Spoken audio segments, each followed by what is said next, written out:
Hi students. അപ്പം CA foundation September അറ്റംപ്റ്റിലേക്കുള്ള പ്രിപ്പറേഷനൊക്കെ നല്ല രീതിയിൽ നടക്കുന്നു എന്ന് വിശ്വസിക്കുന്നു. അപ്പം ഈ CA ഫൗണ്ടേഷൻ സെപ്റ്റംബർ അറ്റംപ്റ്റിൻ്റെ RTP റിലീസായിട്ടുണ്ട്. നമ്മൾ ഈ ഒരു വീഡിയോയിൽ സെപ്റ്റംബർ അറ്റംപ്റ്റിൻ്റെ CA ഫൗണ്ടേഷൻ്റെ RTP ആയിരിക്കും നമ്മൾ ഡിസ്കസ് ചെയ്യുക. RTP പൊതുവെ അറിയാലോ അല്ലേ, റിവിഷൻ ടെസ്റ്റ് പേപ്പർ. എല്ലാ എക്സാമിന് മുമ്പ് ലാസ്റ്റ് മൂമെൻറ്റ് റിവിഷന് വേണ്ടി ഇൻസ്റ്റിറ്റ്യൂട്ട് അയച്ചു തരുന്ന കുറച്ച് സെറ്റ് ഓഫ് ക്വസ്റ്റ്യൻസ് ആണ്. അതിൽ നിന്ന് ചിലപ്പോൾ ചില ഡിറ്റോ ക്വസ്റ്റ്യൻസ് മെയിൻ എക്സാമിന് വരാറുമുണ്ട്. അപ്പോൾ മൻഡേറ്ററി ആയിട്ട് നിങ്ങൾ ലാസ്റ്റ് ടൈം റിവിഷനിൽ കവർ ചെയ്തിരിക്കേണ്ട ഒരു ഡോക്യുമെൻ്റ് ആണ് എന്ത് RTP എന്ന് പറയുന്നത്. ഓക്കെ, വിസ്മയങ്ങളെ നേരെ ഡിസ്കസ് ചെയ്താലോ. പൊതുവെ ഫസ്റ്റ് ക്വസ്റ്റ്യൻ, അതിപ്പോൾ എക്സാമിനേഷൻ കൂടുതലാണെങ്കിലും ഫസ്റ്റ് ക്വസ്റ്റ്യൻ വരുന്ന ഏതായിരിക്കും?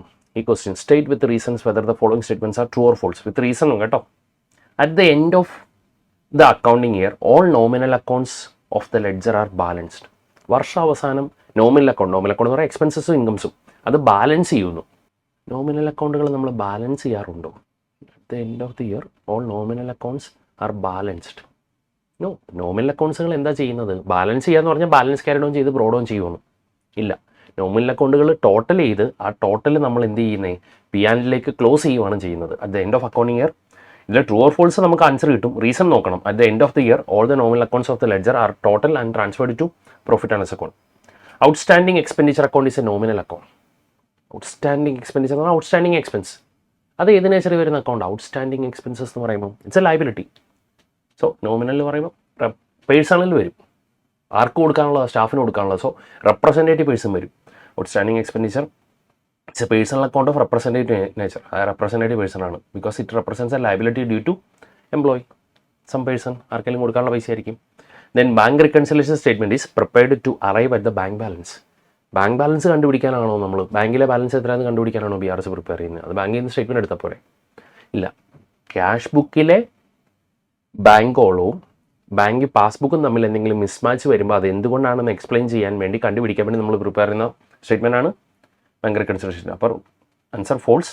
Bank reconciliation statement is prepare to reconcile and explain the causes of difference between bank balance as per cash book and same as per bank statement on a particular date. ഒരു ഡേറ്റിലെ ബാങ്കിലെ പാസ്ബുക്കിലെയും നമ്മുടെ ബുക്കിലെ bank അക്കൗണ്ടിൻ്റെയും differences എന്തുകൊണ്ടാണെന്ന് explain ചെയ്യാൻ വേണ്ടി കണ്ടുപിടിക്കാനും നമ്മൾ പ്രിപ്പയർ ചെയ്യുന്ന ഒരു സ്റ്റേറ്റ്മെൻ്റ് ആണ് ബാങ്ക് റിക്കൺസിലേഷൻ സ്റ്റേറ്റ്മെൻറ്റ്.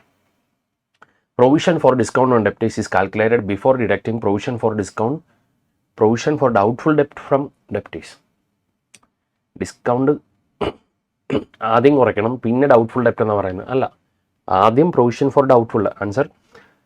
ആദ്യം പ്രൊവിഷൻ ഫോർ ഡൗട്ട്ഫുൾ ഡെപ്റ്റ് കുറയ്ക്കുക. അത് കുറച്ചതിന് ശേഷമുള്ള ഡെപ്റ്റേഴ്സിന് മാത്രം മതി provision for discount on debtors calculate ചെയ്യേണ്ടത്. ഇവർ പറയുന്നത് എന്താ? ആദ്യം പ്രൊവിഷൻ ഫോർ ഡിസ്കൗണ്ട് ആണ്. അല്ല, ആദ്യം പ്രൊവിഷൻ ഫോർ ഡൗട്ട്ഫുൾ ഡെപ്റ്റ് കുറയ്ക്കുക. എന്നിട്ട് കിട്ടുമെന്ന് ഉറപ്പുള്ള ഡെപ്റ്റേഴ്സാണ്, അത് ഡ്യൂ ഡേറ്റിന് മുമ്പ് തരുന്നവർക്കല്ലേ നമ്മൾ കൊടുക്കാറുള്ളൂ. അപ്പോൾ കിട്ടുമില്ലെന്ന് ഡൗട്ടുള്ള ഡെപ്റ്റേഴ്സ് ആ പ്രൊവിഷൻ ആദ്യം കുറയ്ക്കുക. അതിന് ശേഷമുള്ള ഡെപ്റ്റേഴ്സിന് വേണം നമ്മൾ എന്ത് ചെയ്യാൻ? പ്രൊവിഷൻ ഫോർ ഡിസ്കൗണ്ട് കാൽക്കുലേറ്റ് ചെയ്യാം. Land is also a depreciable asset. ലാൻഡിൻ്റെ വാല്യൂ കൂടുവാണോ കുറയുവാണോ? മിക്കവാറും കൂടുതൽ സംഭവിക്കാറുള്ളൂ. അതല്ല മെയിൻ റീസൺ. ഡിപ്രീഷ്യബിൾ അസറ്റ് അല്ലാത്തതിൻ്റെ റീസൺ, ഡിപ്രീഷ്യബിൾ അസറ്റിന് എത്ര നാളത്തേണ് നമ്മൾ ഡിപ്രീസിയേഷൻ പ്രൊവൈഡ് ചെയ്യേണ്ടത്? Useful life. ഒരു ലാൻഡിൻ്റെ യൂസ്ഫുൾ ലൈഫ് എത്രയാണ് നമുക്ക് കൗണ്ട് ചെയ്യാൻ വേണ്ടി പറ്റൂ? ഇല്ല. ലോകാവസാനം വരെ ആയിരിക്കും. എത്ര നാളാണെന്ന് നമുക്ക് പറയാൻ വേണ്ടി പറ്റൂ? ഇല്ല. അതുകൊണ്ട് നമ്മൾ ഡിപ്രീഷിയേറ്റ് ചെയ്യാറില്ല. Land is not a depreciable asset because its useful life is not limited to few years. ഇത്രയും നമുക്ക് പ്രൊഡിക്റ്റ് ചെയ്യാൻ വേണ്ടി പറ്റില്ല. അതുകൊണ്ട് ഡിപ്രീസിയേഷൻ പ്രൊവൈഡ് ചെയ്യാറില്ല കേട്ടോ. ഡിപ്രീസിയേഷൻ പ്രൊവൈഡ് ചെയ്യാത്തൊരു അസറ്റാണ് ലാൻഡ്. ഓർത്തോണേ. Periodic inventory system is a method of ascertaining inventory by taking an actual physical count. Periodic inventory system എന്ന് പറഞ്ഞാൽ ഒരു ദിവസം കുറേ ആൾക്കാരെയൊക്കെ കൂട്ടി ഫിസിക്കലി വേരി ചെയ്യുന്ന പരിപാടിയാണ്. ശരിയാ. റീസൺ എന്താ? Under periodic inventory system actual physical count of inventory is taken on all the inventory on hand at a particular date. Physically നമ്മൾ വെരിഫൈ ചെയ്തെടുക്കുന്ന സിസ്റ്റം തന്നെയായിരിക്കും കേട്ടോ. A partnership firm can acquire fixed assets in the name of firm. Partnership ഫേമിൻ്റെ പേരിൽ assets മേടിക്കുക. ഇപ്പോൾ land മേടിക്കുക, partnership ഫേമിൻ്റെ പേരിൽ രജിസ്റ്റർ ചെയ്യാൻ വേണ്ടി പാർട്ണർഷിപ്പ് ഫേമിന് ഒരു separate legal entity status legally ഉണ്ടോ? ഇല്ല. അപ്പം പാർട്ണർഷിപ്പ് ഫേം ഒരു അസറ്റ് മേടിച്ചാലോ അത് പാർട്ട്നേഴ്സിൻ്റെ അസറ്റായിട്ടാണ് ശരിക്കും രജിസ്റ്റർ ചെയ്യുന്നത്. ഒരു പാർട്ണർഷിപ്പ് ഫേമിൽ ലാൻഡ് മേടിച്ചാലോ പാർട്ട്നേഴ്സിൻ്റെ പേര് നമ്മളത് രജിസ്റ്റർ ചെയ്യേണ്ടി വരും. ഓക്കെ. സോ പാർട്ണർഷിപ്പ് ഫേമിനൊന്നും ഓൺ ചെയ്യാൻ വേണ്ടി പറ്റില്ല, കാരണം ഒരു സെപ്പറേറ്റ് ലീഗൽ എൻറ്റിറ്റി സ്റ്റാറ്റസ് ഇല്ലാത്തതുകൊണ്ട് പാർട്ട്നേഴ്സിൻ്റെ പേരിലായിരിക്കും രജിസ്റ്റർ ചെയ്യുന്നത്. Next question. Both revenue and capital nature transactions are recorded in receipts and payments account. Revenue receipts and capital, revenue expenditure and capital payments. എന്ത് പേയ്മെൻറ്റ്സോ എന്ത് റിസീപ്സും എവിടെ വരും? റിസീപ്റ്റ്സ് ആൻഡ് പേയ്മെൻറ്റ്സിൽ വരും. അപ്പോൾ true. All receipts and payments whether of capital or revenue nature are included in receipts and payments account. എല്ലാം വരും. എന്ത് receipts ആണെങ്കിലും അത് ക്യാപിറ്റൽ റിസീവ് എന്ന് പറയുമ്പോൾ മിഷനറി വിറ്റ് കിട്ടിയ പൈസ ആണെങ്കിലും ലോൺ എടുത്താണെങ്കിലും ഇപ്പോൾ ഒരു റവന്യൂ ആണെങ്കിലും ഡൊണേഷൻ കിട്ടിയതാണെങ്കിലും സബ്സ്ക്രിപ്ഷൻ കിട്ടിയാണെങ്കിലും എന്താണെങ്കിലും എവിടെ വരും? റിസീവ് സമ്മേമെൻറ്റ്സ് അക്കൗണ്ട് വരും. ഡെബഞ്ചർ സസ്പെൻസ് അക്കൗണ്ട് കൊളാട്ടറൽ സെക്യൂരിറ്റി ആയിട്ട് നമ്മൾ ഡെബഞ്ചർ ഇഷ്യൂ ചെയ്യുമ്പോൾ അത് റെക്കോർഡ് ചെയ്യണം എന്ന് പറഞ്ഞാൽ നമ്മൾ ഓപ്പൺ ചെയ്യുന്ന അക്കൗണ്ട് അല്ലേ. Debenture suspense account appears on the liability side of balance sheet of a company ആണോ? ഡെബഞ്ചർ സസ്പെൻസ് അക്കൗണ്ട് എവിടെയാണ് വരുന്നത്? അപ്പോൾ എൻട്രി എന്തായിരിക്കും? ഡെബഞ്ചർ നമ്മൾ കൊളാട്ടറൽ സെക്യൂരിറ്റി ആയിട്ട് ഡെബഞ്ചർ ഇഷ്യൂ ചെയ്തു, അത് റെക്കോർഡ് ചെയ്യണമെങ്കിലുള്ള entry debenture suspense to debentures എന്ന് എഴുതണം. ഈ ഡെബഞ്ചർ സസ്പെൻസ് ഡെബിറ്റ് ബാലൻസ് ആയിരിക്കും. അപ്പോൾ എവിടെ കാണിക്കണം? അസറ്റ് സൈഡിൽ. പക്ഷേ ഇതിൻ്റെ അണ്ടറിൽ അത് നോൺ കറണ്ട് അസറ്റ്സിൻ്റെ അണ്ടറിൽ, അതർ നോൺ കറണ്ട് അസറ്റ്സിൻ്റെ അണ്ടറിൽ ബാലൻസ് ഷീറ്റിൽ അസറ്റ് സൈഡിലാണ് കാണിക്കേണ്ടത്, ലയബിലിറ്റി സൈഡിലല്ല. ക്ലിയർ? കൊളാട്ടറൽ സെക്യൂരിറ്റി ആയിട്ട് നമ്മൾ ഡെബഞ്ചർ എടുത്താൽ പൊതുവെ റെക്കോർഡ് ചെയ്യാറില്ല. ഇനി റെക്കോർഡ് ചെയ്യണമെങ്കിൽ മാത്രം നമ്മൾ ഓപ്പൺ ചെയ്യുന്ന അക്കൗണ്ടാണിത്. ഇനി briefly explain the following concepts of accounting. ഈ മോഡലിൽ ചിലപ്പോൾ എക്സാമിന് ക്വസ്റ്റ്യൻ ചോദിക്കുന്നു കേട്ടോ. മണി മെഷർമെൻറ്റ്, പീരിയോഡിസിറ്റി. ചിലപ്പോൾ എക്സാമിന് ഇങ്ങനെ ആയിരിക്കും ചോദിക്കുന്നത്: distinguish between money measurement concept and periodicity concept. അല്ലെങ്കിൽ എക്സ്പ്ലെയിൻ മണി മെഷർമെൻറ്റ്, പീരിയോഡിസിറ്റി. എല്ലാം ഒരു 2 ലൈനെങ്കിലും എഴുതാവുന്ന രീതിയിൽ ഒന്ന് പഠിച്ചു നോക്കാം. മണി മെഷർമെൻറ്റ് കൺസെപ്റ്റ് എന്താ പറയുന്നത്? മണി വാല്യൂ മെഷർ ചെയ്യാൻ പറ്റുന്ന മാത്രമേ റെക്കോർഡ് ചെയ്യാൻ പറ്റുള്ളൂ. പീരിയോഡിസിറ്റി കൺസെപ്റ്റ് എന്നാ പറയുന്നത്? ഓരോ അക്കൗണ്ടിങ് പീരീഡ് കഴിയുമ്പോൾ നമ്മൾ അക്കൗണ്ട്സ് എല്ലാം പ്രിപ്പയർ ചെയ്യണം. അപ്പോൾ അതെങ്ങനെ എഴുതും? As per money measurement concept only those transaction which can be measured in terms of money are recorded. Since money is the medium of exchange and standard of economic value, this concept requires that only those transactions alone that are capable of measured in terms of money only to be recorded in the books of accounts. Money value measure ചെയ്യാൻ പറ്റുന്നത് മാത്രമേ record ചെയ്യാൻ പറ്റുള്ളൂ. Transaction events that cannot be expressed in terms of money are not recorded in the books of accounts. ഇനി periodicity concept പറയുന്നു: account should be prepared at the end of every period, not at the end of the life of the entity. This is also called a concept of definite accounting period. Usually this period is 1 calendar year. We generally follow from 1st April to 31st March of the immediately following year. as ഇന്ത്യയിലെ financial year ഓരോ year കഴിയുമ്പോൾ accounts prepare ചെയ്യണം. അല്ലാതെ business close ചെയ്യുന്ന വരെ wait ചെയ്യാൻ വേണ്ടി പറ്റത്ത് ഇല്ല. Clear? Next one, differentiate between provision and contingent liabilities. ഈ തിയറി ഏതെങ്കിലും ഒരു തിയറി ക്വസ്റ്റ്യൻ പൊതുവെ ചോദിക്കാറുണ്ട് കേട്ടോ. ഒരു 4 മാർക്ക് ക്വസ്റ്റ്യൻ നമ്പർ 1B. ചിലപ്പോൾ ഇതിലേതെങ്കിലും ഒരു ക്വസ്റ്റ്യൻ ആവാൻ ചിലപ്പോൾ ചോദിക്കുന്നതും കേട്ടോ. അതുകൊണ്ട് തിയറി നോക്കാം. 4 മാർക്കിനാണ്, ഫസ്റ്റ് ചാപ്റ്ററിൽ നിന്നായിരിക്കും ചോദിക്കുന്നത്. 1B കമ്പൽസറി ക്വസ്റ്റ്യൻ വരുന്നതുമാണ്. പ്രൊവിഷനും കണ്ടിജന്റ് ലയബിലിറ്റീസും തമ്മിലുള്ള വ്യത്യാസം എന്താ? ഈ പ്രൊവിഷൻ എന്ന് പറഞ്ഞു കഴിഞ്ഞാൽ വരാൻ ചാൻസസ് ഉള്ള നഷ്ടം അല്ലെങ്കിൽ വരാൻ ചാൻസസ് ഉള്ള ലയബിലിറ്റിക്ക് വേണ്ടി ചാൻസസ് ഉള്ള അതിന് വേണ്ടി ഞാൻ ഇപ്പോൾ ഒരു എമൗണ്ട് മാറ്റി വെക്കുന്നതിന് പറയുന്നവരാണ് പ്രൊവിഷൻ. അപ്പോൾ provision is a present liability of uncertain amount. Liability ഉണ്ട്, പക്ഷെ അതിന് എമൗണ്ട് കറക്റ്റായിട്ട് തീരുമാനിക്കാൻ പറ്റുന്നില്ല. Which can be measured reliably by using a substantial degree of estimation. ഒരു എസ്റ്റിമേഷൻ്റെ ബേസിൽ മാത്രമേ നമുക്ക് തീരുമാനിക്കാൻ പറ്റുള്ളൂ എങ്കിൽ നമ്മൾ എന്ത് പ്രൊവൈഡ് ചെയ്യും? പ്രൊവിഷൻ. അപ്പോൾ കണ്ടിജന്റ് ലയബിലിറ്റിയോ? Contingent liability is a plausible obligation that arises from a definition that arises from past events, the existence of which will be confirmed only by the occurrence or non-occurrence of one or more uncertain future events, not only within the control of the entity. Provision meets the recognition criteria എന്ന് പറഞ്ഞാൽ provision ബുക്കിൽ record ചെയ്യാൻ പറ്റും. Provision record ചെയ്യുന്ന entry എന്താ? P&L അക്കൗണ്ടിലായിട്ട് provision record ചെയ്യാനുള്ള criteria meet ചെയ്യുന്നുണ്ട്. പക്ഷേ contingent liability fails to meet the recognition criteria എന്ന് പറഞ്ഞാൽ കണ്ടിജന്റ് ലയബിലിറ്റി ഒരിക്കലും ബുക്കിൽ റെക്കോർഡ് ചെയ്യാൻ പറ്റില്ല. ബാലൻസ് ഷീറ്റിനൊക്കെ താഴെ, ഫിനാൻഷ്യൽസിൻ്റെ താഴെ ഒരു നോട്ടായിട്ട് എഴുതി വെക്കാനേ പറ്റുള്ളൂ. അല്ലാതെ ഒരു എൻട്രി ഇട്ട് കണ്ടിജന്റ് ലയബിലിറ്റി ബുക്കിൽ റെക്കോർഡ് ചെയ്യാൻ പറ്റില്ല. പക്ഷേ പ്രൊവിഷൻ റെക്കോർഡ് ചെയ്യാൻ പറ്റും, കാരണം അത് റെക്കഗ്നൈസ് ചെയ്യാനുള്ള കണ്ടീഷൻസ് മീറ്റ് ചെയ്യുന്നുണ്ട്. ദെൻ പ്രൊവിഷൻ ഈസ് റെക്കഗ്നൈസ്ഡ് എപ്പോഴാണ് നമ്മൾ റെക്കോർഡ് ചെയ്യാറുള്ളൂ? And enterprise as a present obligation. ഒരു ഒബ്ലിഗേഷൻ ഉണ്ട്, കൊടുക്കാനുണ്ട്. Arising from past events. And outflow of resources embodying economic benefits is probable. അത് സെറ്റിൽ ചെയ്യാൻ വേണ്ടി നമ്മൾ എന്തെങ്കിലും ഔട്ട്ഫ്ലോ ഓഫ് റിസോഴ്സസ് ഉണ്ടാവും, എന്തെങ്കിലും എമൗണ്ട് കൊടുക്കേണ്ടി വരും എന്നുള്ള കാര്യം പ്രോബബിൾ ആണ്. A reliable estimate can be made of the amount of obligation. എത്ര കൊടുക്കേണ്ടി വരും ഈ ലയബിലിറ്റി ആയിക്കഴിഞ്ഞാൽ, എത്ര കൊടുക്കേണ്ടി വരും, ഒരു എസ്റ്റിമേഷൻ ബേസിലെങ്കിലും എമൗണ്ട് തീരുമാനിക്കാൻ പറ്റണം. അതൊരു ഔട്ട്ഫ്ലോ ഓഫ് റിസോഴ്സസ് ആയിട്ട് തന്നെ കൊടുക്കണം. ഇപ്പോൾ നമുക്കിതിലൊരു കേസുണ്ട്, കേസ് പറ്റാൻ നമുക്ക് മാപ്പ് പറഞ്ഞ് ഒഴിവാൻ പറ്റും. അങ്ങനെയാണെങ്കിൽ ഔട്ട്ഫ്ലോ ഓഫ് റിസോഴ്സസ് ഉണ്ടാവുമോ? ഇല്ല. നമുക്കിതിലൊരു കേസുണ്ട്, തോക്കുന്ന് ഉറപ്പാக കോമ്പൻസേഷൻ കൊടുക്കേണ്ടി വരും. എത്ര കൊടുക്കേണ്ടി വരും? ഒരു എസ്റ്റിമേഷൻ്റെ ബേസിൽ പോലും നമുക്ക് തീരുമാനിക്കാൻ പറ്റുന്നില്ലെങ്കിലോ പിന്നെ പ്രൊവിഷൻ പ്രൊവൈഡ് ചെയ്യാൻ പറ്റില്ല. അപ്പോൾ പ്രൊവിഷൻ പ്രൊവൈഡ് ചെയ്യണമെങ്കിലോ പ്രസൻറ്റ് ഒബ്ലിഗേഷൻ ഉണ്ടാവണം of arising from past events. പക്ഷേ അതിന് ഔട്ട്ഫ്ലോ ഓഫ് റിസോഴ്സസ് കൊടുക്കേണ്ടി വരും എന്നുള്ള കാര്യം പ്രോബബിൾ ആയിരിക്കണം. അതിൻ്റെ എമൗണ്ട് ഒരു എസ്റ്റിമേഷൻ ഏതെങ്കിലും ബേസിൽ തീരുമാനിക്കാൻ പറ്റുന്നതുമാണെങ്കിൽ മാത്രമേ എന്ത് ചെയ്യാൻ പറ്റുള്ളൂ? പ്രൊവിഷൻ പറ്റുള്ളൂ. അപ്പോൾ ഇതിൽ ഏതെങ്കിലും ഒന്ന് പറ്റത്തില്ലെങ്കിലോ ഔട്ട്ഫ്ലോ ഓഫ് റിസോഴ്സസ് വരുമോ വേണ്ടോ എന്നുള്ള കാര്യം ഉറപ്പില്ല. അല്ലെങ്കിൽ എമൗണ്ട് ഒരു എസ്റ്റിമേഷൻ ബേസിൽ പോലും തീരുമാനിക്കാൻ പറ്റുന്നില്ലെങ്കിൽ നിങ്ങൾ എന്ത് ചെയ്യണം? അതിനും കണ്ടിജന്റ് ലയബിലിറ്റി ആയിട്ട് റെക്കോർഡ് ചെയ്യണം. പ്രൊവിഷനായിട്ട് റെക്കോർഡ് ചെയ്യാൻ പറ്റില്ലെങ്കിൽ എന്ത് ചെയ്യണം? അത് കണ്ടിജന്റ് ലയബിലിറ്റി ആയിട്ട് റെക്കോർഡ് ചെയ്യാം. എന്നാൽ ബാലൻസ് ഷീറ്റ് താഴെ നോട്ട് ചെയ്യാം. If management estimate that if it is probable that the settlement of obligation will result in outflow of economic benefits, it recognize provision in balance sheet. പൊതുവേ ഒരു ലയബിലിറ്റിക്ക് വേണ്ടിയുള്ള provision ആണെങ്കിൽ balance sheet liability സൈഡിലും കാണിക്കും, asset related ആണെങ്കിൽ അസറ്റിൽ നിന്ന് കുറച്ചും കാണിക്കും. അതായത് ഇത് കൊടുക്കേണ്ടി വരുമെന്നൊരു പ്രോബിലിറ്റി ഉണ്ടെങ്കിൽ നമ്മൾ എന്ത് ചെയ്യും, പ്രൊവിഷനായിട്ട് നമ്മുടെ ബാലൻസ് ഷീറ്റ് റെക്കോർഡ് ചെയ്യും. If management estimates it is likely that any economic benefits will outflow from the firm to settle the obligation, it discloses the obligation as a contingent liability. ഇത് കൊടുക്കേണ്ടി വരുന്നൊരു chances ഉണ്ടെങ്കിൽ അതെന്ത് ചെയ്യും, balance ഷീറ്റിൽ contingent liability ആയിട്ട് balance ഷീറ്റിന് താഴെ നമ്മൾ ഡിസ്ക്ലോസ് ചെയ്യും. പ്രൊവിഷനും കണ്ടീജന്റ് ലൈബിലിറ്റീസും നമ്മൾ ഡിഫറൻസ് ഒന്ന് നോക്കിയിരിക്കുക. ചിലപ്പം ഇതേ ക്വസ്റ്റ്യൻ തന്നെ 4 മാർക്കിന് എക്സാമിനും ചോദിക്കാം. Okay, theory. അപ്പോൾ ആദ്യത്തെ ട്രൂ ഓർ ഫോൾസ് നോക്കിയിരിക്കുക. ചിലപ്പോൾ ഇതിൽ നിന്ന് ഏതെങ്കിലും ഒരു ക്വസ്റ്റ്യൻ മെയിൻ എക്സാമിന് വരാൻ ചാൻസസ് ഉണ്ട്. ക്ലിയർ? ട്രൂ ഓർ ഫോൾസിൽ ഏതെങ്കിലും ഒരെണ്ണം. ഇത് തിയറി ചിലപ്പോൾ ചോദിക്കാൻ ചാൻസസ് ഉണ്ട്. ഓക്കെ, അടുത്തത് you are required to pass necessary journal entries for the following. Employees had taken stock worth 50,000, cost price 45,000 on the event of new year and the same was deducted from their salaries in the subsequent month. എന്ന് പറയാം, employees കുറച്ച് stock എടുത്തുകൊണ്ട് പോയി, new year ആയപ്പോൾ കടയിൽ നിന്ന് കുറച്ച് ഡ്രസ്സോ എന്തെങ്കിലും എടുത്തുകൊണ്ട് പോയി. അതെന്ത് ചെയ്തു, ഇവരുടെ സാലറിയിൽ നിന്ന് നെക്സ്റ്റ് മന്ത് ഡിഡക്റ്റ് ചെയ്യാൻ തീരുമാനിച്ചു. എന്ന് പറയാം, ഈ മാസത്തെ സാലറി നെക്സ്റ്റ് മന്ത് ആയിരിക്കുമല്ലോ പേ ചെയ്യുന്നത്. അത് സാലറിയിൽ നിന്ന് ഡിഡക്റ്റ് ചെയ്യാൻ തീരുമാനിച്ചു. എന്ന് പറയാം, ചുരുക്കി പറഞ്ഞ ഇത്രേ ഉള്ളൂ, സാലറി ഗുഡ്സ് എടുത്ത് കൊടുത്തതുപോലെ ട്രീറ്റ് ചെയ്യാൻ തീരുമാനിച്ചു. സാലറി കൊടുക്കുന്ന സാറിന് ക്യാഷ് അല്ലേ, സാലറി കൊടുത്താൽ ക്യാഷ് ആയിട്ട് കൊടുത്താലുള്ള entry salary account cash, bank ആണെങ്കിൽ സാലറി ടു ബാങ്ക്. ഇത് ഗുഡ്സ് എടുത്ത് കൊടുത്തു, അപ്പോഴോ ഒരു വാക്ക് സാലറി, അടുത്തോ സാലറിനെ ഡെബിറ്റ് ചെയ്യണം, എക്സ്പെൻസാണ്.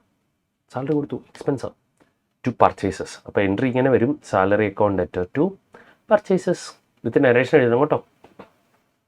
Stock taken by employees stock എടുത്തുകൊണ്ട് പോയി, സാലറി ക്യാഷ് എടുക്കുന്നവരെ ഗുഡ്സ് ആയിട്ട് എടുത്തുകൊണ്ട് പോയി, സ്റ്റോക്ക് ആയിട്ട് എടുത്തുകൊണ്ട് പോയി. Salary account purchases. Wages paid for erection of machinery ഫിറ്റ് ചെയ്യാൻ വേണ്ടി ഇൻസ്റ്റാൾ ചെയ്യാൻ വേണ്ടി നമ്മൾ വേജസ് കൊടുത്തു. അപ്പോൾ എൻട്രി എന്താ എഴുതണ്ടേ, വേജസ് എന്ന് എഴുതരുത്, മിഷനറി അക്കൗണ്ടിൻ്റെ കൂടെ ആഡ് ചെയ്യണം. അപ്പോൾ machinery account at to cash അല്ലെങ്കിൽ bank, machinery account at to cash അല്ലെങ്കിൽ ബാങ്ക്. ദെൻ അടുത്തത് withdrawn for personal use. Goods sale price 8,000, cost price 6,000. 2 പ്രൈസും തരുന്നുണ്ട്. ഗുഡ്സ് ഓണർ എടുത്തുകൊണ്ട് പോയി, കോസ്റ്റ് പ്രൈസ് എടുത്താൽ മതി. എന്ന് പറഞ്ഞാൽ പർച്ചേസ് ചെയ്യുന്ന കുറയ്ക്കേണ്ടത് ഏത് പ്രൈസ് ആയിരിക്കണം, കോസ്റ്റ് പ്രൈസ് ആയിരിക്കണം. ഇവിടെയും കേട്ടോ 2 പ്രൈസ് പറയുന്നുണ്ട്. പർച്ചേസ് ചെയ്യുന്ന കുറയ്ക്കേണ്ടത് ഏത് പ്രൈസ് ആയിരിക്കണം, കോസ്റ്റ് പ്രൈസ് ആയിരിക്കണം. പിന്നെ ക്യാഷ് 1,000 എടുത്തു. അപ്പോൾ ടോട്ടൽ ഡ്രോയിങ്സ് എത്ര, 7,000. അപ്പോൾ entry drawings account at 7,000 to purchase 6,000 to cash 1,000. Purchased goods from Sandeep of the list price 60,000. List price എന്ന് പറഞ്ഞാൽ പ്രൈസ് ടാഗിൽ കിടക്കുന്ന price 60,000. He allowed 10% trade discount. 10% trade discount ആര്, സന്ദീപ് അലോ ചെയ്തു. അപ്പം ട്രേഡ് ഡിസ്കൗണ്ട് എന്ത് ചെയ്യണം, അത് പ്രൈസിൽ നിന്ന് കുറയ്ക്കണം. ട്രേഡ് ഡിസ്കൗണ്ട് നമ്മൾ റെക്കോർഡ് ചെയ്യാറില്ല, പകരം പർച്ചേസ് പ്രൈസിൽ നിന്ന് കുറയ്ക്കണം. അപ്പോൾ 60,000 മൈനസ് 10% 54,000. അപ്പോൾ നമുക്ക് ബില്ല് കിട്ടിയേക്കുന്നത് 54,000 കാണുള്ളൂ. 1,500 cash discount was also allowed four quick payment. പെട്ടെന്ന് പൈസ കൊടുത്തോണ്ട് നമുക്ക് ഒരു 1,500 ക്യാഷ് ഡിസ്കൗണ്ടും കിട്ടി. ക്യാഷ് ഡിസ്കൗണ്ട് നമ്മൾ റെക്കോർഡ് ചെയ്യണം. ഇവിടെ നമ്മളെ സംബന്ധിച്ച് പർച്ചേസ് ചെയ്തപ്പോൾ ഡിസ്കൗണ്ട് കിട്ടുന്ന ലാഭം, ഡിസ്കൗണ്ട് റിസീവ്ഡ് 1,500. ബാലൻസ് എത്ര പൈസ കൊടുത്ത് കാണുള്ളൂ, ഓൾസോ പെട്ടെന്ന് പൈസ കൊടുത്തോണ്ടല്ലേ ഡിസ്കൗണ്ട് കിട്ടിയേ. അപ്പം ക്യാഷ് പേയ്മെൻറ്റ് നടത്തിയിട്ടുണ്ട്. അപ്പോൾ പേയ്മെൻറ്റ് എത്ര നടത്തി കാണുള്ളൂ, 60,000 മൈനസ് 10%, 54 ആയിരിക്കും പർച്ചേസ് കൊണ്ടാണ് ബില്ല് കിട്ടിയത്. അതിൽ നിന്ന് 1,500 കുറച്ച് ബാക്കി കൊടുത്താൽ മതി. എത്ര, 52,500. അപ്പോൾ എൻട്രി ഇങ്ങനെ വരും, purchases account at trade discount കുറച്ച് 54,000 to bank 52,500 to discount received 1,500. Is clear? അടുത്തത് purchased second hand machinery from Jawahar industries for 3 lakh. 3 lakh റുപ്പീസിന് ജവഹർ ഇൻഡസ്ട്രീസിൻ്റെ അടുത്ത് നിന്ന് നമ്മളൊരു മിഷനറി മേടിച്ചു. Plus CGST and SCST 6% tax. CGST 6%, SCST 6% extra അടച്ചു. Paid 1 lakh immediately by cheque and balance to be paid after 2 months. അപ്പോൾ ഇവിടെ ഏതൊക്കെ അക്കൗണ്ട് വരും, മിഷനറി അക്കൗണ്ടിനെ ഡെബിറ്റ് ചെയ്യണം. CGST input CGST input SCST നമ്മൾ കൊടുത്തല്ലേ, input CGST input SCST debit ചെയ്യണം. ഇത് 3 lakhൻ്റെ 6%, 18,000 വെച്ച്. ബാങ്കിൽ നിന്ന് പൈസ കൊടുത്തു, ടു ബാങ്ക് 1 lakh ക്രെഡിറ്റ് ചെയ്യണം. അപ്പോൾ ബാലൻസ് കൊടുക്കാനുള്ളത് ടു ജവഹർ ഇൻഡസ്ട്രീസ് എന്ന് പറയണം. അപ്പോൾ entry machinery account at 3 lakh, input CGST 18,000, input SCST 18,000, to bank 1 lakh, to Jawahar industries balance 2,36,000. Is it clear? Entry എഴുതുമ്പോൾ നരേഷൻ എഴുതാൻ വിട്ടു പോകരുത് കേട്ടോ. Next, classify the expenditure as revenue expenditure and capital expenditure. ഈ ട്രാൻസാക്ഷനെ ക്യാപിറ്റൽ എക്സ്പെൻഡിച്ചർ, റവന്യൂ എക്സ്പെൻഡിച്ചർ എന്ന് പറഞ്ഞ് തിരിക്കാം. Inauguration expense of a new manufacturing unit in existing business. നമ്മുടെ ബിസിനസ് എന്ത് ചെയ്യുക, ഇനാഗ്രേഷൻ നടത്തുക. അപ്പോൾ ഇനാഗ്രേഷൻ നടത്താൻ വേണ്ടി ഏതെങ്കിലും ഒരു സ്റ്റാറിനെ നമ്മൾ വിളിച്ചു, സപ്പോസ് ഹണി ക്രോസിനെ വിളിച്ചു, ഒരു പേയ്മെൻറ്റ് കൊടുക്കണ്ടേ? അതെന്ത് ചെയ്യണം, മാനുഫാക്ചറിംഗ് യൂണിറ്റിൻ്റെ കോസ്റ്റിനോട് ആഡ് ചെയ്യാൻ വേണ്ടി പറ്റുമോ? ഇല്ല. സോ അത് എന്ത് ചെയ്യണം, ഇനാഗ്രേഷൻ എക്സ്പെൻസസ് അല്ലെങ്കിൽ അഡ്വർടൈസ്മെൻറ്റ് എന്ന് പറഞ്ഞുകൊണ്ട് കാണിക്കണം അല്ലേ? സോ അതായത് റവന്യൂ എക്സ്പെൻഡിച്ചർ ആയിട്ട് കാണിക്കണം. Revenue expenditure like expense. Installation of a new central heating system. അതായത് ഇപ്പം തണുപ്പുള്ള രാജ്യത്ത് വല്ലതായിരിക്കും, അത് ഫുള്ള് ഒരു AC പോലെ, കണ്ടീഷൻ പോലെ ഒരു ഹീറ്റിംഗ് സിസ്റ്റം സെൻട്രലൈസ്ഡ് AC പോലെ സെൻട്രലൈസ്ഡ് ഹീറ്റിംഗ് സിസ്റ്റം ഇൻട്രൊഡ്യൂസ് ചെയ്തു, കൊണ്ടുവന്നു. അതെന്തായിരിക്കും, ഒരു ക്യാപിറ്റൽ എക്സ്പെൻഡിച്ചർ, ഒരു അസറ്റായിട്ട് നമ്മൾ കാണിക്കണം. Capital expenditure. Installation of a providing drainage waste water ഒഴുകാനുള്ള for a new piece of water extraction equipment. അപ്പോൾ ഒരു എക്യുപ്മെൻറ്റിന് ഡ്രെയിനേജ് കൂടെ ആഡ് ചെയ്തു, ഡ്രെയിനേജ് വെച്ചു. അപ്പോൾ അത് ആ മിഷനറിയുടെ കോസ്റ്റിലൂടെ തന്നെ ആഡ് ചെയ്യേണ്ട കോസ്റ്റ് അല്ലേ. So it's capital expenditure. And extension of railway track in factory. Railway നമ്മൾ യൂസ് ചെയ്യുന്നുണ്ട് ഫാക്ടറിയിൽ, അത് കുറച്ചുകൂടെ എക്സ്റ്റെൻഡ് ചെയ്തു നമ്മുടെ ഫാക്ടറിയിലേക്ക് വരുന്ന പോലെ. അതും എന്തായിരിക്കും? Capital expenditure. Long time benefit കിട്ടുന്ന എക്സ്പെൻഡിച്ചർ അല്ലേ capital expenditure. Carriage cost on replacement part of a piece of machinery. ഒരു മിഷനറി എന്ന ഒരു പാർട്ട് നമ്മൾ മാറ്റി വെക്കുക, അത് കൊണ്ടുവരാൻ വേണ്ടി നമ്മൾ വണ്ടിക്കൂലി കൊടുത്തു. ഒരു മിഷനറിയുടെ എന്തെങ്കിലും പാർട്ട് കേടായതുകൊണ്ട് അതിന് അതൊരു റിപ്പയേഴ്സ് എന്ന് പറഞ്ഞുകൊണ്ടല്ലേ നമ്മൾ കാണിക്കുന്നത്. ഇറ്റ്സ് എ മെയിൻ്റനൻസ് എക്സ്പെൻസ് ആയിരിക്കും പൊതുവേ. അപ്പോൾ അതെന്തായിട്ട് എടുക്കണം? Revenue expenditure. പക്ഷേ ഇതൊരു മേജർ പാർട്ടാണ്, അത് അസറ്റിൻ്റെ കപ്പാസിറ്റി കൂട്ടുന്ന ഐറ്റം ആണെങ്കിൽ നമുക്ക് എന്ത് ചെയ്യായിരുന്നു? ക്യാപിറ്റൽ എക്സ്പെൻഡിച്ചർ ആയിട്ട് എടുക്കാം. അങ്ങനെയൊന്നും സ്പെസിഫിക്കലി ഇവിടെ പറയുന്നില്ലല്ലോ. അപ്പോൾ നോർമൽ റിപ്പയേഴ്സിന് വേണ്ടി ഒരു ഐറ്റം മേടിക്കാൻ വേണ്ടി വണ്ടിക്കൂലി കൊടുത്തു, അത് റിപ്പയേഴ്സിന് തന്നെ എടുത്താൽ മതി, അല്ലെങ്കിൽ ട്രാവലിംഗ് എന്ന് പറഞ്ഞുകൊണ്ട് എടുത്താൽ മതി. So it's A revenue expenditure. Is it clear? One of your clients, Mr. Hari Om, asks you to finalize his accounts for the year ended 31st March 2025. Accounts ഒന്ന് റെഡിയാക്കി കൊടുക്കാൻ പറഞ്ഞു. As a basis for audit, Hari Om furnish you the following statement. ഒരു statement തന്നിട്ടുണ്ട്. ടാലിയാണോ? ടാലിയാണല്ലോ. Closing inventory 8,612. Closing stock അത് trial ബാലൻസിൻ്റെ വെളിയിൽ തന്നെ കാണിച്ചാൽ മതി. ടാലിയാണല്ലോ. Mister Hari Om claims that he has record every transaction correctly as the trial balance is tallied. പുള്ളി പറഞ്ഞു എല്ലാം പെർഫെക്റ്റ്, ഓക്കെ. അതെന്താ ട്രയൽ ബാലൻസ് ടാലിയാ?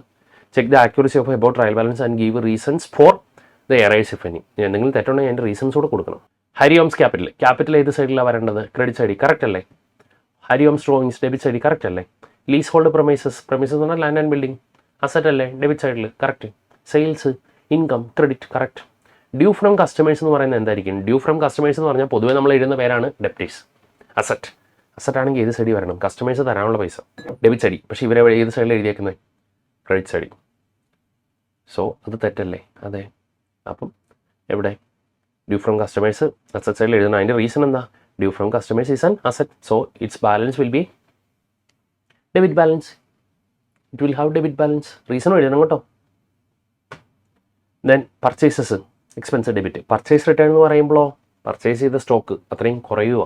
സോ അസറ്റ് അത്രയും കുറയുന്നു, അല്ലെങ്കിൽ പർച്ചേസ് ചെയ്യുന്ന എക്സ്പെൻസ് അത്രയും കുറയുന്നു, അതുകൊണ്ട് credit.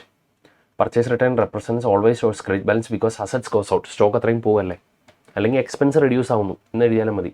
Credit. Next loan from bank liability. Okay. Trade expenses എന്ന് പറയുമ്പോൾ എക്സ്പെൻസ് അല്ലേ? Expenses debit. Correct. Trade payables liability അല്ലേ? ലൈബിലിറ്റി ആണെങ്കിൽ ക്രെഡിറ്റ് ബാലൻസ് അല്ലേ വരുന്നത്? പക്ഷേ ഇവിടെയോ ഡെബിറ്റ് സൈഡിൽ എഴുതിയിരിക്കുന്നത്. അപ്പോൾ തെറ്റ്. ട്രേഡ് പേയബിൾ ക്രെഡിറ്റ് സൈഡിലേക്ക് എടുത്ത് എഴുതി കാണിക്കണം, ട്രയൽ ബാലൻസ് വരയ്ക്കണം. അതിൻ്റെ reason trade payables is a liability, so it's balance will be credit balance. അടുത്ത് ബിൽസ് പേയബിൾ. അതൊരു ലൈബിലിറ്റി അല്ലേ? പക്ഷേ ഇവർ ഡെബിറ്റിൽ എഴുതിയേക്കുന്നത്. അതെങ്ങോട്ട് എഴുതണം? ക്രെഡിറ്റിലേക്ക് എഴുതണം. അതിൻ്റെ reason bills payable is a liability, so it's balance will be credit balance. ഈ റീസണോടെ എഴുതണേ. Salaries and wages expense debit. Okay. Cash at bank asset debit. Okay. Opening inventory, opening stock ഒരു അസറ്റാണ്. അപ്പോൾ എന്ത് ബാലൻസാണ് വരേണ്ടത്? Debit balance. So opening inventory represents assets, so it's balance will be debit balance. Correct ചെയ്യണം. Rent and rates expense debit. Okay. Sales return എന്ന് പറയുമ്പോൾ income കുറയുമല്ലേ, അല്ലെങ്കിൽ വിറ്റ ഗുഡ്സ് തിരിച്ചു വരിക, അപ്പോൾ കടയിൽ അത്ര സ്റ്റോക്ക് കൂടുക. സോ ഡെബിറ്റ് ബാലൻസാണ് വരേണ്ടത്. Sales return always shows debit balance because asset comes in. വിറ്റ ഗുഡ്സ് സ്റ്റോക്ക് തിരിച്ചു വരുന്നു എന്നുള്ള രീതിയിൽ, അല്ലെങ്കിൽ ഇൻകം റെഡ്യൂസ് ആവുന്നു എന്ന് എഴുതിയാലും മതി. So debit balance. Is it clear? എന്നിട്ട് ടാലിയാക്കി കൊടുക്കുക. അവന്മാരെ എങ്ങനെയോ ചക്ക വീണ് മൊയിലെത്ത പോലെ ജസ്റ്റ് ടാലിയാക്കിയതാ. ഇതാണ് കറക്റ്റ് വരയ്ക്കേണ്ടത്. തെറ്റിയതിൻ്റെ റീസൺസും എഴുതുക. കുഴപ്പമുണ്ടോ? ഏത് ട്രയൽ ബാലൻസ് അറേഞ്ച് ചെയ്യാനുള്ള റൂളോ? ചിലപ്പോൾ ഒന്നെങ്കിൽ ട്രയൽ ബാലൻസ് അറേഞ്ച് ചെയ്യാൻ ചോദിക്കുക, അല്ലെങ്കിൽ സബ്സിഡറി ബുക്കിൻ്റെ ചോദിക്കുക, അല്ലെങ്കിൽ ഒരു ക്യാഷ് ബുക്ക് ഏതെങ്കിലും ഒരു 5 മാർക്കിന് ചോദിക്കാറുണ്ട് കേട്ടോ. Write out the journal entries to rectify the following errors using a suspense account. അപ്പോൾ റെക്ടിഫിക്കേഷൻ ഓഫ് എറേഴ്സ് ഒരു സസ്പെൻസ് അക്കൗണ്ട് ഓപ്പൺ ചെയ്തതിന് ശേഷം, അതായത് ട്രയൽ ബാലൻസ് പ്രിപ്പയർ ചെയ്ത് ടാലിയാവാത്തതുകൊണ്ട് സസ്പെൻസ് ഓപ്പൺ ചെയ്തു, അതിന് ശേഷം തെറ്റുകൾ കണ്ടുപിടിച്ച് തിരുത്തുന്നു. Goods of the value 15,000 returned by mister Aman. Goods of the value 15,000 returned by Aman എന്ന് പറയുമ്പോൾ ഇങ്ങോട്ട് റിട്ടേൺ ചെയ്തു. Sales return were entered in sales day book. Sales return ബുക്കിൽ എഴുതേണ്ടത് ഏത് ബുക്കിൽ കൊണ്ട് എഴുതി? സെയിൽസ് ഡേ ബുക്കിൽ എഴുതി. And posted there from to the credit office account. എന്നിട്ട് അവിടെ നിന്ന് ആളുടെ അക്കൗണ്ടിൻ്റെ ക്രെഡിറ്റ് സൈഡിലേക്ക് എഴുതി. ആളുടെ അക്കൗണ്ടിൻ്റെ ക്രെഡിറ്റ് സൈഡിലേക്ക് എഴുതി. ഇപ്പോൾ സെയിൽസ് റിട്ടേൺ ബുക്കിൽ ഗുഡ്സ് റിട്ടേൺ വന്നു കഴിഞ്ഞാൽ സെയിൽസ് റിട്ടേൺ ബുക്കിൽ എഴുതണം. എന്നിട്ട് പാർട്ടിയുടെ അക്കൗണ്ടിൽ ക്രെഡിറ്റ് ചെയ്യണം. പാർട്ടി ഗീവർ അല്ലേ, പാർട്ടിയുടെ അക്കൗണ്ടിൽ ക്രെഡിറ്റ് ചെയ്യണം. അപ്പോൾ പാർട്ടിയുടെ അക്കൗണ്ടിൽ മിസ്റ്റേക്ക് ഉണ്ടോ? ഇല്ല. അമൻ്റെ അക്കൗണ്ടിൽ എഴുതിയതിൽ മിസ്റ്റേക്ക് ഉണ്ടോ? ഇല്ല. പിന്നെ എന്താ മിസ്റ്റേക്ക്? ഇത് സെയിൽസ് റിട്ടേൺ ബുക്കിൽ എഴുതേണ്ടതിന് പകരം ഏത് ബുക്കിൽ കൊണ്ട് എഴുതി? സെയിൽസ് ഡേ ബുക്കിൽ എഴുതി. സെയിൽസ് റിട്ടേൺ ബുക്കിൽ എഴുതിയായിരുന്നെങ്കിൽ അത് സെയിൽസ് റിട്ടേണിൻ്റെ ഡെബിറ്റ് സൈഡിൽ ടോട്ടൽ വന്നേനെ. സെയിൽസ് ബുക്കിൽ എഴുതുമ്പോൾ അതിൻ്റെ ടോട്ടൽ എടുത്ത് സെയിൽസ് അക്കൗണ്ടിൻ്റെ ക്രെഡിറ്റ് സൈഡിലായി പോകും. എന്ന് പറഞ്ഞാൽ സെയിൽസ് റിട്ടേണിന് ഡെബിറ്റ് ചെയ്യേണ്ടതിന് പകരം സെയിൽസ് അക്കൗണ്ടിനെ ക്രെഡിറ്റ് ചെയ്തു എന്നുള്ള എഫക്റ്റ് വരും. ബുക്ക് മാറിപ്പോയതാണ്, സബ്സിഡറി ബുക്ക് റെക്കോർഡ് ചെയ്തപ്പോൾ. പക്ഷേ പാർട്ടിയുടെ അക്കൗണ്ടിലെ പോസ്റ്റിംഗ് കറക്റ്റാണ്. പാർട്ടിയുടെ അക്കൗണ്ടിൽ മിസ്റ്റേക്ക് ഇല്ല. പാർട്ടിയുടെ അക്കൗണ്ടിൽ എന്ത് ചെയ്യണം? ക്രെഡിറ്റ് ചെയ്യണം. സെയിൽസ് റിട്ടേണിന് ഡെബിറ്റ് ചെയ്യേണ്ടതിന് പകരം അത് സെയിൽസ് ബുക്കിൽ എഴുതി സെയിൽസ് അക്കൗണ്ടും ക്രെഡിറ്റ് വന്നു.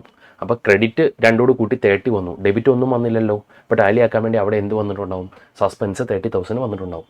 അപ്പം റെക്ടിഫിക്കേഷൻ എൻട്രി എങ്ങനെ വരണം? Sales return account debtor debit ചെയ്യാൻ വിട്ടുപോയത് 15,000. ഒരാവശ്യമില്ലാതെ ക്രെഡിറ്റ് ചെയ്ത് സെയിൽസിനെ പിടിച്ച് ഡെബിറ്റ് ചെയ്യണം. To suspense. ഇത് പറഞ്ഞില്ലായിരുന്നെങ്കിലോ ടു അമാൻ എന്ന് പറഞ്ഞുകൊണ്ട് 30 എഴുതായിരുന്നു. പക്ഷേ അമാൻ്റെ അക്കൗണ്ടിൽ മിസ്റ്റേക്ക് ഉണ്ടോ? ഇല്ല. തെറ്റ് തിരുത്തിയാൽ മതി. തെറ്റെന്താ? സെയിൽസ് റിട്ടേണിനെ ഡെബിറ്റ് ചെയ്യണമായിരുന്നു, ചെയ്തിട്ടില്ല, ഡെബിറ്റ് ചെയ്യും. ഒരാവശ്യമില്ലാതെ സെയിൽസ് ബുക്കിൽ എഴുതുമ്പോൾ സെയിൽസ് ക്രെഡിറ്റ് ആവില്ലേ വരുള്ളൂ.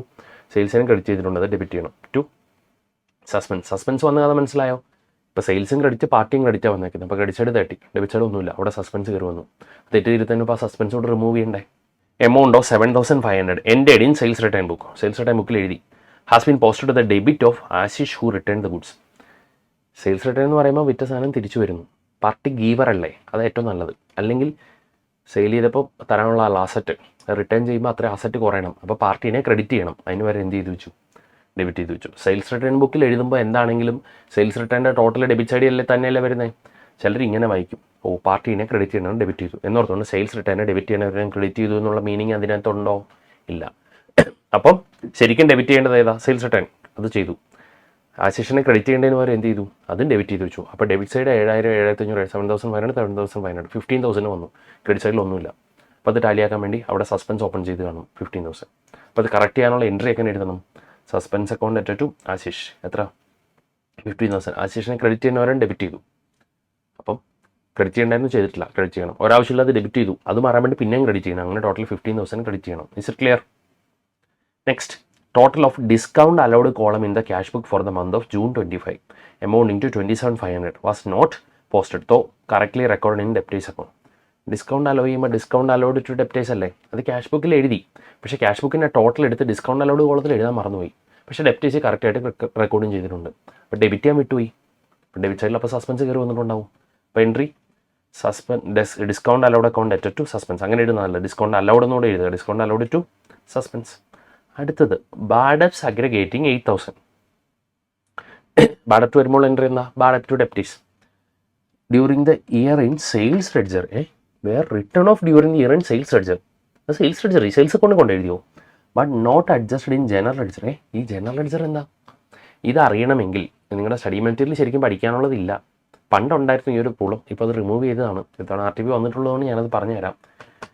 നമ്മൾ ജേണലിനെ കുറേ ആയിട്ട് ഡിവൈഡ് ചെയ്തേക്കുന്നതാണ് ഈ സബ്സിഡറി ബുക്സ് എന്ന് പറയുന്നത്. ജേണലിലെല്ലാം കൂടെ ഒരുമിച്ച് എഴുതുന്നതിന് പകരം പലതായിട്ട് എഴുതാൻ വേണ്ടി നമ്മൾ ഓപ്പൺ ചെയ്യുന്നതാണ് സബ്സിഡറി ബുക്സ്. അതുപോലെ ലെഡ്ജറിനെ നമുക്ക് 3 ആയിട്ട് തിരിക്കാം. ലെഡ്ജറിലോ ഏറ്റവും കൂടുതൽ ടൈപ്പ് ഓഫ് അക്കൗണ്ടുകൾ വരുന്നത് ഏതായിരിക്കും? ലെഡ്ജറുകൾ. ഏറ്റവും കൂടുതൽ ടൈപ്പ് ഓഫ് ലെഡ്ജേഴ്സ് വരുന്നത് ഏതായിരിക്കും? ലെഡ്ജർ ടൈപ്പുകൾ വരുന്നത് ഏറ്റവും കൂടുതൽ ടൈപ്പ് ഓഫ് ലെഡ്ജേഴ്സ് വരുന്നത് ചിന്തിക്കുക. ചില പറയും ക്യാഷ് അക്കൗണ്ട്, 100 ക്യാഷ് അക്കൗണ്ട് കാണുമോ? സെയിൽസ് അക്കൗണ്ട് 100 സെയിൽസ് അക്കൗണ്ട് കാണുമോ? ഇല്ല. പിന്നെ എന്തായിരിക്കും? ഡെപ്റ്റേഴ്സും ക്രെഡിറ്റേഴ്സും. ഡെപ്റ്റേഴ്സും ക്രെഡിറ്റേഴ്സും പറഞ്ഞാൽ നമ്മളൊരു അക്കൗണ്ട് അല്ല ഓപ്പൺ ചെയ്യുന്നത്. സപ്പോസ് എനിക്ക് 100 ഡെപ്റ്റേഴ്സ് ഉണ്ടെങ്കിലോ 100 പേരുടെ പേരിൽ അക്കൗണ്ട് കാണും. ഒരു 30 ക്രെഡിറ്റേഴ്സ് ഉണ്ടെങ്കിലോ 30 ക്രെഡിറ്റേഴ്സിൻ്റെ പേരിൽ അക്കൗണ്ട് കാണും. ബാക്കി എല്ലാം കൂടെ കൂട്ടിയാൽ ചിലപ്പോൾ 50 അല്ലേ കാണുള്ളൂ. ടോട്ടൽ ഒരു ബിസിനസ്സിലൊരു സപ്പോസ് ഒരു 180 അക്കൗണ്ട്സ് ഉണ്ടെന്ന് കരുതി. അതിലൊരു 100 ഡെപ്റ്റേഴ്സിൻ്റെ പേരായിരിക്കും, ഒരു 20 30 ക്രെഡിറ്റേഴ്സിൻ്റെ പേരായിരിക്കും. ബാക്കി ഒരു 50 കാണുള്ളൂ. ബാക്കിയുള്ളവരുടെ ലെഡ്ജർ എല്ലാം കൂടെ, ബാക്കി എല്ലാ ലെഡ്ജറും കൂടെ. അപ്പോൾ ലെഡ്ജറുകളെ നമുക്ക് 3 ആയിട്ട് തിരിക്കാം. General ledger, debtors ledger, creditors ledger. Debtors ലെഡ്ജറിൽ നമ്മൾ എന്ത് ചെയ്യുന്നു വെച്ചാൽ ഡെപ്റ്റേഴ്സിൻ്റെ ലെഡ്ജർ അക്കൗണ്ട് എഴുതാൻ വേണ്ടി ഒരു ബുക്ക് ഓപ്പൺ ചെയ്യും, ഡെപ്റ്റേഴ്സ് ലെഡ്ജർ. ക്രെഡിറ്റേഴ്സിൻ്റെ അക്കൗണ്ട് എല്ലാം എഴുതാൻ വേണ്ടി വേറൊരു ലെഡ്ജർ ഓപ്പൺ ചെയ്യും, ക്രെഡിറ്റേഴ്സ് ലെഡ്ജർ. ഇതല്ലാതെ ബാക്കി വരുന്ന other than debtors and creditors അല്ലാത്ത എല്ലാ അക്കൗണ്ടുകളും എഴുതാൻ വേണ്ടി എവിടെ എന്ത് ഓപ്പൺ ചെയ്യും? ജനറൽ ലെഡ്ജർ ഓപ്പൺ ചെയ്യും. ഡെപ്റ്റേഴ്സ് ലെഡ്ജറിലോ ഡെപ്റ്റേഴ്സിൻ്റെ പേരുകൾ മാത്രമാണുള്ളൂ, ഡെപ്റ്റേഴ്സിൻ്റെ പേഴ്സണൽ അക്കൗണ്ട് മാത്രമേ എഴുതുള്ളൂ. ക്രെഡിറ്റേഴ്സ് ലെഡ്ജറിലോ ക്രെഡിറ്റേഴ്സിൻ്റെ പേഴ്സണൽ അക്കൗണ്ട്. ഡെപ്റ്റേഴ്സ് ലെഡ്ജറിനെ വിളിക്കുന്ന മറ്റൊരു പേരാണ് സെയിൽസ് ലെഡ്ജർ.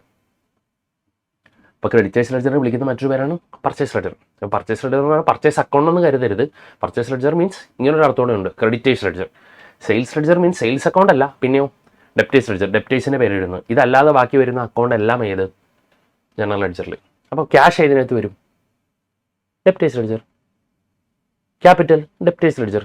ഇപ്പം സപ്പോസ് ആദർശ് ഒരു ഡെപ്റ്ററാണ്, ഡെപ്റ്റേഴ്സ് ലെഡ്ജറിൽ എഴുതും. അമൽ ഒരു ക്രെഡിറ്ററാണ്, ക്രെഡിറ്റേഴ്സ് ലെഡ്ജറിൽ എഴുതും. സ്നേഹ ഒരു ഡെപ്റ്ററാണ്, ഡെപ്റ്റേഴ്സ് ലെഡ്ജറിൽ എഴുതും. ദെൻ ആശിഷ് ഒരു ക്രെഡിറ്ററാണ്, ക്രെഡിറ്റേഴ്സ് ലെഡ്ജറിൽ എഴുതും. സൽമാൻ ഒരു ക്രെഡിറ്ററാണ്, ക്രെഡിറ്റേഴ്സ് ലെഡ്ജറിൽ എഴുതും. ക്ലിയർ? അപ്പോൾ ഡെപ്റ്ററും ക്രെഡിറ്ററും മാത്രമേ ഉള്ളൂ. അപ്പോൾ പർച്ചേസ് അക്കൗണ്ടോ ഡെപ്റ്റേഴ്സ് ലെഡ്ജറിൽ, സെയിൽസ് അക്കൗണ്ടോ ഡെപ്റ്റേഴ്സ് ലെഡ്ജറിൽ, സെയിൽസ് റിട്ടേൺ ഡെപ്റ്റേഴ്സ് ലെഡ്ജറിൽ, സാലറി റെന്റ് എല്ലാം ഡെപ്റ്റേഴ്സ് ലെഡ്ജറിൽ. ക്രെഡിറ്റേഴ്സും ഡെപ്റ്റേഴ്സും അല്ലാത്ത എല്ലാം എല്ലാം ജനറൽ ലെഡ്ജറിൽ കേട്ടോ, എല്ലാം ജനറൽ ലെഡ്ജറിൽ. സാലറി ഡെപ്റ്റേഴ്സ് ലെഡ്ജറിൽ, പർച്ചേസ് സാലറി ജനറൽ ലെഡ്ജറിൽ, ദെൻ പർച്ചേസസ് ജനറൽ ലെഡ്ജറിൽ. അപ്പം ഡെപ്റ്റേഴ്സും ക്രെഡിറ്റേഴ്സും അല്ലാത്ത എല്ലാം ജനറൽ ലെഡ്ജറിൽ വരും. ഇനി ഈ കഥയിലേക്ക് വരാം. ബാഡ് ഡെപ്റ്റ്സ് വരുമ്പോൾ എൻട്രി എന്താ? ബാഡ് ഡെപ്റ്റ് ടു ഡെപ്റ്റേഴ്സ്. ബാഡ് ഡെപ്റ്റ് ഇതിൽ ഏത് ലെഡ്ജറിലാണ് വരേണ്ടത്? ജനറൽ ലെഡ്ജറിൽ. ഡെപ്റ്റേഴ്സോ ഡെപ്റ്റേഴ്സ് ലെഡ്ജറിൽ. ഡെപ്റ്റേഴ്സ് ലെഡ്ജർ എന്ന് പറയുന്ന മറ്റൊരു പേരാണ് സെയിൽസ് ലെഡ്ജർ. ഇനി വായിക്ക്. ബാഡ് ഡെപ്റ്റ് aggregating 8,000 were written off during year. Sales ledger എന്ന് പറഞ്ഞാൽ കസ്റ്റമൈസ് ലെഡ്ജർ ഡെപ്റ്റേഴ്സ് ലെഡ്ജറിൽ എഴുതി, but not adjust in general ledger എന്ന് പറഞ്ഞാൽ ജനറൽ ലെഡ്ജറിലെ ബാഡ് ഡെപ്റ്റ് അക്കൗണ്ടിൽ എഴുതാൻ മറന്നുപോയി. അപ്പോൾ ബാഡ് ഡെപ്റ്റ് എഴുതാൻ മറന്നുപോയി എന്നുള്ള അർത്ഥം മാത്രമേ ഉള്ളൂ കേട്ടോ. അപ്പോൾ എൻട്രി എങ്ങനെ വരും? ബാഡ് ഡെപ്റ്റ് account at to suspense. Bad ഡെപ്റ്റ് account at to suspense. Bad ഡെപ്റ്റ് ആണ് ജനറൽ ലെഡ്ജറിൽ എഴുതേണ്ടത്, അത് വിട്ടുപോയി. ഡെപ്റ്റേഴ്സ് ലെഡ്ജർ കറക്റ്റായിട്ട് എഴുതി, അല്ലാതെ സെയിൽസ് ലെഡ്ജർ എന്ന് പറയുമ്പോൾ സെയിൽസ് അക്കൗണ്ട് എന്ന് കരുതരുത് കേട്ടോ. അപ്പോൾ ബാഡ് ഡെപ്റ്റ് to suspense. Sale of 30,000 made to Avya was correctly entered in sales day book. Sales day book കറക്റ്റായിട്ട് ആവ്യ എന്ന് പറഞ്ഞുകൊണ്ട് കറക്റ്റ് എഴുതി, but wrongly posted the debit of Adya. ആവ്യയുടെ അക്കൗണ്ടിൽ ഡെബിറ്റ് ചെയ്യേണ്ടതിന് പകരം ഇത് ആരുടെ അക്കൗണ്ടിലായി പോയി? ആദ്യയുടെ അക്കൗണ്ടിൽ. Debited as 3,000. ഒരു 0 കുറഞ്ഞും പോയി, പേര് മാറിപ്പോയി, എമൗണ്ട് മാറിപ്പോയി. ഏത് പോസ്റ്റ് ചെയ്തപ്പോൾ സെയിൽസ് ഡേ ബുക്കിൽ നിന്ന് എടുത്ത് പോസ്റ്റ് ചെയ്തപ്പോൾ. അപ്പോൾ ഞാൻ കഴിഞ്ഞോട്ടെ, സെയിൽസ് ഡേ ബുക്ക് കറക്റ്റായിട്ട് എഴുതി. അപ്പോൾ സെയിൽസ് അക്കൗണ്ടിൽ കറക്റ്റായിട്ട് ക്രെഡിറ്റ് വരും. ടോട്ടൽ 30,000. ആവ്യന് നേരിട്ട് ഡെബിറ്റ് ചെയ്യേണ്ടതിന് പകരം ആരെയായിപ്പോയി? ആദ്യയിലായിപ്പോയി, 3,000 ആയിപ്പോയി ഡെബിറ്റ്. അപ്പോൾ ഡെബിറ്റ് ഒരു 27 കുറവല്ലേ? അപ്പോൾ അവിടെ സസ്പെൻസ് കയറി വന്നിട്ടുണ്ടാവും. അപ്പോൾ ഇത് റെക്ടിഫൈ ചെയ്യാനുള്ള എൻട്രി എന്താ? ശരിക്കും ഡെബിറ്റ് ചെയ്യേണ്ട ആരാ? ആവ്യനെ 30,000. അതങ്ങ് ഡെബിറ്റ് ചെയ്യാം. ആവ്യ അക്കൗണ്ട് ലെറ്റർ 30,000. ഒരാവശ്യമില്ലാതെ ഡെബിറ്റ് ചെയ്ത ആദ്യനെ പിടിച്ച് എന്ത് ചെയ്യുക? ക്രെഡിറ്റ് ചെയ്യുക. ടു ആദ്യ 3,000. ടു സസ്പെൻസ് എത്ര? 27,000. അതെങ്ങനെയാണെന്ന് വെച്ചാൽ ഡെബിറ്റ് ചെയ്തപ്പോൾ 27 കുറവല്ലേ വന്നത്? 30ക്ക് വരാൻ 3,000 അല്ലേ ഡെബിറ്റ് ചെയ്തത്. അപ്പം ഡെബിറ്റ് സൈഡിൽ അത്രയും ടാലി ആവാത്തതുകൊണ്ട് സസ്പെൻസ് ഓപ്പൺ ചെയ്തിട്ടുണ്ടാവും. അത് റിമൂവ് ചെയ്യാൻ വേണ്ടി ക്രെഡിറ്റും ചെയ്തു. Supplier account has been overcast by 225. Supplier account എന്ന് പറഞ്ഞാൽ ക്രെഡിറ്റർ. സപ്ലയർ അക്കൗണ്ട് 225 കൂടുതൽ കാണിച്ചേക്കുന്നത്, അപ്പോൾ കുറയ്ക്കണം. സപ്ലയർ അക്കൗണ്ട് ഇട്ടിട്ട് സസ്പെൻസ് 225.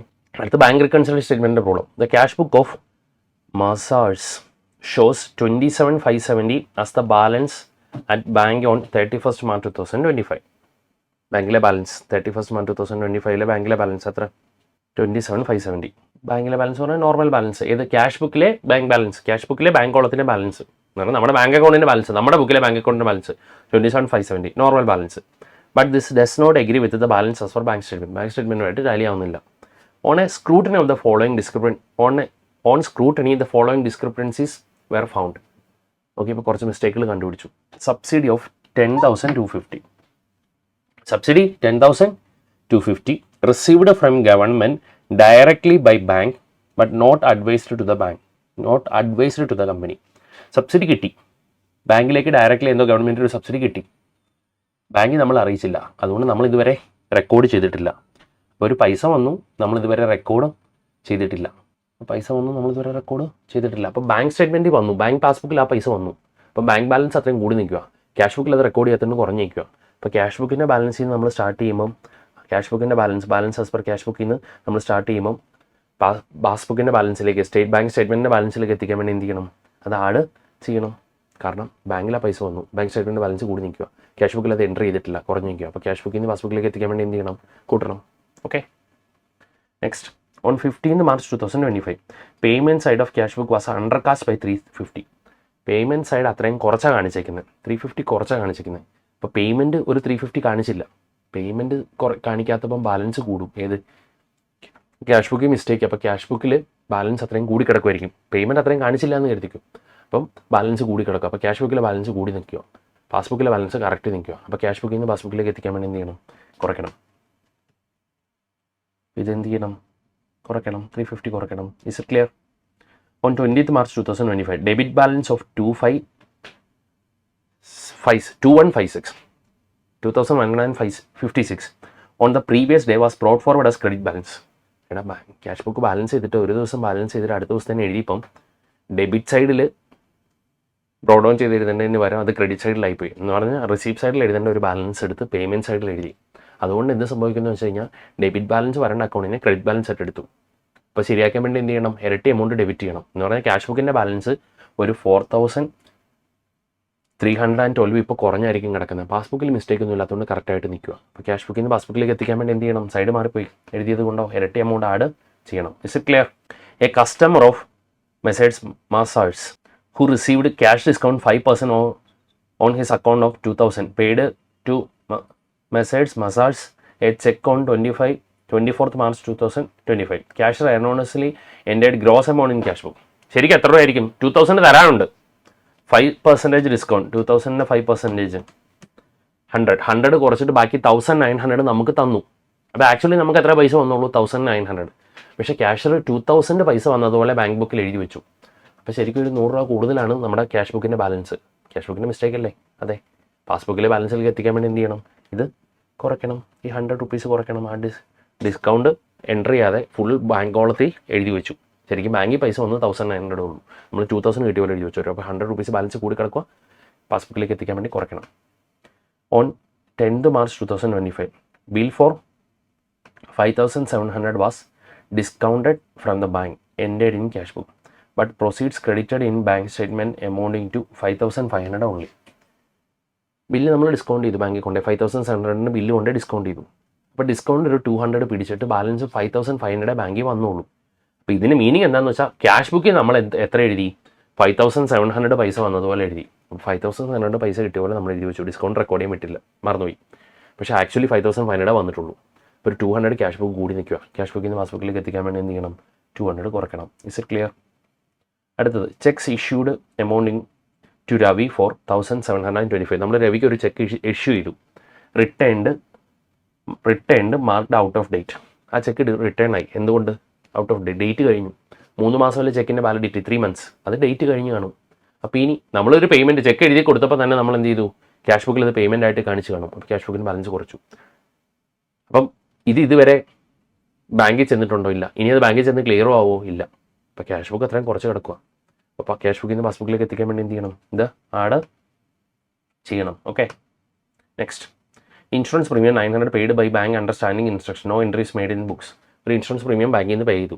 അപ്പോൾ ബാങ്ക് പാസ്ബുക്കിൽ ആദ്യം എഴുതി, ക്യാഷ് ബുക്കിൽ ഇതുവരെ എഴുതിയിട്ടില്ല. അപ്പോൾ ക്യാഷ് ബുക്കിൽ ബാലൻസ് കൂടി കിടക്കുക, പാസ്ബുക്കിൽ കുറഞ്ഞു കിടക്കുക. ക്യാഷ് ബുക്കിൽ നിന്ന് പാസ്ബുക്കിലേക്ക് എത്തിക്കാൻ വേണ്ടി എന്ത് ചെയ്യണം, 900 കുറയ്ക്കണം. Then bills receivable of 1530 discounted for 1500 with the bank. 1530 bill discount ചെയ്തു, 1500 കിട്ടി, ഒരു 30 discount. Had been dishonour on 30th March ഡിസോണറായി. അപ്പോൾ നമ്മളത് എഴുതിയിട്ടില്ല. അപ്പോൾ ഡിസോണർ ആകുമ്പോൾ നമ്മൾ എന്ത് ചെയ്യണം, ബാങ്ക് ബാലൻസിൽ നിന്ന് അത്രയും കുറയ്ക്കണം. പക്ഷേ ബാങ്ക് പാസ്ബുക്കിൽ ആക്ച്വലി എന്ത് ചെയ്തു, ഇത് ഡിസോണർ ആയപ്പോൾ തന്നെ നമ്മുടെ അക്കൗണ്ടിൽ നിന്ന് പൈസ ഡിഡക്ട് ചെയ്തിട്ടുണ്ടാവും. ക്യാഷ് ബുക്കിൽ പഴയ ബാലൻസ് ആയിരിക്കും. അപ്പോൾ ക്യാഷ് ബുക്കിൽ നിന്ന് പാസ്ബുക്കിലേക്ക് എത്തിക്കാൻ വേണ്ടി എത്ര കുറയ്ക്കണം, 1530. ബില്ല് ഡിസ്കൗണ്ട് ചെയ്യുമ്പോൾ ടോട്ടൽ ബില്ലിൻ്റെ എമൗണ്ട് നമ്മൾ എന്ത് ചെയ്യണം, കുറയ്ക്കണം. Bank recorded cash deposit of 1650 as 1560. ബാങ്കിൻ്റെ മിസ്റ്റേക്കാണ്. നമ്മൾ ശരിക്കും എത്ര ഡിപ്പോസിറ്റ് ചെയ്ത് 1650. അപ്പോൾ ക്യാഷ് ബുക്കിൽ 1650 കൂട്ടി, പക്ഷേ ബാങ്കിൽ അത് 1560 കൂട്ടിയിട്ടുള്ളൂ. അപ്പോൾ ഒരു 90 റുപ്പീസ് ബാങ്കിലെ ബാലൻസ് കുറവാണ്. ബാങ്കിൻ്റെ മിസ്റ്റേക്കാണ്. എന്താണെങ്കിലും നമ്മൾ BRS വരയ്ക്കുമ്പോൾ എന്ത് ചെയ്യണം, ക്യാഷ് ബുക്കിൽ നിന്ന് പാസ്ബുക്കിൻ്റെ ബാലൻസിലേക്ക് എത്തിക്കാൻ വേണ്ടി എന്ത് ചെയ്യണം, അവർ 90 കുറയ്ക്കണം.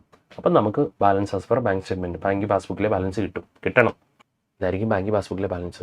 എന്നിട്ട് നമ്മൾ ബാങ്കിൻ്റെ മിസ്റ്റേക്ക് ഇൻറ്റിമേറ്റ് ചെയ്യണം. നമ്മുടെ ബുക്കിൽ റെക്കോർഡ് ചെയ്യാനുള്ളതൊക്കെ റെക്കോർഡ് ചെയ്യണം. Is it clear? Valuation of inventories. From the following particulars, ascertain the value of inventories on 31st March 2025. Inventory on 1st April 2024, 10,50,000. ഓപ്പണിങ്ങിൽ inventory 10,50,000 ഉണ്ട്. എന്ത് കണ്ടുപിടിക്കണം, ക്ലോസിംഗിൽ ഇൻവെൻട്രി കണ്ടുപിടിക്കണം. അപ്പോൾ ഒരു വർഷം മുമ്പത്തെ സ്റ്റോക്ക് തന്നിട്ടുണ്ട്, വർഷം അവസാനത്തെ സ്റ്റോക്ക് കണ്ടുപിടിക്കണം. Valuation of inventory. Purchase made during year, അതെന്ത് ചെയ്യണം, ആഡ് ചെയ്യണം. സെയിൽസ്, അതല്ല, സെയിൽസിൽ നിന്ന് പ്രോഫിറ്റ് കുറച്ചിട്ട് ആ കോസ്റ്റ്, വിറ്റതിൻ്റെ കോസ്റ്റ് എന്ത് ചെയ്യണം, ലെസ് ചെയ്യണം. മാനുഫാക്ചറിങ് എക്സ്പെൻസ് എന്ത് ചെയ്യണം, ആഡ് ചെയ്യണം. സെല്ലിംഗ് ഡിസ്ട്രിബ്യൂഷൻ എക്സ്പെൻസ് മൈൻഡ് ചെയ്യേണ്ട, അഡ്മിനിസ്ട്രേഷൻ എക്സ്പെൻസ് മൈൻഡ് ചെയ്യേണ്ട. എന്ന് പറഞ്ഞാൽ നമ്മളെങ്ങനെയാണ്, ഒരു വർഷം മുമ്പത്തെ സ്റ്റോക്ക് ഇരിപ്പുണ്ട്, അതിന് ശേഷം പിന്നെ മേടിച്ചേക്കുന്നത് എന്ത് ചെയ്യണം, ആഡ് ചെയ്യണം. അതിനുശേഷം വിറ്റ് പോയിൻ്റെ കോസ്റ്റ് എന്ത് ചെയ്യണം, മൈനസ് ചെയ്യണം. മാനുഫാക്ചറിങ് എക്സ്പെൻസ് ഈ കോസ്റ്റിനോട് എടുക്കേണ്ടതല്ലേ, ആഡ് ചെയ്യണം. ബാക്കി ഇത് രണ്ടും പ്രൊഡക്ഷൻ്റെ കോസ്റ്റിലേക്ക് വരുന്നതാണോ, ഇല്ല. ഇത്രേ ഉള്ളൂ.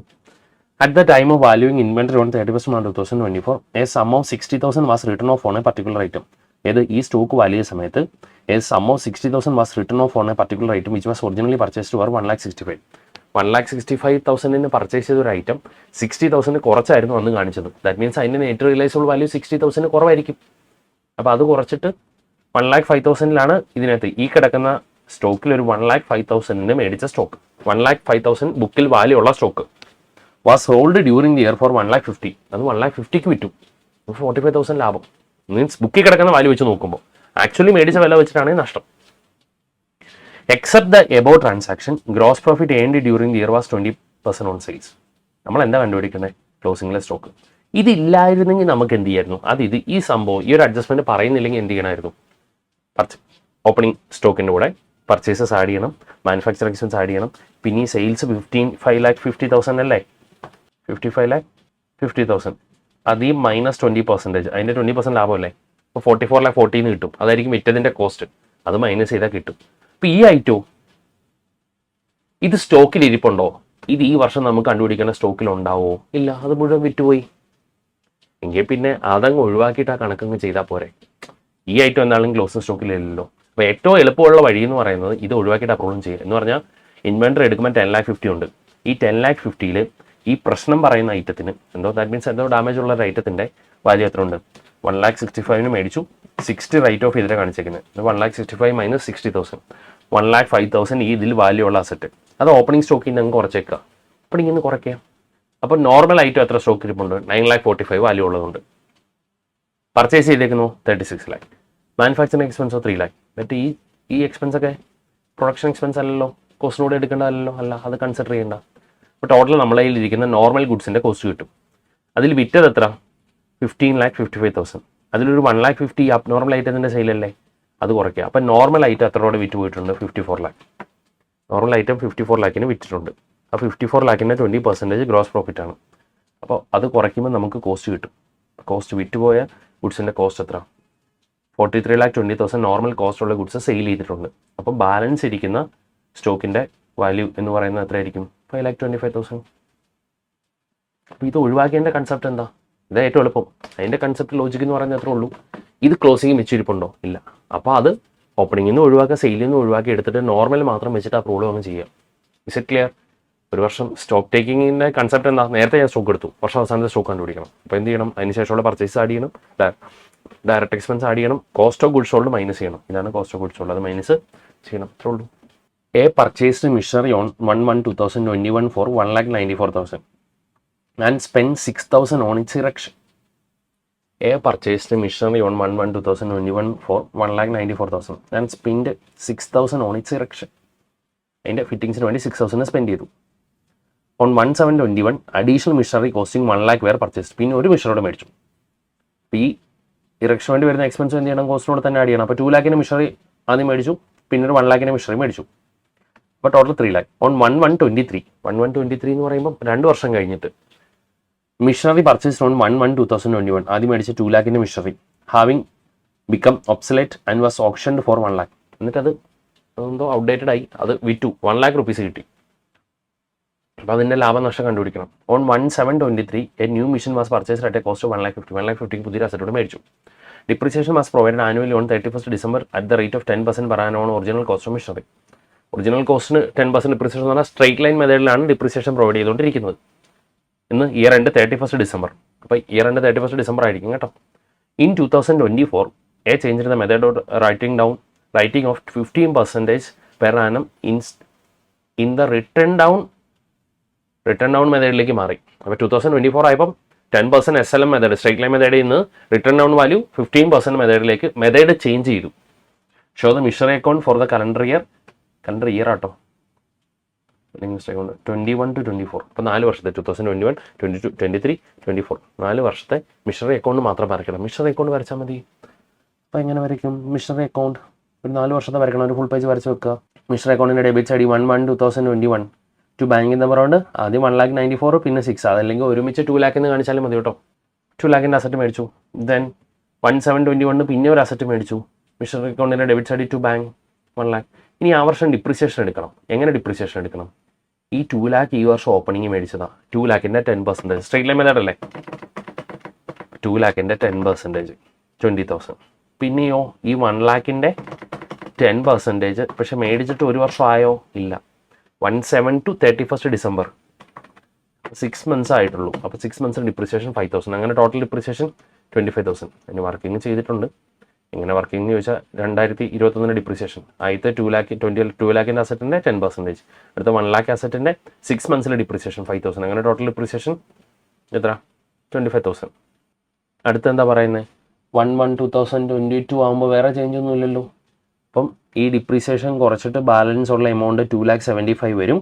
അത് ബാലൻസ് ബ്രോ ഡൗൺ ചെയ്യുക. അടുത്ത വർഷം ഡിപ്രിസിയേഷൻ എടുക്കുമ്പോഴോ ടോട്ടൽ ഇപ്പോൾ എത്ര കോസ്റ്റുള്ള അസറ്റ് ഉണ്ട്? 2 lakh പ്ലസ് 1 lakh 3 lakhൻ്റെ 10% അടുത്ത വർഷം ഡിപ്രിസിയേഷൻ. സ്ട്രെയിറ്റ് ലൈൻ മെത്തേഡ് അല്ലേ? അപ്പോൾ മേടിച്ചതെന്ന് പറഞ്ഞാൽ ആദ്യം 2 lakhനും പിന്നെ 1 lakhനും രണ്ടും ഈ വർഷം ഫുൾ ഇയർ ഉപയോഗിച്ചു. അപ്പം 10% 30,000 ഡിപ്രിസിയേഷൻ. അത് കഴിഞ്ഞിട്ട് എത്ര വരും? 2,45,000. അത് ബാലൻസ് ചെയ്യുക. 2,45,000. 23 എന്ത് സംഭവിച്ചു? 23 ജനുവരി ആയപ്പോൾ തന്നെ ആദ്യം മേടിച്ച മിഷറി 1 lakh rupeesന് വിറ്റല്ലേ? ആദ്യം മേടിച്ച മിഷറി എന്ന് പറയുമ്പോൾ 2 lakhൻ്റെ machinery first year 10% depreciation, second year പിന്നെയും 10% ഡിപ്രിസിയേഷൻ. അങ്ങനെ 2 വർഷം കൊണ്ട് 40,000 ഡിപ്രിസിയേഷൻ. 2 lakh minus 40,000. 2 വർഷത്തേന് ഡിപ്രിസിയേഷൻ. ആദ്യത്തെ വർഷം 2 lakh, രണ്ടാമത്തെ വർഷം 2 lakh. അപ്പോൾ ഡിപ്രിസിയേഷൻ കുറച്ചിട്ട് ബാക്കി വാല്യൂ എത്ര? 1,60,000. 1,60,000 അസറ്റ് വിറ്റപ്പോൾ എത്രയേ കിട്ടിയുള്ളൂ? 1 lakh കിട്ടിയുള്ളൂ. സോ ലോസ് എത്ര? 60,000. വെൽ അസറ്റ് വിറ്റ് പൈസ കിട്ടുമ്പോൾ എൻട്രി ബാങ്ക് അക്കൗണ്ട് ഡെറ്റ് ടു മിഷറി. അപ്പോൾ ബൈ ബാങ്ക് എന്നും പറഞ്ഞുകൊണ്ട് 1 lakh.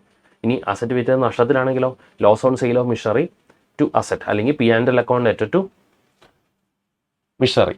അപ്പം ബൈ P&L എന്ന് പറഞ്ഞുകൊണ്ട് അല്ലെങ്കിൽ ബൈ ലോസ് എന്ന് പറഞ്ഞുകൊണ്ട് എത്ര? 60,000. Is it clear? ഇനി 1/7/23 ആയപ്പോൾ പുതിയൊരു അസറ്റ് മേടിച്ചു അല്ലേ? 1/7/23 ആയപ്പോൾ 1,50,000 അസറ്റ് മേടിച്ചു. മിഷറി അക്കൗണ്ടിൻ്റെ ഡെബിറ്റ് സൈഡ് ടു ബാങ്ക് 1,50,000. ഇനി ഇയർ എൻഡ് ആകുമ്പോൾ ഡിപ്രിസിയേഷൻ പ്രൊവൈഡ് ചെയ്യുമ്പോഴോ എങ്ങനെ? ഓപ്പണിംഗ് മേടിച്ച 2 lakhൻ്റെ അസറ്റ് വിറ്റുപോയി. ഈ വർഷം ഓപ്പണിംഗ് തന്നെ വിറ്റുപോയി. അപ്പോൾ ഈ വർഷം ഡിപ്രിസിയേഷൻ എടുക്കണ്ടല്ലോ. ബാക്കി 1 lakhൻ്റെ അസറ്റിന് 10%, 10,000 ഡിപ്രിസിയേഷൻ. പിന്നെ ഈ 1,50,000 അസറ്റിന് ജൂലൈയിലാണ് മേടിച്ചത്. 1,50,000 ഇൻറ്റു 10% ഇൻറ്റു 6/12 7,500. അങ്ങനെ ടോട്ടൽ 17,500. അതായത് ഇത്രേ ഉള്ളൂ. ആദ്യത്തെ മിഷറിയുടെ ഫുൾ ഇയറിലെ ഡിപ്രിസിയേഷൻ 10,000. രണ്ടാമത്തെ മിഷറിയുടെയോ 5.5 എന്നൊന്നും വേണ്ട കേട്ടോ. 6 monthsലെ ഡിപ്രിസിയേഷൻ ഇതായിട്ട് കേട്ടോ. ആദ്യത്തെ മിഷറിക്ക് ഫുൾ ഇയർ ഡിപ്രിസിയേഷനും ഫുൾ ഇയർ ഉണ്ടോ 12 മാസം. ഇത് 6 മാസത്തെ ഡിപ്രിസിയേഷൻ 7,500. ഇത് തെറ്റാട്ടോ. 2 months ഒന്നുമല്ല. ആദ്യത്തെ മിഷറിക്ക് എത്ര? Full year 10% depreciation. രണ്ടാമത്തെ മിഷറിയുടെ 1,50,000 ഇൻറ്റു 10% 6 months. 6 monthsലെ ഡിപ്രിസിയേഷൻ. ക്ലിയർ? 7,500. അങ്ങനെ ടോട്ടൽ ഡിപ്രിസിയേഷൻ എത്ര? 17,500. അത് കഴിയുമ്പോൾ ബാലൻസിങ് ഫിഗർ എത്ര വരും? 2,17,500. 2,17,500 വരും. ഇനി അങ്ങോട്ട് എന്ത് ചെയ്തു? മെത്തേഡ് ചേഞ്ച് ചെയ്തു. ഏത് മെത്തേഡ്? റിട്ടേൺ ഡൗൺ വാല്യൂയിലേക്ക് മാറി 15%. അപ്പോൾ ഈ വർഷം എന്ത് ചെയ്യണം? 2,17,500ൻ്റെ 15% 32,625 ഈ വർഷത്തെ ഡിപ്രിസിയേഷൻ. എന്നിട്ട് ബാലൻസ് ചെയ്യാം. അപ്പോൾ ഇതൊന്ന് ഡിപ്രിസിയേഷൻ കണ്ടുപിടിക്കാൻ വേണ്ടി ഇങ്ങനെ വർക്കിംഗ് ചെയ്താൽ കുഴപ്പമില്ല. പക്ഷേ ഇതിനകത്ത് ഇത് രണ്ടും തെറ്റാ കേട്ടോ. 2 months അല്ല, M2ന് ഫുൾ ഇയറും M3ക്ക് 6 months depreciation. Is it clear? M1 opening വിറ്റതായതുകൊണ്ട് ആ വർഷം അതിന് ഡിപ്രിസിയേഷൻ വേണ്ട. Mister Kabir accepted a bill for 10,000 drawn on him by Mr. Samarveer on 1st August 2024 for 3 months. Kabir accepted a bill. Kabir bill accept ചെയ്തെന്ന് പറഞ്ഞാൽ കബീറിനെ സംബന്ധിച്ച് ഒരു ബില്ല് ഒരാൾ എഴുതി അക്സെപ്റ്റ് ചെയ്തു. Bills payable. Drawn on him by Samarveer. Samarveer എഴുതിയൊരു ബില്ല് പുള്ളി അക്സെപ്റ്റ് ചെയ്തു. അപ്പോൾ സമർവീറിനെ സംബന്ധിച്ച് ബിൽസ് റിസീബിൾ, കബീറിനെ സംബന്ധിച്ച് ബിൽസ് പേബിൾ. ഇനി വായിക്കേണ്ടത് എന്താണെന്ന് അറിയാം. ഇത് ആരുടെ ബുക്കിലാണ് ചോദിച്ചേക്കുന്നത്? സമർവീറിൻ്റെ ബുക്കിൽ എൻട്രി ചോദിച്ചേക്കുന്നത്. സമർവീറിനെ സംബന്ധിച്ച് ഒരു ബിൽസ് റിസീബിൾ കിട്ടി. 1st August 2024 3 monthsലേക്ക് ഒരു ബില്ല് കിട്ടി. ആരുടെ അടുത്തുനിന്ന്? കബീറിൻ്റെ അടുത്തുനിന്ന്.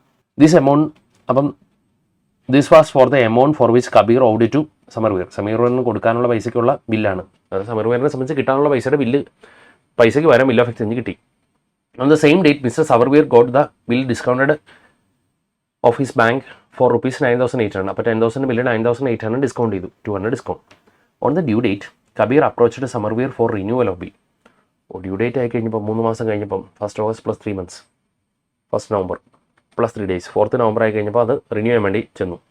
Kabir agreed on condition that 2,000 is to be paid immediately along with interest on remaining amount at 12% per annum. പറഞ്ഞു 2,000 പ്ലസ് ഇനിയുള്ള ബാലൻസ് ഉള്ള എമൗണ്ട് ബാക്കി 8,000ൻ്റെ 12% വെച്ച് 3 മാസം ഇൻട്രസ്റ്റ് കൂടെ തരുവാണെങ്കിൽ ഓക്കെ എന്ന് പറഞ്ഞു. And for the remaining balance B should accept a new bill for 3 months. പുതിയൊരു 3 monthsന് ബാലൻസ് എമൗണ്ടിന് ബില്ല് അക്സെപ്റ്റ് ചെയ്യാൻ തീരുമാനിച്ചു. These arrangements were carried out. On 31st December 2024, Kabir became insolvent and his estate paid only 40%. Prepare journal entries in the books of Samarvir. അപ്പോൾ സമർവീറിൻ്റെ ബുക്കിലുള്ള entry എന്തായിരിക്കും? ആദ്യം ബില്ല് കിട്ടുമ്പോൾ ഉള്ള entry 1st August entry bills receivable account at to, ഇങ്ങനെ വേറെ കോളൊന്നും വേണ്ട കേട്ടോ, ഡേറ്റിന് മന്തിനും ഇയറിനും ഒരു കോളം, ഡേറ്റിന് വേറെ കോളൊന്നും വേണ്ട, ഇതെല്ലാം കൂടെ ഉണ്ട്. 2024 August 1 bills receivable account at to Kabir. LF കോളൊന്നും വേണ്ട കേട്ടോ, 10,000. ഇനി അത് ബില്ല് ബാങ്കിൽ കൊണ്ടേ ഡിസ്കൗണ്ട് ചെയ്തു വന്ന് തന്നെ. അപ്പോൾ entry bank account at discount account at to bills receivable 10,000. ഇനി ഇതിൻ്റെ ഡ്യൂ ഡേറ്റ് ആയി കഴിഞ്ഞപ്പോൾ എന്ത് ചെയ്തു, കബീർ വന്നിട്ട് പറഞ്ഞു ബില്ല് റിന്യൂ ചെയ്യണം. മീൻസ് ഇപ്പോൾ തരാൻ പറ്റില്ല, സമയം വേണം. അപ്പോൾ എന്ത് ചെയ്യും, ആദ്യത്തെ ബില്ല് ഡിസോണർ ആവും. പക്ഷേ ആദ്യത്തെ ബില്ല് ഇപ്പോൾ എവിടെ ഇരിക്കുന്നത്, ബാങ്കിൽ. അപ്പോൾ ബാങ്കിൽ കിടക്കുന്ന ആ ബില്ല് ഡിസോണർ ആകുമ്പോഴോ ബാങ്ക് നമ്മുടെ അക്കൗണ്ടിൽ നിന്ന് അത്രയും പൈസ പിടിക്കും. സമർവീറിൻ്റെ അക്കൗണ്ടിൽ നിന്ന് പൈസ അത്രയും കട്ട് ചെയ്യും. നമ്മൾ ഈ പൈസ ആരോട് ചോദിക്കണം, കബീറിനോട് ചോദിക്കണം. അപ്പോൾ entry Kabir account at to bank. ഇത് കബീറിന് പൈസ കൊടുത്തതല്ല, ബില്ല് ഡിസ്കൗണ്ട് ആകുമ്പോൾ ബാങ്കിൽ ഡിസ്കൗണ്ട് ചെയ്തില്ല, ബാങ്ക് നമ്മുടെ അക്കൗണ്ടിൽ നിന്ന് 10,000 കട്ട് ചെയ്യും. നമ്മൾ ഈ പൈസ ആരോട് ചോദിക്കണം, കബീറിൻ്റെ അടുത്തുനിന്ന് മേടിക്കണം. Kabir account at to bank. ഇനി കബീറിൻ്റെ അടുത്തുനിന്നോ ഇതിൽ എത്ര ഇപ്പോൾ കബീർ തരും, 2,000 തരും. 2,000 തരും, ബാലൻസ് ഉള്ള പൈസയുടെ ഇൻട്രസ്റ്റും തരും. അപ്പോൾ 10,000 മൈനസ് 2,000. ഇനി 8,000 ഇനി എത്ര നാൾ കഴിഞ്ഞാൽ തരുള്ളൂ, 3 മാസം കഴിഞ്ഞാൽ തരുള്ളൂ. അപ്പോൾ ആ 8,000ൻ്റെ 12% വെച്ചിട്ട് 3 മാസത്തെ ഇൻറ്റു 12% ഇൻറ്റു 3/12 എത്ര, 240. ഇതിന് കാൽക്കുലേഷൻ കാണിച്ചാൽ നല്ലത് കേട്ടോ. 240 ഇൻട്രസ്റ്റ് ചാർജ് ചെയ്യണം, കബീറിൻ്റെ അടുത്ത് മേടിക്കണം. അപ്പോൾ entry Kabir account at to interest 240. ഇനി കബീറിൻ്റെ അടുത്തുനിന്നോ എത്ര കിട്ടും, ആ 2,000 + 240, 2,240 ക്യാഷ് ആയിട്ട് കിട്ടും.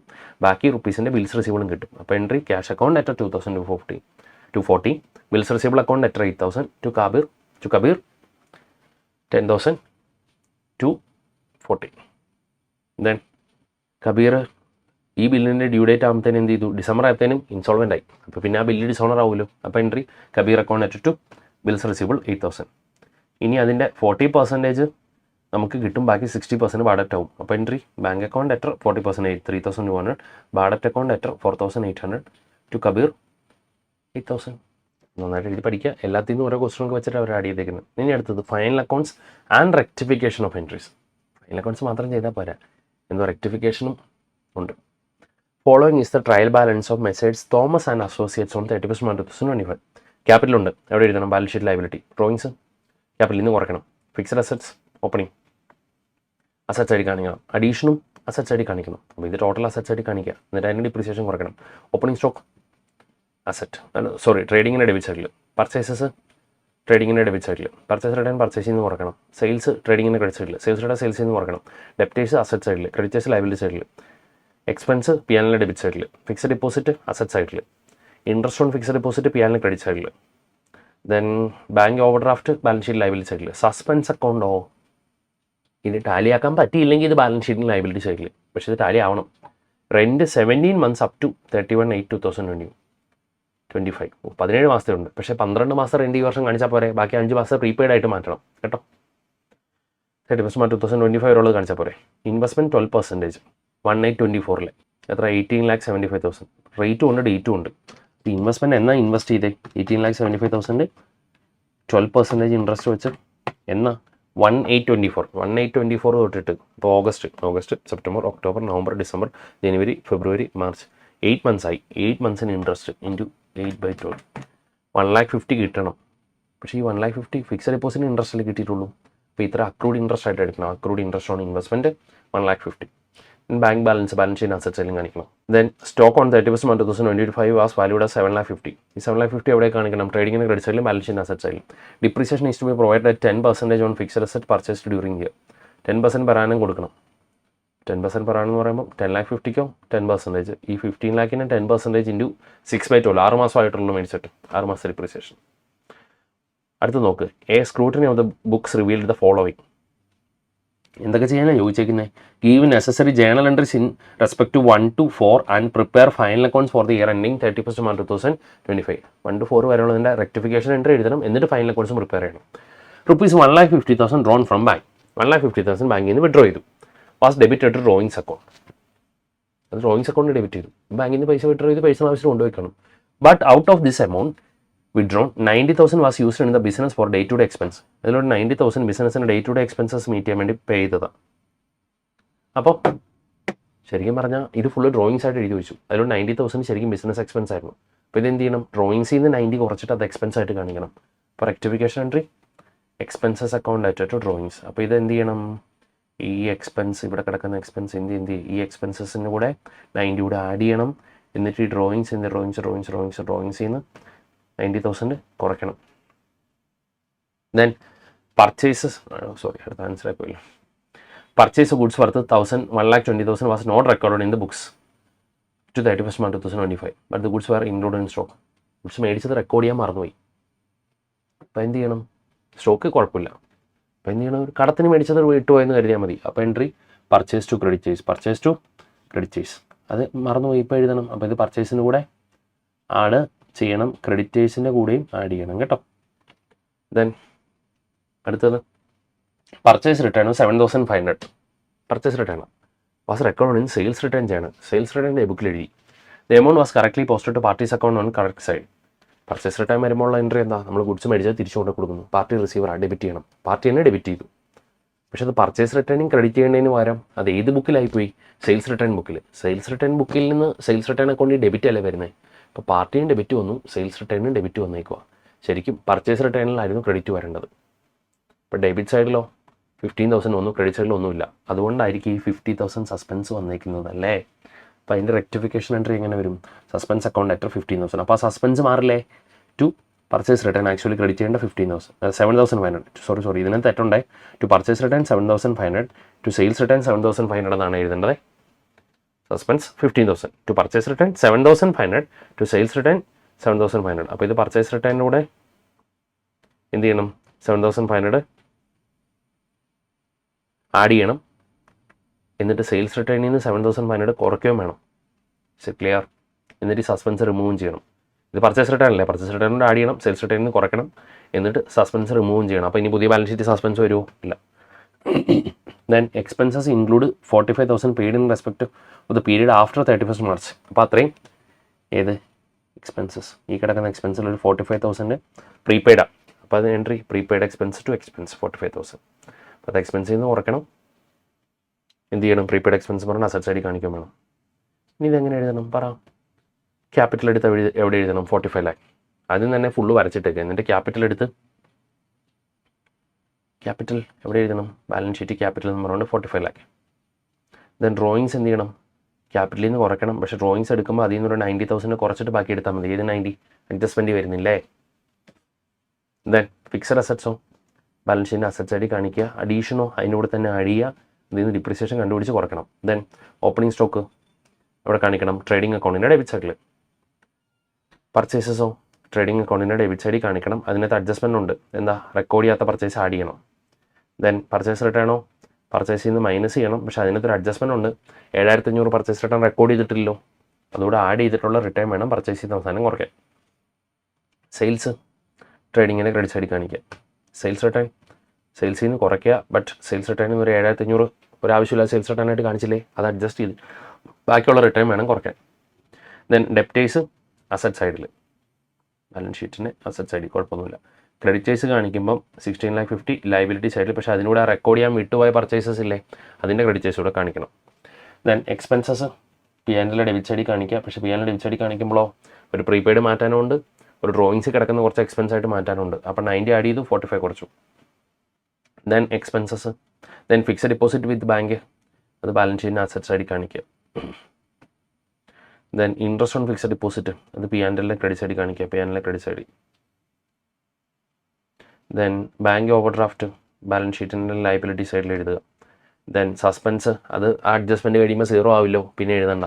ദെൻ റെൻറ്റ് 17 months ഉണ്ട്, ഇത് 17 months. അപ്പോൾ 1,27,500 ഡിവൈഡഡ് ബൈ 17 ഇൻറ്റു 5 ചെയ്യുമ്പോൾ പ്രീപെയ്ഡ് കിട്ടും. എത്ര? 37,500.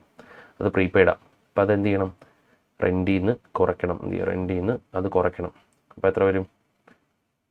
90,000. എന്നിട്ട് അത് പ്രീപെയ്ഡ് എവിടെ കാണിക്കണം? ബാലൻസ് ഷീറ്റിന് അസറ്റ് സൈഡിൽ പ്രീപെയ്ഡ് റെൻ്റ് എന്നും പറഞ്ഞുകൊണ്ട് 37,500 പിന്നെ ആ മറ്റേ ഒരു 45 കൂടെ കൂട്ടിയെടുത്തു. അല്ലെങ്കിൽ രണ്ടായിട്ട് കാണിക്കാം, prepaid rent, prepaid expense. Then investments 12% interest ഉണ്ട്. ഇൻവെസ്റ്റ്മെൻറ്റ്സ് എവിടെ കാണിക്കണം? ബാലൻസ് ഷീറ്റിന് അസറ്റ് സൈഡിൽ ഇൻവെസ്റ്റ്മെൻറ്റ്സ്. പക്ഷേ ഇതിൻ്റെ 12% വെച്ചിട്ട് എത്ര മാസം? 1 August എന്ന് പറയുമ്പോൾ 8 months വരും. എന്നെ നോക്കാം. അപ്പം എത്ര? 18,75,000 ഇൻറ്റു 12% ഇൻറ്റു 8/12 എത്ര? 1,50,000 1,50,000 അത്രയും ഇൻട്രസ്റ്റ് കിട്ടാനുണ്ടല്ലോ. അത് കിട്ടിയതായിട്ട് എവിടെയും പറയുന്നില്ലല്ലോ, ഇല്ല. അപ്പോൾ ഇൻട്രസ്റ്റ് ഓൺ ഇൻവെസ്റ്റ്മെൻറ്റ് എന്ന് പറയുന്നത് P&L ക്രെഡിറ്റ് സൈഡിലും കാണിക്കണം, ബാലൻസ് ഷീറ്റിൻ്റെ അസറ്റ് സൈഡിലും ഇൻട്രസ്റ്റ് അക്രൂഡ് ഓൺ ഇൻവെസ്റ്റ്മെൻറ്റ് എന്ന് പറയുന്നത് 1,50,000 കാണിക്കാൻ വേണം കേട്ടോ. ദെൻ ബാങ്ക് ബാലൻസ്, അത് ബാലൻസ് ഷീറ്റിൻ്റെ അസറ്റ് സൈഡിൽ കാണിക്കാം. ഇനി അഡ്ജസ്റ്റ്മെൻറ്റിൻ്റെ എഫക്റ്റ് എന്താ? ക്ലോസിംഗ് സ്റ്റോക്ക് 7,50,000 ബാലൻസ് ഷീറ്റിൻ്റെ ട്രേഡിങ്ങിൻ്റെ ക്രെഡിറ്റ് സൈഡിൽ കാണിക്കണം, അപ്പം ബാലൻസ് ഷീറ്റിൻ്റെ അസറ്റ് സൈഡിലും കാണിക്കണം. 1,50,000 drawn from bank was debited to drawings account. Out of this amount, 90,000 was used in business for day-to-day expense. അപ്പോൾ അതെന്ത് ചെയ്യണം? ഈ എക്സ്പെൻസിനൂടെ ഇത് ആഡ് ചെയ്യണം. ഡ്രോയിങ്സ് എടുക്കുമ്പോൾ അത്രയും കുറച്ചെടുക്കുക. Then purchase goods worth 1,20,000 was not recorded. എന്ത് ചെയ്യണം? പർച്ചേസിനൂടെ ആഡ് ചെയ്യണം, അപ്പോൾ ക്രെഡിറ്റേഴ്സിന് കൂടെ ആഡ് ചെയ്യണം. Purchase return of 7,000 was record in sales return journal and amount was correctly posted to the parties account. അപ്പോൾ അതെന്ത് ചെയ്യണം? പർച്ചേസ് റിട്ടേനോടെ 7,500 ആഡ് ചെയ്യണം. പർച്ചേസ് റിട്ടേൺ 5,25,000 ആവും, അത് പർച്ചേസിൽ നിന്ന് കുറയ്ക്കണം. സെയിൽസ് റിട്ടേണിൽ നിന്ന് 7,500 കുറയ്ക്കാൻ വേണം. എന്നിട്ട് സസ്പെൻസ് ഇനി കാണിക്കാൻ വേണ്ട. Then expense include 45,000 respect period after 31st March. അത് എക്സ്പെൻസിൽ നിന്ന് 45 എന്ത് കുറയ്ക്കണം. എന്നിട്ട് ബാലൻസ് ഷീറ്റിന് അസറ്റ് സൈഡിൽ പ്രീപെയ്ഡ് നമ്പറോട് കാണിക്കാൻ വേണം. ഇത്രേ ഉള്ളൂ ഫൈനൽ അക്കൗണ്ട്സ്. കുഴപ്പമുണ്ടോ? Financial statements for not profit organisation. ഈ സ്റ്റഡിമെൻറ്റിൽ ഇല്ലാത്തൊരു മോഡൽ പ്രൂവളാണ്, നോക്കിക്കോ. Doctor Malik started private practice on 1st April 2024. സ്വന്തമായിട്ട് പ്രാക്ടീസ് തുടങ്ങിയത് on with 8 lakh of his own fund and 12 lakh borrowed at an interest rate of 12% per annum on the security of his life policies. അതായത് 12 lakh ബോറോവും ചെയ്തിട്ടുണ്ട്. His accounts for the year ended are kept on cash basis. Following is his summarised cash account. Cash അക്കൗണ്ടിൻ്റെ balance തന്നിരിക്കുന്നത്. On capital 8 lakh, അത് മേളിൽ പറഞ്ഞേക്കുന്നത്. Loan 12 lakh. Prescription fees കിട്ടിയേക്കുന്നത്, അതായത് അവരുടെ income 26,40,000. Visiting fees 10 lakh. Lecture fees 96,000. Pension received 12 lakh. Pension കിട്ടുക. Then medicine purchased expense 9,80,000. Surgical equipments മേടിച്ചത്, equipment asset 10 lakh. Motor car 12,80,000. Motor car expense 4,80,000. Wages and salaries 4,20,000. Rent of clinic 2,40,000. General expense, household expense, അത് drawings ആണ്. Household furniture, വീട്ടിലെ furniture മേടിച്ചത്, അതും ഡ്രോയിങ്സാണ്. Expense of daughter's marriage, അതും drawings പോലെ എടുക്കണം. Interest on capital expense, balance at bank, cash in hand. Receives and payment അക്കൗണ്ടാണ് തന്നേക്കുന്നത്. 1/3 of motor car expense may be treated as applicable to private use of car. ഈ motor car expense മുഴുവൻ ബിസിനസ്സിൻ്റെ അല്ല, അതിന് 1/3 1,60,000 drawings പോലെ personal ആവശ്യത്തിന് എടുത്തുപോലെ എടുക്കണം. And 30,000 of salaries in respect to domestic servants. അപ്പോൾ ഈ സാലറിയിലൊരു 30,000 പേഴ്സണലാണ്. സാലറി എന്ത് കാണുന്നില്ലോ, സാലറി 4,20,000. അതിലൊരു 30 പേഴ്സണലാണ്, ഡ്രോയിങ്സ് പോലെ എടുക്കണം. Stock of medicine in hand on 31st March 2025 was valued at 3,80,000. ഈ സ്റ്റോക്ക് മേടിച്ചതിലൊരു 3,80,000 സ്റ്റോക്ക് മിച്ചിരിപ്പുണ്ട്. You are required to prepare his private practice income and expenditure account. അപ്പോൾ അതിൽ നിന്നുള്ള ഇൻകം ആൻഡ് എക്സ്പെൻഡിച്ചർ അക്കൗണ്ട് വരയ്ക്കണം. And capital account for the year ഉണ്ട്. പുള്ളിയുടെ capital account വരയ്ക്കണം. Ignore depreciation on fixed assets, അത് ഇഗ്നോർ ചെയ്യും. അപ്പം ഇതെന്ത് ചെയ്യണം? 8 lakh ക്യാപിറ്റൽ കിട്ടിയേക്കുന്നത് ക്യാപിറ്റൽ, അത് ക്യാപിറ്റൽ അക്കൗണ്ടിൻ്റെ ക്രെഡിറ്റ് സൈഡിൽ എഴുതുക ബൈ ബാങ്ക് 8 lakh. അടുത്തത് ലോൺ കിട്ടിയേക്കുന്നതോ, ആ ലോൺ ബാലൻസ് ഷീറ്റിന് ലയബിലിറ്റി സൈഡിൽ കാണിക്കണം. ബാലൻസ് ഷീറ്റ് ഇവിടെ പ്രിപ്പയർ ചെയ്യാൻ ചോദിച്ചിട്ടുള്ളോ? ഇല്ല. പ്രിസ്ക്രിപ്ഷൻ ഫീസോ, അത് ഇൻകം ആൻഡ് എക്സ്പെൻഡിച്ചർ അക്കൗണ്ടിൻ്റെ ഇൻകം സൈഡിൽ. ദെൻ വിസിറ്റിംഗ് ഫീസോ ഇൻകം സൈഡിൽ. ഫീസ് ലെക്ചർ ഫീസോ ഇൻകം സൈഡിൽ. ഈ പെൻഷൻ റിസീവ്ഡോ, പെൻഷൻ എന്ന് പറയുന്നത് ഇയാളുടെ പേഴ്സണൽ ഇൻകം അല്ലേ, മീൻസ് ഈ ഒരു പ്രാക്ടീസുമായിട്ട് റിലേറ്റഡ് അല്ലല്ലോ. അപ്പോൾ അതെന്ത് ചെയ്യണം? അതും ക്യാപിറ്റൽ പോലെ എടുത്താൽ മതി. പെൻഷൻ കിട്ടിയേക്കുന്നത് ക്യാപിറ്റൽ അക്കൗണ്ടിൻ്റെ ക്രെഡിറ്റ് സൈഡിൽ കാണിക്കുക by bank pension. Then medicines purchased, ഇത് എക്സ്പെൻഡിച്ചർ സൈഡിൽ കാണിക്കണം. പക്ഷേ എക്സ്പെൻഡിച്ചർ സൈഡിൽ കാണിക്കുമ്പം സ്റ്റോക്ക് കുറച്ചിട്ട് ബാക്കി കാണിച്ചാൽ മതി കേട്ടോ. മെഡിസിൻ കൺസ്യൂംഡ് കാണിച്ചാൽ മതി. മെഡിസിൻ എത്ര ഈ വർഷം കൺസ്യൂം ചെയ്തിട്ടുണ്ട് അത് മാത്രം കാണിച്ചാൽ മതി. Then motor car expenses P&L debit സൈഡിൽ, പക്ഷേ അത് 1/3 കുറച്ചിട്ട് ബാക്കിയുള്ളത് കാണിച്ചാൽ മതി. അപ്പോൾ എത്ര വരും? 3,20,000. അപ്പോൾ 1/3 ഡ്രോയിങ്സ് പോലെ മോട്ടോർ കാർ എക്സ്പെൻസസ് എന്ന് പറഞ്ഞാൽ ഡ്രോയിങ്സ് പോലെ ക്യാപിറ്റലിൽ നിന്ന് കുറയ്ക്കുക 1,60,000. ദെൻ വേജസ് ആൻഡ് സാലറീസ്, ഇതിലൊരു 30 പേഴ്സണലാണ്. ആ 30,000 എന്ത് ചെയ്യണം? അപ്പം വേജസ് ആൻഡ് സാലറീസ് എന്ന് പറഞ്ഞുകൊണ്ട് ഒന്നുകൂടെ നോക്കട്ടെ.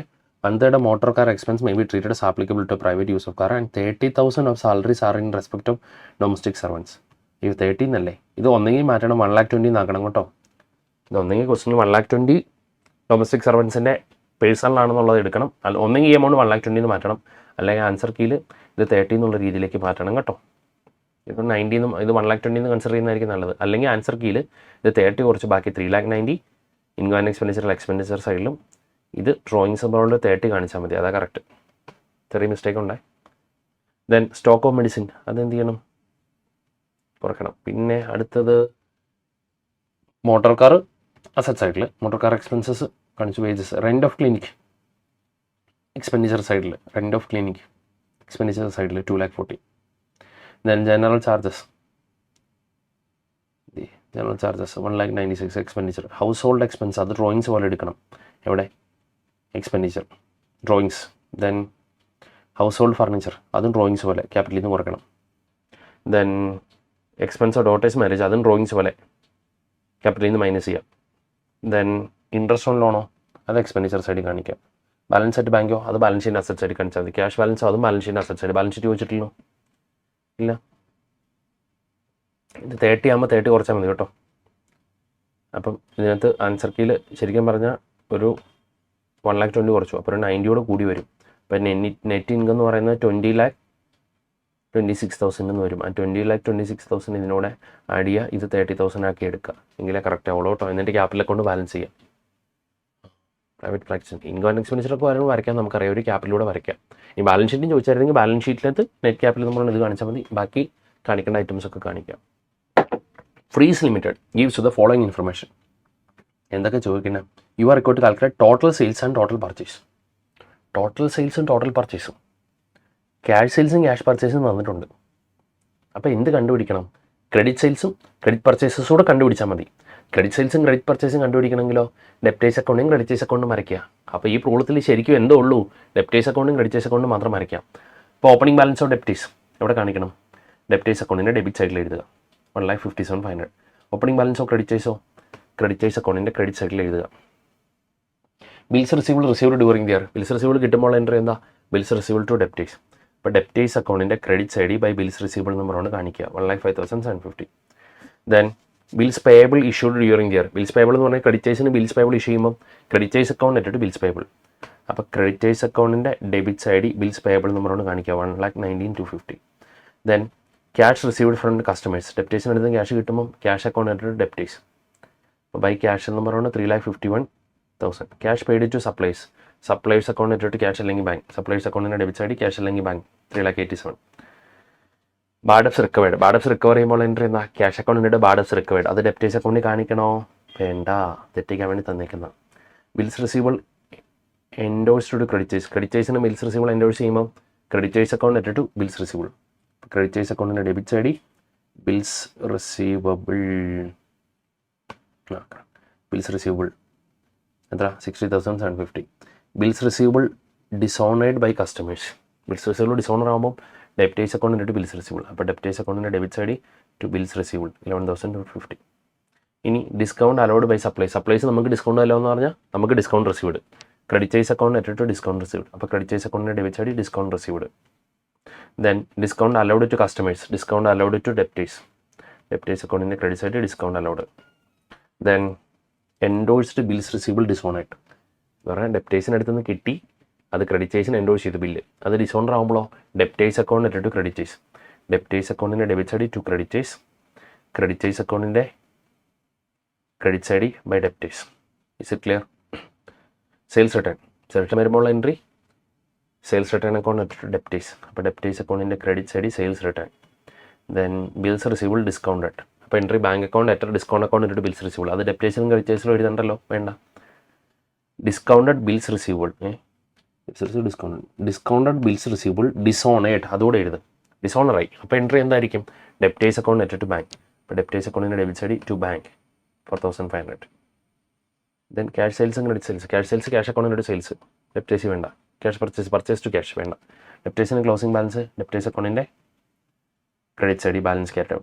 ക്രെഡിറ്റേഴ്സിന് ക്ലോസിംഗ് ബാലൻസ് ക്രെഡിറ്റേഴ്സ് അക്കൗണ്ടിൻ്റെ ഡെബിറ്റ് സൈഡിൽ ബാലൻസ് ക്യാരി ഡൗൺ. എന്നിട്ട് ഇത് ബാലൻസ് ചെയ്യുമ്പോഴോ ക്രെഡിറ്റ് സെയിൽസ് എത്രയാണെന്ന് കിട്ടും. സെയിൽസ് എത്ര? 5,06,250. ഞാൻ ചെയ്ത് നോക്കിയിട്ടില്ല. 5,06,250. ഇനി ക്രെഡിറ്റേഴ്സ് അക്കൗണ്ട് ബാലൻസ് ചെയ്യുമ്പോൾ ക്രെഡിറ്റ് പർച്ചേസസ് കിട്ടും 6,07,500. ഈ ക്രെഡിറ്റ് സെയിൽസും ക്യാഷ് സെയിൽസ് നമുക്കറിയാമല്ലോ, ഓൾറെഡി ക്വസ്റ്റ്യൻ തന്നിട്ടുണ്ട്. ക്യാഷ് സെയിൽസ് എത്ര? 3,79,125 പ്ലസ് ക്രെഡിറ്റ് സെയിൽസ് 5,06,250 ആഡ് ചെയ്യുമ്പോൾ ടോട്ടൽ സെയിൽസ് കിട്ടും. ഇതുപോലെ ഈ ക്രെഡിറ്റ് പർച്ചേസസും ക്യാഷ് പർച്ചേസ് 4,45,50 കൂടെ ആഡ് ചെയ്യുമ്പം നമുക്ക് ടോട്ടൽ പർച്ചേസസും കിട്ടും. ഇൻകംപ്ലീറ്റ് ആണ്. ഡെപ്റ്റേഴ്സും ക്രെഡിറ്റേഴ്സ് അക്കൗണ്ട് വരയ്ക്കണം എന്ന് ക്വസ്റ്റിനും പറയുന്നില്ല.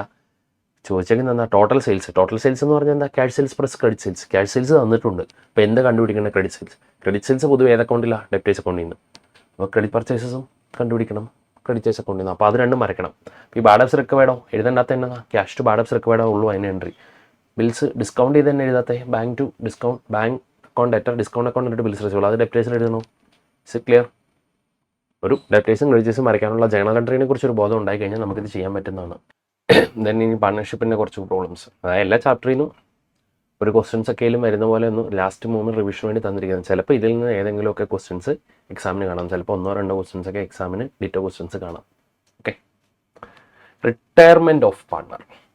On 31st March 2025, balance sheet of PQ and R sharing profits and losses in proportion to their capital stood as follows. Capital account എങ്ങനെയൊക്കെയാണ്? 50, 75, 50. ഇപ്പോൾ ഇതെല്ലാം 25 മൾട്ടിപ്പിൾസ് അല്ലേ. അപ്പോൾ 2:3:2 ആണ് ക്യാപിറ്റൽ റേഷ്യോ. ഈ റേഷ്യോയിലാണ് പ്രോഫിറ്റ്സ് വീതിക്കുന്നത് കേട്ടോ. ഒന്നും പറയുന്നില്ലെങ്കിൽ ഈക്വലി കേട്ടോ. പക്ഷെ ഇവിടെ പറയുന്ന ക്യാപിറ്റൽ റേഷ്യോ. അപ്പോൾ 2:3:2. സൺഡ്രി വ്യത്യാസം ഉണ്ട്, കുറേ അസറ്റ്സ് ഒക്കെ ഉണ്ട്. Then on 31st March 2000, on 1st April 25, P decided to retire from the firm. P ആദ്യത്തെ ആൾ പോകാൻ തീരുമാനിച്ചു. അപ്പോൾ 2/7 പ്രോഫിറ്റ് ഉണ്ടായിരുന്ന ആൾ റിട്ടയർ ചെയ്യാൻ തീരുമാനിച്ചു. Remaining partners decided to carry on the business. അപ്പോൾ retirement. It was agreed to revalue the assets and liabilities on the date on the following basis. അപ്പോൾ partners എന്ത് ചെയ്തു? അസറ്റ്സ് ആൻഡ് ലൈബിലിറ്റീസ് റിവാല്യൂ ചെയ്യാൻ തീരുമാനിച്ചു. Land and building appreciated by 20%. ഇപ്പോൾ land and building 20% കൂട്ടാൻ തീരുമാനിച്ചു, value കൂട്ടാൻ തീരുമാനിച്ചു. അപ്പം 15,000 അല്ലേ പ്രോഫിറ്റ്. റിവാലുവേഷൻ ക്രെഡിറ്റ് സൈഡിലും എന്നിട്ട് ബാലൻസ് ഷീറ്റിൽ അത് അഡ്ജസ്റ്റ് ചെയ്ത് കാണിക്കണം. Plant and machinery depreciated by 30%. അപ്പം 50,000 30%, 15,000 അത് റിവാലുവേഷൻ ഡെബിറ്റ് സൈഡിൽ നഷ്ടം. എന്നിട്ട് ബാലൻസ് ഷീറ്റിൽ അത് കുറച്ച് കാണിക്കുക. Stock goods valued at 25, balance ഷീറ്റിൽ 30 ഉണ്ട്. അപ്പോൾ 5,000 കുറഞ്ഞു, അത് നഷ്ടം റിവാലുവേഷൻ ഡെബിറ്റ് സൈഡിൽ. എന്നിട്ട് 5,000 കുറച്ച് 25,000 ബാലൻസ് ഷീറ്റിൽ അസറ്റ് സൈഡിൽ. Old credit balance of sundry creditors 5,000 to be return back. ഇതാണ് കുറേ ആൾക്കാർ തെറ്റിക്കുന്ന ഒരു അഡ്ജസ്റ്റ്മെൻറ്റ്. 25,000 ഉണ്ട് ക്രെഡിറ്റേഴ്സ്, അതിലൊരു പഴയ ഒരു 5,000 ഉണ്ടായിരുന്നു. അത് റിട്ടേൺ ബാക്ക് എന്ന് പറഞ്ഞാൽ കുറേ ആൾക്കാർ ഇംഗ്ലീഷ് വായിക്കുന്ന ആൾക്കാർ എന്ത് ചെയ്യും? റിട്ടേൺ ബാക്ക് എന്ന് പറഞ്ഞാൽ തിരിച്ചു വന്നു, അപ്പോൾ അതുകൂടെ കൊടുക്കണം. അപ്പോൾ ക്രെഡിറ്റേഴ്സ് 5,000 കൂടി. എങ്കിൽ അങ്ങനെയല്ല. Liabilities return back means return of. Assets നമ്മൾ റിട്ടേൺ ഓഫ് എന്ന് പറയും. ലയബിലിറ്റീസ് റിട്ടേൺ ഓഫ് എന്നതിനേക്കാൾ ഉപരി നമ്മൾ ഉപയോഗിക്കുന്ന വാക്കാണ് return back. Return back means return of. അപ്പം ഇതിൻ്റെ അർത്ഥം റിട്ടേൺ ബാക്ക് എന്ന് പറഞ്ഞാൽ തിരിച്ച് എഴുതി വെച്ചു എന്നല്ല, കൊടുക്കണ്ട എന്ന് എഴുതി. Is it clear? അപ്പോൾ ക്രെഡിറ്റേഴ്സ് കുറഞ്ഞു, അപ്പോൾ 20,000 മതി ക്രെഡിറ്റേഴ്സ്, 5,000 ലാഭം. എല്ലാവരും തെറ്റിക്കുന്ന. Provision for bad debts should be provided at 5%. ഇപ്പോൾ ഡെപ്റ്റേഴ്സിന് 5%, 27 5%, 1,375 റിവാലുവേഷൻ ഡെബിറ്റ് സൈഡിൽ കാണിക്കണം, ഡെപ്റ്റേഴ്സിൽ നിന്ന് കുറയ്ക്കണം. Joint life policy of the partners surrendered and cash obtained 18,875. Joint life policy എന്ന് പറയുന്നത് ബാലൻസ് ഷീറ്റിലുണ്ടോ? ഇല്ല. അപ്പോൾ ഇത് ഏത് മെത്തേഡ് ആയിരിക്കും? Expense method. അപ്പോൾ എക്സ്പെൻസ് മെത്തേഡിൽ നമ്മൾ കിട്ടുന്ന ഈ പൈസ എന്ത് ചെയ്യണം? അത് ഇപ്പോൾ കിട്ടിയ പൈസയോ അത് ലാഭം, അതെന്ത് ചെയ്യണം? ക്യാപിറ്റൽ അക്കൗണ്ടിലേക്ക് മീൻസ് ഒന്നെങ്കിൽ എന്ത് ചെയ്യണം? ലാഭം ബാങ്ക് അക്കൗണ്ടിലോട്ട് JLP, ബാങ്ക് അക്കൗണ്ട് ഡെബിറ്റ് സൈഡിൽ വരും, ബാങ്ക് ബൈസൈഡിലൂടെ ആഡ് ചെയ്യണം. ഇനി JLPയോ ഒന്നെങ്കിൽ പാർട്ട്നേഴ്സ് ക്യാപിറ്റലിലേക്ക് ഡയറക്റ്റ്ലി വിധിക്കുക, അല്ലെങ്കിൽ റീവാലുവേഷൻ അക്കൗണ്ടിലേക്ക് ക്രെഡിറ്റ് ചെയ്യുക ലാഭമായിട്ട്. Goodwill of the entire firm valued 35,000 and P's share of goodwill. P's share of goodwill എന്ന് പറയുമ്പോൾ എത്ര വരും? 35,000 into 2/7 10,000. Be adjusted in the accounts of Q and R who share future profits equally. അപ്പോൾ പുതിയ ratio 1:1, പഴയ ratio 2:7, 2:3:2. അപ്പോൾ അത് വെച്ചിട്ട് സാക്രിഫൈസ് കണ്ടുപിടിച്ചിട്ട് അത് അഡ്ജസ്റ്റ് ചെയ്യണം. No goodwill account being raise എന്ന് പറഞ്ഞാൽ ക്യാപിറ്റൽ വഴി അഡ്ജസ്റ്റ് ചെയ്യണം. ഗെയിനിങ് പാർട്ണേഴ്സ് ക്യാപിറ്റൽ അക്കൗണ്ട് ഇട്ടു, sacrificing partners capital. Total capital of the firm is to be same as before retirement. Total capital എന്ന് പറഞ്ഞാൽ 50 + 50 1,75,000. അത് പുതിയ ഫെയിമിലും ക്യാപിറ്റൽ 1,75,000 അടിക്കണം. Individual capital in the new profit sharing ratio. പുതിയ profit sharing ratio 1:1 അല്ലേ. അപ്പോൾ പുതിയ ഫെയിമിൽ ഓരോരുത്തരുടെയും ക്യാപിറ്റൽ 1,75,000 ടോട്ടൽ ക്യാപിറ്റൽ വരണം ഇൻറ്റു 1/2. 87,500 ആയിരിക്കണം പുതിയ ഫെയിമിലെ Qൻ്റെ Rൻ്റെയും capital. Amount due to P is to be settled on the following ways. 50% on retirement. ഇപ്പോൾ തന്നെ 50% കൊടുക്കും. Balance 50% within 1 year. 1 ഇയറിനുള്ളിൽ കൊടുക്കുന്ന പറഞ്ഞാൽ തൽക്കാലം ഇത് ലോണായിട്ട് മാറ്റും. Prepare revaluation account, capital account partners, cash account, balance sheet. എങ്ങനെ ചെയ്യേണ്ടതെന്ന് ചോദിച്ചു കഴിഞ്ഞാൽ ഇതെല്ലാം ആദ്യം വരയ്ക്കുക. Revaluation account half page, partners capital account വരയ്ക്കുക, ക്യാഷ് അക്കൗണ്ട് വരയ്ക്കുക, ബാലൻസ് ഷീറ്റ് വരയ്ക്കുക. ആദ്യം വരയ്ക്കാനുള്ള എല്ലാം വരച്ച് വെക്കുക. ദെൻ ആദ്യം ഏത് സൈഡിൽ നിന്ന് തുടങ്ങണം? എങ്ങനെ വേണം തുടങ്ങാം? ക്യാപിറ്റൽ. ഈ ക്യാപിറ്റൽ എടുത്ത് എവിടെ എഴുതണം? ക്യാപിറ്റൽ അക്കൗണ്ടിൻ്റെ ക്രെഡിറ്റ് സൈഡിലേക്ക് എഴുതുക. ക്യാപിറ്റൽ എടുത്ത് ക്യാപിറ്റൽ അക്കൗണ്ടിൻ്റെ ക്രെഡിറ്റ് സൈഡിൽ റെക്കോർഡ് ചെയ്യുക. ദെൻ ക്രെഡിറ്റേഴ്സിന് ഒരു അഡ്ജസ്റ്റ്മെൻറ്റ് പറയുന്നുണ്ടല്ലോ. എന്താ? 5,000 റിട്ടേൺ ബാക്ക് എന്ന് പറഞ്ഞാൽ അത് കൊടുക്കണ്ടെന്ന് അർത്ഥം കേട്ടോ, അല്ല തിരിച്ചു വന്നു എന്നല്ല. ഇപ്പോൾ 5,000 കൊടുക്കണ്ട, ലാഭം റീവാലുവേഷനെ ക്രെഡിറ്റ് സൈഡിൽ എഴുതുക. എന്നിട്ടോ ബാലൻസ് ഷീറ്റിൽ അത് കുറച്ചിട്ട് ബാക്കി 20,000 മാത്രം ക്രെഡിറ്റേഴ്സ് എഴുതിയാൽ മതി. ഇതെല്ലാവരും തെറ്റിക്കുന്നതാണ്. നേരെ തിരിച്ച് ചിന്തിക്കല്ലോ കേട്ടോ. Return back means return off. ലയബിലിറ്റീസിൻ്റെ കേസിൽ റിട്ടേൺ ബാക്ക് എന്ന് പറയുന്നു. Then assets I D, land and building 75 എന്തോ അഡ്ജസ്റ്റ്മെൻറ്റ് ഉണ്ടല്ലോ, അത് 20% കൂടി. അപ്പോൾ 15,000 കൂടി. അത് റീവാലുവേഷൻ അക്കൗണ്ടിൻ്റെ ക്രെഡിറ്റ് സൈഡിൽ കാണിക്കുക. എന്നിട്ട് അതോട് കൂട്ടി 90,000 വേണം ബാലൻസ് ഷീറ്റിൽ കാണിക്കാൻ. 15 കൂട്ടി 90,000 കാണിക്കുക. പ്ലാന്റ് ആൻഡ് മെഷീനറി 30% ഡിപ്രീഷിയേറ്റ് ചെയ്തു. 30% പറഞ്ഞാൽ 15,000 അത് കുറഞ്ഞു. റീവാലുവേഷൻ അക്കൗണ്ടിൻ്റെ ഡെബിറ്റ് സൈഡിൽ എഴുതുക. എന്നിട്ട് ഇത് കുറച്ച് ബാലൻസ് ഷീറ്റിൽ നെറ്റ് എമൗണ്ട് എഴുതുക 35. സ്റ്റോക്ക് എത്ര ഉണ്ട്? 25 ഉള്ളൂ. 30 ഉണ്ട്, 25 ആയിട്ട് കുറഞ്ഞു. അപ്പം 5,000 നഷ്ടം. റീവാലുവേഷൻ അക്കൗണ്ടിൻ്റെ ഡെബിറ്റ് സൈഡിൽ 5,000 സ്റ്റോക്ക് എന്ന് പറഞ്ഞുകൊണ്ട് എഴുതുക. ബാലൻസ് ഷീറ്റിൽ 5 കുറച്ച് നെറ്റ് 25 എഴുതുക. ദെൻ പിന്നെ സൺഡ്രി ഡെപ്റ്റേഴ്സിൽ എന്തോ അഡ്ജസ്റ്റ്മെൻ്റ് ഉള്ളൂ. പ്രൊവിഷൻ 5% പ്രൊവൈഡ് ചെയ്യണം. അപ്പോൾ 1,375 റീവാലുവേഷൻ അക്കൗണ്ടിൻ്റെ ഡെബിറ്റ് സൈഡിൽ കാണിക്കണം. എന്നിട്ട് അത് ഡെപ്റ്റേഴ്സിൽ നിന്ന് മൈനസ് ചെയ്ത് വേണം ഡെപ്റ്റേഴ്സ് കാണിക്കാൻ. മൈനസ് ചെയ്തിട്ട് വേണം ഡെപ്റ്റേഴ്സിൻ്റെ എമൗണ്ട് കാണിക്കാൻ. ദെൻ ക്യാഷ് അറ്റ് ബാങ്ക്, ഇത് അക്കൗണ്ട് വരയ്ക്കാൻ ചോദിച്ചിട്ടുണ്ട്. അപ്പോൾ ബാങ്ക് അക്കൗണ്ടിൻ്റെ ഡെബിറ്റ് സൈഡിലേക്ക് എടുത്ത് എഴുതുക. ബാങ്ക് അക്കൗണ്ടിൻ്റെ debit side to balance brought out 17,500. ഇതുവരെ ഓക്കെ ആണല്ലോ. ഇനി അഡ്ജസ്റ്റ്മെൻറ്റ്സിലേക്ക് വരാം. ലാൻഡ് ആൻഡ് ബിൽഡിംഗ് എടുത്തു. ഇതുവരെയുള്ള അഡ്ജസ്റ്റ്മെൻറ്റെല്ലാം എടുത്തല്ലോ. ജോയിൻ ലേ പോളിസി സറണ്ടർ ചെയ്ത് പൈസ കിട്ടി. അപ്പോൾ entry bank account to JLP. അപ്പം ബാങ്ക് അക്കൗണ്ടിൻ്റെ ഡെബിറ്റ് സൈഡിൽ ടു JLP എന്ന് എഴുതിയാൽ മതി. JLP 18,875. ഒന്നെങ്കിൽ ഇത് ഡയറക്റ്റ്ലി പാർട്ട്നേഴ്സ് ക്യാപിറ്റൽ അക്കൗണ്ടിലേക്ക് വീതിക്കുക. ഏത് റേഷ്യോ? 2:7:2:2:3:2. അല്ലെങ്കിൽ അത് റീവാലുവേഷൻ അക്കൗണ്ടിൻ്റെ ക്രെഡിറ്റ് സൈഡിൽ കാണിക്കുക. രണ്ടും ചെയ്യാറുണ്ട് കേട്ടോ. ഇനി ചില പ്രൊഡക്റ്റിൽ പാർട്ട്നേഴ്സ് ക്യാപിറ്റലിലേക്ക് എഴുതിയാലും കുഴപ്പമില്ല. റീവാലുവേഷനിലേക്ക് എഴുതിക്കുക. അതാകുമ്പോൾ ഇപ്പോൾ വീതം വെക്കേണ്ട ആവശ്യമില്ലല്ലോ. റീവാലുവേഷനെ ക്രെഡിറ്റ് സൈഡിലേക്ക് കാണിക്കുക. ഓക്കെ. ലാഭം, ഫുൾ ലാഭം. ഇതിപ്പോൾ അസറ്റ് സൈഡിൽ 10,000 എന്ന് എഴുതിയിട്ടുണ്ടായിരുന്നെങ്കിലോ ബാക്കി 8,875 ലാഭം മാത്രം അവിടെ കാണിച്ചാൽ റീവാലുവേഷൻ അക്കൗണ്ടിൽ. അപ്പോൾ ഒന്നുമില്ലാത്തതുകൊണ്ട് ഫുൾ ലാഭമായിട്ട് എടുത്തു. ഗുഡ്വിൽ, ഇനി ഗുഡ്വിൽ അഡ്ജസ്റ്റ്മെൻറ്റ്. ടോട്ടൽ ഗുഡ്വിൽ എത്ര? 35,000. അതിലെ ആദ്യത്തെ പാർട്ണർ റിട്ടയർ ചെയ്ത ആളുടെ പീൻ്റെ ഷെയർ എന്ന് പറയുന്നത് 2/7. അപ്പോൾ എത്ര വേണം? 10,000 വേണം. അപ്പോൾ പി ഷെയർ ഓഫ് ഗുഡ്വിൽ 10,000. അത് ക്ലിയർ ആണല്ലോ. ഇനി സാക്രിഫൈസും ഗെയിനും എങ്ങനെ കണ്ടുപിടിക്കും? ക്യൂവിനെ സംബന്ധിച്ച് ഇപ്പോൾ എത്ര കിട്ടും? 1/2. പണ്ട് എത്ര കിട്ടുമായിരുന്നു? 3/7. ഇത് മൈനസ് ചെയ്യുമ്പോൾ ക്രോസ് മൾട്ടിപ്ലൈ ചെയ്യുമ്പോൾ എങ്ങനെ വരും? 3. ഇത് 14ലേക്ക് മാറ്റുമ്പോൾ എത്ര? 7. 7/14 മൈനസ് 6/14. അപ്പോൾ 1/14. 6ൻ്റെയോ 1/2 ഉണ്ട്. പണ്ട് 2/7 കിട്ടുള്ളായിരുന്നു. അപ്പോൾ ഇത് 7/14 മൈനസ് 4/14. അപ്പോൾ 3/14. അപ്പം ഗെയിനിങ് റേഷ്യോ 1:3. അപ്പോൾ ഈ 1:3 വേണം ഈ 10,000 കൊടുക്കാൻ. 1:3 കൊടുക്കുക എന്ന് പറയുമ്പോൾ 2,500 ക്യൂവും 6 7,500. അപ്പോൾ എൻട്രി ആർക്ക് കൊടുക്കണം? Q's capital account at 2,500, R's capital account at 2,500, to P's capital total 10,000. Is it clear? Sorry, to P's capital account total 10,000. Goodwill adjustment കഴിഞ്ഞു. ഇനി എന്ത് ചെയ്യണം? കൊടുക്കാനുള്ള പൈസയുടെ പകുതി ഇപ്പം തന്നെ കൊടുക്കുമെന്നല്ല പറയുന്നത്. അപ്പോൾ എന്ത് ചെയ്യണമെന്ന് ചോദിച്ചു കഴിഞ്ഞാൽ ആദ്യം റീവാലുവേഷൻ ബാലൻസ് ചെയ്യുക. റീവാലുവേഷൻ്റെ പ്രോഫിറ്റ് എത്ര വരും? 17,500. അത് ഏത് റേഷ്യോ? 2:3:2 പാർട്ട്നേഴ്സ് ക്യാപിറ്റൽ അക്കൗണ്ടിലേക്ക് വീതിക്കുക. എന്നിട്ട് ആദ്യമേ ആരുടെ ക്യാപിറ്റൽ അക്കൗണ്ട് ബാലൻസ് ചെയ്യുക? പീൻ്റെ ബാലൻസ് ചെയ്യുമ്പോൾ ടോട്ടൽ 65 വരും. ആ 65ൻ്റെ ഹാഫ് ഇപ്പം തന്നെ കൊടുക്കുക. അപ്പം ക്യാഷ് അക്കൗണ്ടിൻ്റെ ക്രെഡിറ്റ് സൈഡിൽ പീസ് ക്യാപിറ്റൽ എന്ന് പറഞ്ഞുകൊണ്ട് കാണിക്കുക. എന്നിട്ട് ബാലൻസോ ലോൺ, ഈ ലോൺ അവിടെ കാണിക്കണം. ബാലൻസ് ഷീറ്റിൻ്റെ ലയബിലിറ്റി സൈഡിൽ പീസ് ലോൺ എന്ന് പറഞ്ഞുകൊണ്ട് കാണിക്കണം. എന്നിട്ട് ഇനി എന്താ ചെയ്യേണ്ടതെന്ന് വെച്ച് കഴിഞ്ഞാൽ ക്ലോസിംഗ് ക്യാപിറ്റൽ എത്ര വേണം? 1,75,000 വേണം. അത് ഓരോരുത്തരുടെ എത്ര വെച്ച് വേണം? 87,500. അതായത് പുതിയ ഫേമിൽ പഴയ ഫേമിൽ അതേ ക്യാപിറ്റൽ വേണമെന്നാണ് പറയുന്നത്. പഴയ ഫേമിലെ ക്യാപിറ്റലോ 1,75,000. അപ്പോൾ പുതിയ ഫേമിൽ 1,75,000 വേണം. അത് പുതിയ റേഷ്യോ എന്ന് പറഞ്ഞാൽ ഈക്വലി. അപ്പം ഹാഫ് 87,500 വേണം ക്ലോസിങ് വരാൻ. അപ്പോൾ ഇനി എന്ത് ചെയ്യാം? ക്യാപിറ്റൽ അക്കൗണ്ടിൽ ക്ലോസിങ് എഴുതാം. അപ്പോൾ ഈ ക്യാപിറ്റൽ അക്കൗണ്ടിൽ ക്ലോസിങ് എഴുതിയിട്ട് നമുക്ക് ബാലൻസ് ചെയ്യുമ്പോൾ മനസ്സിലാവും ഇത്രയും ബാലൻസ് വേണമെങ്കിൽ Q 7,500 R 40,000 ഇൻട്രൊഡ്യൂസ് ചെയ്താലേ ഇവരുടെ ക്യാപിറ്റൽ ഈക്വൽ ആവുള്ളൂ. ദാറ്റ് മീൻസ് ഈ എമൗണ്ട് എത്തുള്ളൂ. അപ്പോൾ ഇത് കിട്ടും. ഇത് ക്യാപിറ്റൽ കൊണ്ടുവരുമ്പോൾ എൻട്രി എന്താ? Bank account to Q's capital R's capital. അത് ബാങ്ക് അക്കൗണ്ടിൻ്റെ ഡെബിറ്റ് സൈഡിൽ എഴുതുക. എന്നിട്ട് ഈ ബാങ്കിൻ്റെ ബാലൻസ് എടുത്ത് ബാലൻസ് ഷീറ്റിൻ്റെ അസറ്റ് സൈഡിൽ എഴുതുക. ലൈക്ക് നമ്മൾ ചെയ്തിട്ടുള്ളൊരു പ്രോബ്ലം മോഡലാണ്. അപ്പം ഇതൊക്കെ ചിലപ്പോൾ ഒരു 10-15 മാർക്കിന് ചോദിക്കാം. പാർട്ട്ണർഷിപ്പ്, ക്ലിയർ, റിട്ടയർമെൻറ്റ്, പാർട്ട്ണർഷിപ്പും മിനിമം എക്സാമിന് 20 മാർക്സ് ചോദിക്കുന്നതാണ് പാർട്ട്ണർഷിപ്പ്. ക്ലിയർ, നന്നായിട്ട് പഠിച്ചിരിക്കുക കേട്ടോ. The partnership deed of a firm consisting 3 partners alpha, beta and gamma. Profit sharing ratio being 2:1:1. 3 partners ഉണ്ട്, alpha, beta, gamma. Profit sharing ratio 2:1:1. Whose fixed capitals were 90, 36 and 24 respectively. Fixed capital എന്ന് പറഞ്ഞാൽ fixed capital method. Capital അക്കൗണ്ടിൻ്റെ balance ഇത്രയുണ്ട്. The partners allowed interest at 8% per annum on fixed capital. 8% interest കൊടുക്കും.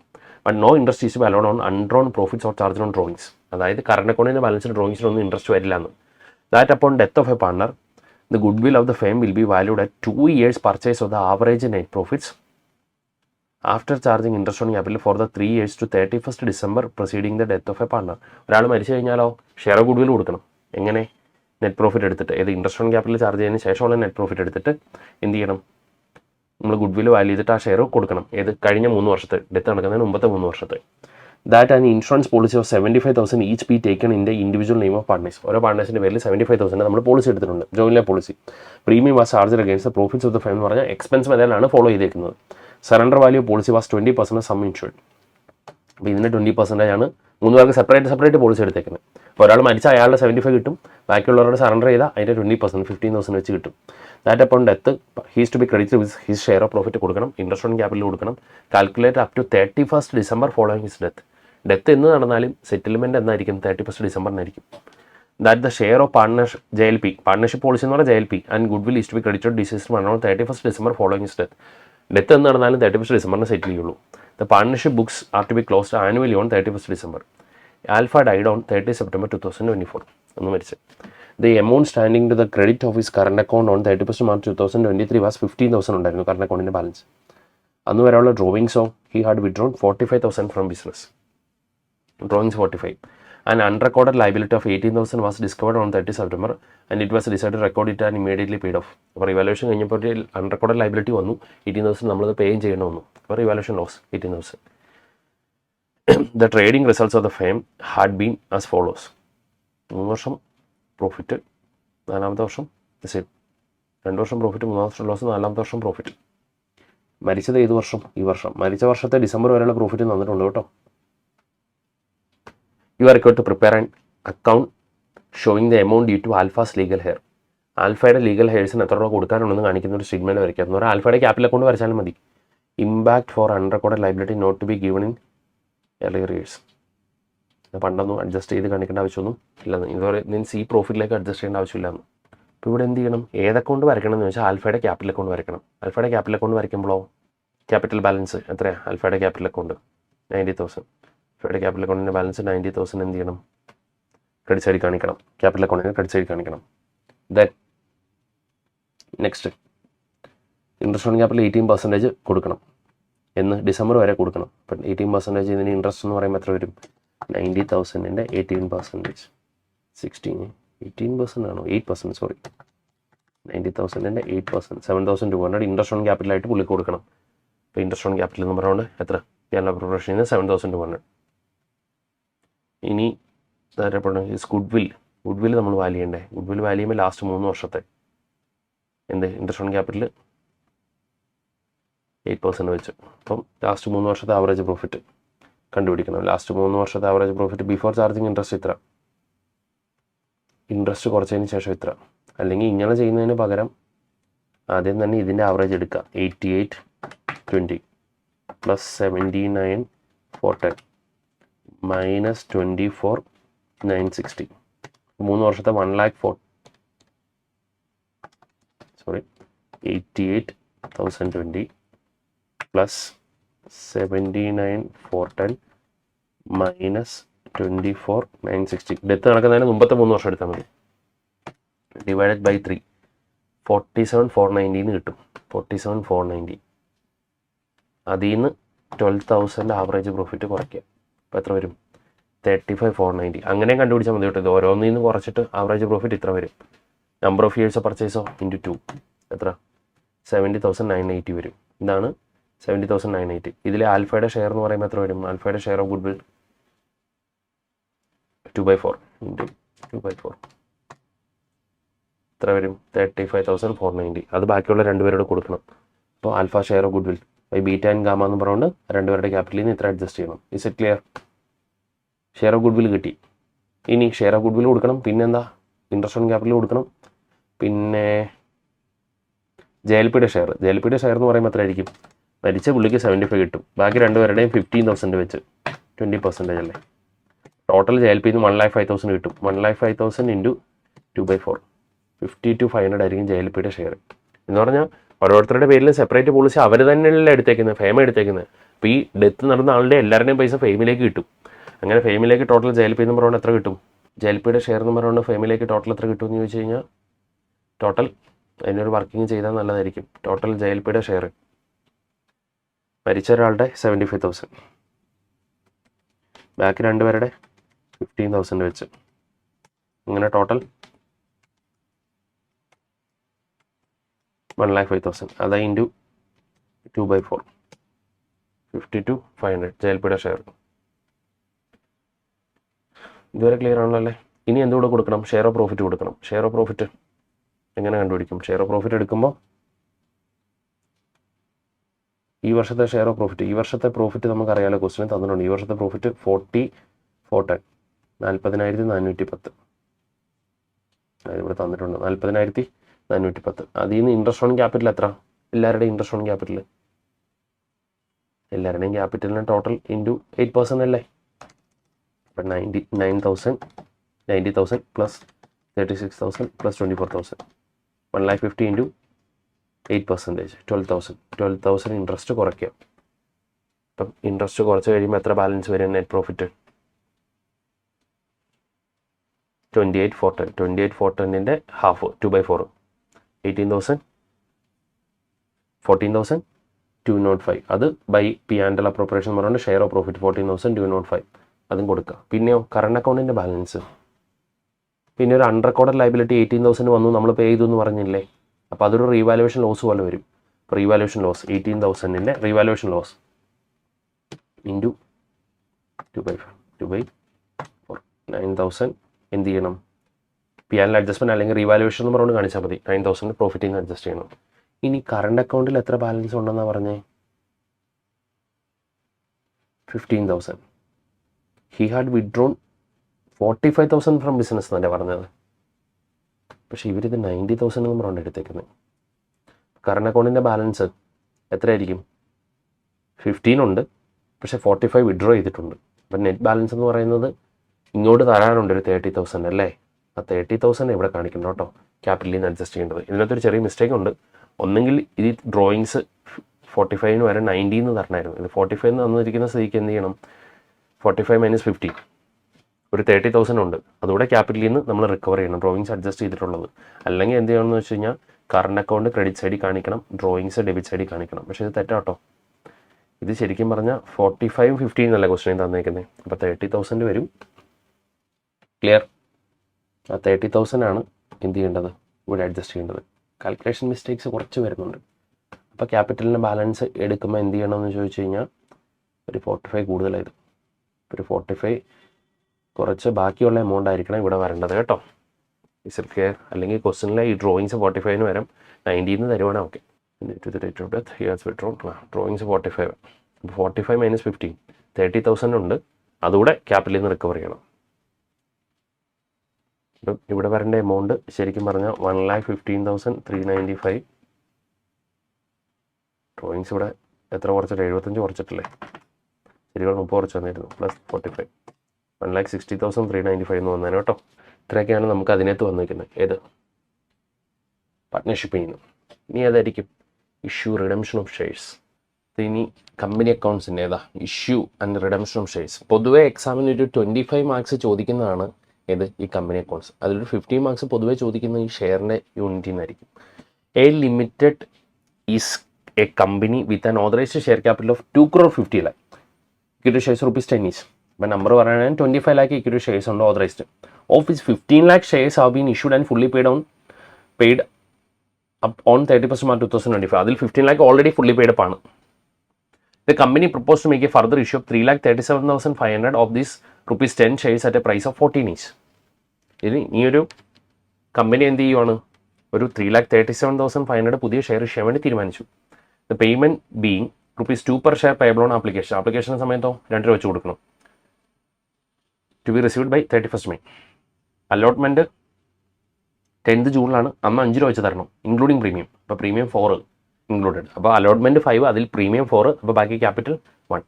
Final call for the balance. Balance എന്ന് പറയുമ്പോൾ എത്ര വരും? Balance ₹7 to be received by 31st December 2025. അതിനുള്ളിൽ കിട്ടും വേണം. Then applications were received for 14 lakh shares. That means over subscription. 3,37,500 share issue ചെയ്ത കമ്പനിക്ക് എത്ര ഷെയറിന് ആപ്ലിക്കേഷൻ വന്നു? 14 lakh ഷെയറിന് ആപ്ലിക്കേഷൻ വന്നു കിട്ടി. Which were dealt as follows. Applicants for 25,000 shares received allotment in full.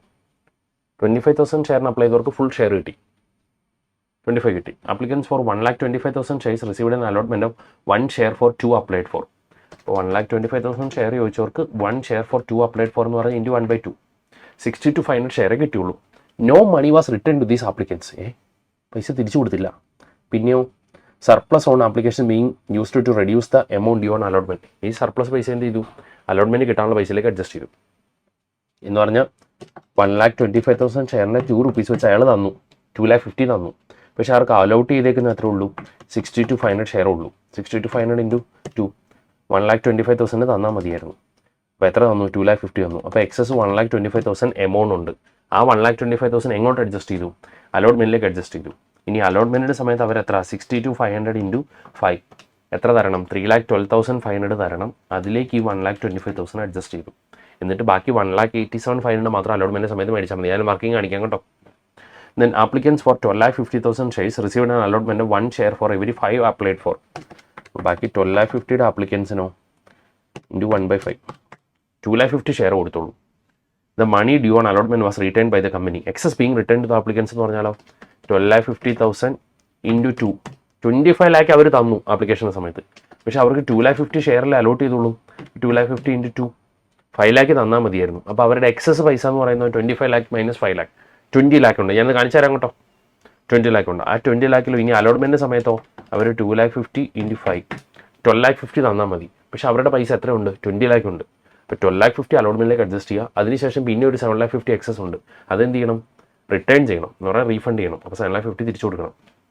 The call money was due. The call due on final call was received on due late. You are required to record this transaction including bank transaction in the books of journal book of A limited. ഇത് journal entry എഴുതുമ്പോൾ ആദ്യത്തെ entry എഴുതാമല്ലോ. Bank account to equity share application എത്ര? 14 lakh into 2, 28 lakh. Bank account to equity share application 28 lakh. ഇനി അടുത്ത entry equity share application account എത്ര? 28 lakh. To equity share capital നമ്പറോട് എത്ര മാറ്റാൻ പറ്റുള്ളൂ? 3,37,500 ഷെയറിൻ്റെ ₹2 വെച്ച് 3,37,500 ഇൻറ്റു 2, 6,75,000 പറ്റുള്ളൂ. ഇനി to equity share allotment to bank എന്നുള്ളത് നമ്മൾ എങ്ങനെ കണ്ടുപിടിക്കും? അതിനൊരു വർക്കിംഗ് നോട്ട്. ഇത് കണ്ടുപിടിക്കാൻ നമുക്കൊരു വർക്കിംഗ് നോട്ട് ചെയ്യണം. വർക്കിംഗ് നോട്ട് എങ്ങനെ ചെയ്യണം? ആൻസർ കീ ചെയ്തേക്കുന്ന ഇങ്ങനെ കുറേ കോളം വരച്ചിട്ടാ. ഇതിൽ നല്ലത്, ഏറ്റവും നല്ല എന്താണെന്ന് വെച്ച് കഴിഞ്ഞാൽ കാണിച്ചു തരാം. ഒന്നുകൂടെ പറയാം. ഫസ്റ്റ് 25,000 ഷെയർ അപ്ലൈ ചെയ്തവർക്കോ എത്ര ഷെയർ കൊടുത്തു? ഫുൾ 25,000 ഷെയർ കൊടുത്തു. അടുത്തതോ 1,25,000 ഷെയർ അപ്ലൈ ചെയ്തവർക്കോ എത്ര ഷെയർ അലോട്ട് ചെയ്തു? പകുതി, 62,500. ഇനി 12,50,000 ഷെയറിന് അപ്ലൈ ചെയ്തവർക്കോ 2,50,000 ഷെയർ കൊടുത്തു. അതായത് ഇൻറ്റു 1/5, 2,50,000 കൊടുത്തു. അങ്ങനെ 14 lakh ഷെയർ ടോട്ടൽ അപ്ലൈ ചെയ്ത ആൾക്കാർക്ക് നമ്മൾ എന്ത് ചെയ്തു? 3,37,500 ഷെയർ വീതിച്ചു കൊടുത്തു. That means pro rate allotment. ഇതുവരെ ക്ലിയർ ആണോ? എമൗണ്ട് റിസീവ്ഡ് ഓൺ ആപ്ലിക്കേഷൻ എന്ന് പറഞ്ഞാൽ എത്ര ആയിരിക്കും? അവർ അപ്ലൈ ചെയ്ത ഷെയർ ഇൻറ്റു 2. അപ്പോൾ 25,000 ഇൻറ്റു 2, അയാൾ 50 തന്നു. 1,25,000 ഇൻറ്റു 2. ഇനി വേണം ഒന്നുകൂടെ കാണിച്ചു തരാം. ആദ്യത്തെ കാറ്റഗറി എത്ര ഷെയറിന് അപ്ലൈ ചെയ്തു? 25,000 ഷെയറിന്. അടുത്ത കാറ്റഗറി 1,25,000 ഷെയറിന് അപ്ലൈ ചെയ്തു. അടുത്ത കാറ്റഗറി 12,50,000 ഷെയറിന് അപ്ലൈ ചെയ്തു. അങ്ങനെ ടോട്ടൽ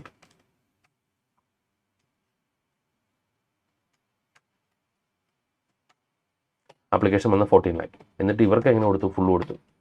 അടുത്ത കാറ്റഗറിക്കോ അലോട്ട് ചെയ്തത് ഹാഫ്. അടുത്ത കാറ്റഗറിക്കോ അലോട്ട് ചെയ്തത് 1/5. അങ്ങനെ ടോട്ടൽ നമ്മൾ എന്ത് ചെയ്തു? നമ്മുടെ വീതിച്ചു കൊടുക്കാനുള്ള 3,37,500 ഇവർക്ക് കൊടുത്തു. ഇനി ഇവരുടെ അടുത്ത് നിന്ന് ആപ്ലിക്കേഷൻ സമയത്ത് എത്ര വെച്ച് കിട്ടി? ഒരു ഷെയറിന് 2 രൂപ വെച്ച്, 25,000 ഇൻറ്റു 2. അടുത്തത് 2,50,000. അടുത്തത് 12,50,000 ഇൻറ്റു 2, 25 lakh കിട്ടി. അങ്ങനെ ടോട്ടൽ 14 lakhൻ്റെ ₹2 വെച്ചിട്ട് 28 lakh കിട്ടി. ഇനി ഇവർ എത്ര തന്നാൽ മതിയായിരുന്നു ആപ്ലിക്കേഷൻ്റെ സമയത്ത്? അവർക്ക് അലോട്ട് ചെയ്ത ഷെയർ ഇൻറ്റു 2, അതാണ് B ഇൻറ്റു 2 എന്ന് പറഞ്ഞാൽ. അവർക്ക് അലോട്ട് ചെയ്ത ഷെയർ ഇൻറ്റു 2. അവരെത്ര തന്നാൽ മതിയായിരുന്നു? 25,000 ഇൻറ്റു 2 50. അടുത്തത് 60 to 500 ഇൻറ്റു 2 എത്ര? 1,25,000. അടുത്ത് 2,50,000 ഇൻറ്റു 2 5,00,000. അങ്ങനെ ടോട്ടൽ അവർ എത്ര? 3,37,000 ഷെയറിന് 2 rupees വെച്ചിട്ട് എത്ര തന്നാൽ മതിയായിരുന്നു? 6,75,000 തന്നാൽ മതിയായിരുന്നു. ഇതൊക്കെ അല്ലേ ക്യാപിറ്റലിലേക്ക് ഇത്രയും തന്നാൽ മതിയായിരുന്നു. ഇനി എക്സസ് എത്ര പൈസ ഉണ്ട്? ദാറ്റ് മീൻസ് അവർ തന്നത് മൈനസ് അവർ തരേണ്ടിയിരുന്നത്. ആദ്യത്തെ ആളുടെ ഒന്നുമില്ല, രണ്ടാമത്തെ ആളുടെ 1,20,000, മൂന്നാമത്തെ ആളുടെ 20,00,000. അങ്ങനെ ടോട്ടൽ 21,25,000 എക്സസ് ഉണ്ട്. ഇനിയോ ആദ്യത്തെ കാറ്റഗറി അലോട്ട്മെൻറ്റിൻ്റെ സമയത്ത് എത്ര പൈസ തരണം? 5 rupees വെച്ച് വരണം. അപ്പോൾ 25,000 ഇൻറ്റു 5 1,25,000. അടുത്ത കാറ്റഗറി അവർക്ക് അലോട്ട് ചെയ്ത 60 to 500 ഇൻറ്റു 5 3,12,500 തരണം. അടുത്ത കാറ്റഗറി 2,50,000 അല്ല അലോട്ട് ചെയ്തത് ഇൻറ്റു 5 ഇത്രയും തരണം. അങ്ങനെ അലോട്ട്മെൻറ്റിൻ്റെ സമയത്ത് നമുക്ക് ടോട്ടൽ എത്ര കിട്ടണം? 16,87,500 കിട്ടണം. ഇനി അതിൽ ഓൾറെഡി നമുക്ക് കിട്ടിയേക്കുന്ന എത്ര എക്സസ് ആപ്ലിക്കേഷൻ ഉണ്ടോ? ഒന്നുമില്ല. ആദ്യത്തെ കാറ്റഗറിയുടെ ഒന്നുമില്ല എക്സസ്. അതിനാ ഇല്ലാത്ത അവർക്കൊന്നും എക്സസ് ഇല്ലായിരുന്നു. രണ്ടാമത്തെ കാറ്റഗറിയുടെയോ നമുക്ക് 3,12,500 കിട്ടി, പക്ഷെ നമുക്ക് അഡ്ജസ്റ്റ് ചെയ്യാൻ പറ്റുന്ന അത്രേ ഉള്ളൂ. 1,25,000 വരെ അഡ്ജസ്റ്റ് ചെയ്യാൻ പറ്റുള്ളൂ അലോട്ട്മെൻറ്റിലേക്ക്. ദാറ്റ് മീൻസ് എക്സസ് പൈസ 1,25,000 അലോട്ട്മെൻറ്റിലേക്ക് അഡ്ജസ്റ്റ് ചെയ്തു. ദെൻ ഇവിടെ 20 lakh കിട്ടിയിട്ടുണ്ട്, പക്ഷേ അലോട്ട്മെൻറ്റിൻ്റെ സമയത്ത് ആകെ 12,50,000 മതി. അപ്പോൾ എത്ര അഡ്ജസ്റ്റ് ചെയ്യാൻ വേണ്ടി പറ്റും? 12,50,000. അങ്ങനെ ടോട്ടൽ അലോട്ട്മെൻറ്റിലേക്ക് നമുക്ക് എത്ര രൂപ അഡ്ജസ്റ്റ് ചെയ്യാം? 13,75,000. 13,75,000 ഇതാണ് നമ്മൾ കണ്ടുപിടിച്ചത്. അതുകൊണ്ട് ഞാൻ പറയാം, എക്സസ് കിട്ടിയ ഇവർക്കൊന്നുമില്ല. ഇവരുടെ 1,25,000 എക്സസ് കിട്ടിയിട്ടുണ്ട്. അലോട്ട്മെൻറ്റിൻ്റെ സമയത്ത് 3,12,500 കിട്ടണം. അപ്പോൾ അലോട്ട്മെൻറ്റിലേക്ക് ഇത്ര അഡ്ജസ്റ്റ് ചെയ്തു. ഇവർ 20 എക്സസ് കിട്ടിയിട്ടുണ്ട് സർപ്ലസ്, ബട്ട് 12,50,000 ആകെ അലോട്ട്മെൻറ്റിൻ്റെ സമയത്ത് കിട്ടിയാൽ മതി. അത് അലോട്ട്മെൻറ്റിലേക്ക് അഡ്ജസ്റ്റ് ചെയ്തു. എന്നിട്ടോ ഇനി അലോട്ട്മെൻറ്റിൻ്റെ സമയത്ത് ബാലൻസ് എത്ര കിട്ടണം? ആദ്യത്തെ ആൾക്കാരോ 1,25,000 മുഴുവൻ തരണം. അടുത്ത കാറ്റഗറി 3,12,500 തരണം, പക്ഷേ അതിൽ 1,25,000 ഓൾറെഡി കിട്ടി. മൂന്നാമത്തെ കാറ്റഗറിയോ ഫുൾ പൈസ തന്നു, അവരൊന്നും തരണം. പിന്നെ അലോട്ട്മെൻറ്റ് വിളിക്കുമ്പോൾ നമുക്ക് ബാലൻസ് എത്ര കിട്ടിയാൽ മതി? 3,12,000. ഇനി എന്ത് ചെയ്യണം? 20 lakh എക്സസ് കിട്ടി, അതിൽ നിന്ന് 12,50,000 അലോട്ട്മെൻറ്റിലേക്ക് അഡ്ജസ്റ്റ് ചെയ്തു. അതിനുശേഷം മിച്ചമുള്ള പൈസയോ 7,50,000. അത് നമ്മൾ എന്ത് ചെയ്യണം? റീഫണ്ട് ചെയ്യണം. എമൗണ്ട് റീഫണ്ട് ചെയ്യണം 7,50,000 എന്ന് പറഞ്ഞാൽ ഈ എൻട്രിയിൽ എന്നോട് പറയാം. ഇക്വിറ്റി ഷെയർ ആപ്ലിക്കേഷൻ നമ്പർ കൊണ്ട് 28 lakh കിട്ടി. To equity share capital number കൊണ്ട് എത്രയും മാറ്റാൻ പറ്റുള്ളൂ? 3,37,500 ഷെയറിന് 2 rupees വെച്ചിട്ട് 6,75,000 മാറ്റാനേ പറ്റുള്ളൂ. ബാക്കിയുള്ള പൈസയോ അതിൽ അലോട്ട്മെൻറ്റിലേക്ക് എത്ര അഡ്ജസ്റ്റ് ചെയ്യാൻ വേണ്ടി പറ്റും? 13,75,000. പിന്നെ ബാക്കിയോ 7,50,000 അലോട്ട്മെൻറ്റ് അഡ്ജസ്റ്റ് ചെയ്തതിന് ശേഷമുള്ള തേർഡ് കാറ്റഗറി ആൾക്കാരുടെ പൈസയോ അത് റീഫണ്ട് ചെയ്യണം ടു ബാങ്ക്. ഇതൊക്കെ അല്ലേ. ഇനി അലോട്ട്മെൻറ്റ് വിളിക്കുന്ന സമയത്തുള്ള എൻട്രിയോ 3,37,500 ഇൻറ്റു 5 എത്ര? 16,87,500. To equity share capital 1 rupees വെച്ചിട്ടുള്ളൂ. ബാക്കി 4 rupees വെച്ചിട്ട് സെക്യൂരിറ്റീസ് പ്രീമിയം. ഇതാണ് എമൗണ്ട് ഡ്യൂ ഓൺ അലോട്ട്മെൻറ്റ് എന്ന് പറഞ്ഞ് നമ്മൾ എഴുതിയേക്കുന്നത് കേട്ടോ. ടോട്ടൽ അതിനകത്ത് പ്രീമിയം ക്യാപിറ്റൽ റെക്കോർഡ് ചെയ്തു. ഇനി എത്ര കിട്ടിയാൽ മതി? അതിൽ ഓൾറെഡി 13,75,000 കിട്ടിയിട്ടില്ലേ? അപ്പോൾ അത് കുറച്ചിട്ട് ബാക്കി എത്ര കിട്ടിയാൽ മതി? 3,12,000. അതാണ് നമ്മളിവിടെ ചെയ്തേക്കുന്നത്. ബാലൻസ് ഇനി അലോട്ട്മെൻറ്റ് സമയത്ത് എത്ര കിട്ടിയാൽ മതി? 3,12,500. ഇനി ഫൈനൽ കോൾ വിളിച്ചു 7 rupees വെച്ചിട്ട് അതിൻ്റെ പൈസ കിട്ടുന്നു.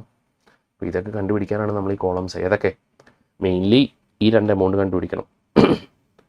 പിന്നെ അലോട്ട്മെൻറ്റ് സമയത്ത് ഇനി ബാലൻസ് എത്ര കിട്ടിയാൽ മതി എന്നും കണ്ടുപിടിക്കാൻ വേണ്ടി നമ്മൾ ആ വർക്കിംഗ് ചെയ്തേക്കുന്നത്. ക്ലിയർ? ഈ വർക്കിംഗ് സ്റ്റഡി മെറ്റീരിയലിൽ ചെയ്തിരിക്കുന്ന പോലെ ഇങ്ങനെ വരയ്ക്കാൻ വേണ്ടി പോയാൽ ഒരുപാട് കോളം വരയ്ക്കണം. അപ്പോൾ ഞാൻ ചെയ്തേക്കുന്നത് ഇത്രേ ഉള്ളൂ. ഈ റോയും കോളം ഒന്ന് മാറ്റി ഇങ്ങനെ ചെയ്യുന്നതിന് പകരം ഇത് ഇവിടെ എഴുതി, ഇത് മാത്രം അങ്ങോട്ട് എടുത്ത് എഴുതി. ഇതാകുമ്പോൾ നമുക്ക് സ്പീഡ് വരയ്ക്കാൻ വേണ്ടി പറ്റും. മറ്റേ ഇച്ചിലൂടെ സമയം കൂടുതലെടുക്കും. Is it clear? പിന്നെ എങ്ങനെ വന്നു എന്നുള്ള കാൽക്കുലേഷൻ കൂടെ കാണിച്ചാൽ നല്ലത്. ഓക്കെ, ഞാൻ മോഡലാണെന്ന് തോന്നുന്നു കഴിഞ്ഞ തവണ ഒന്ന് ചോദിച്ചത്. അപ്പം ഇത്തവണ ചോദിക്കാൻ പാടില്ല എന്നില്ല കേട്ടോ. ഷെയർ പൊതുവെ ഒരു 15 മാർക്ക് വരെ വരുന്നതാണ്. നല്ല രീതിയിൽ നോക്കിയിരിക്കുക. Okay okay next issue and redemption on debentures on 1st April 2025. Weavers Limited issued 5,12,000 debentures of 100 each at a discount of 5% issued. Redeemable on 31st March 2030. 5 year കഴിയുമ്പോൾ redeem ചെയ്യും. The issue was oversubscribed by 1 lakh shares. എന്ന് പറഞ്ഞാൽ 6 lakh ഷെയറിന് application വന്നു. Who were refunded their money. Interest is paid annually on 31st March. എത്ര ശതമാനം? 12%.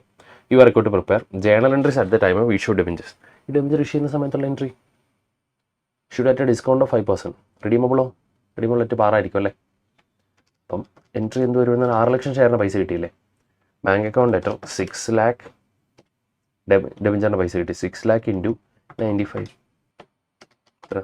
6 lakh into 95 5 crore 7 lakh 70 lakh.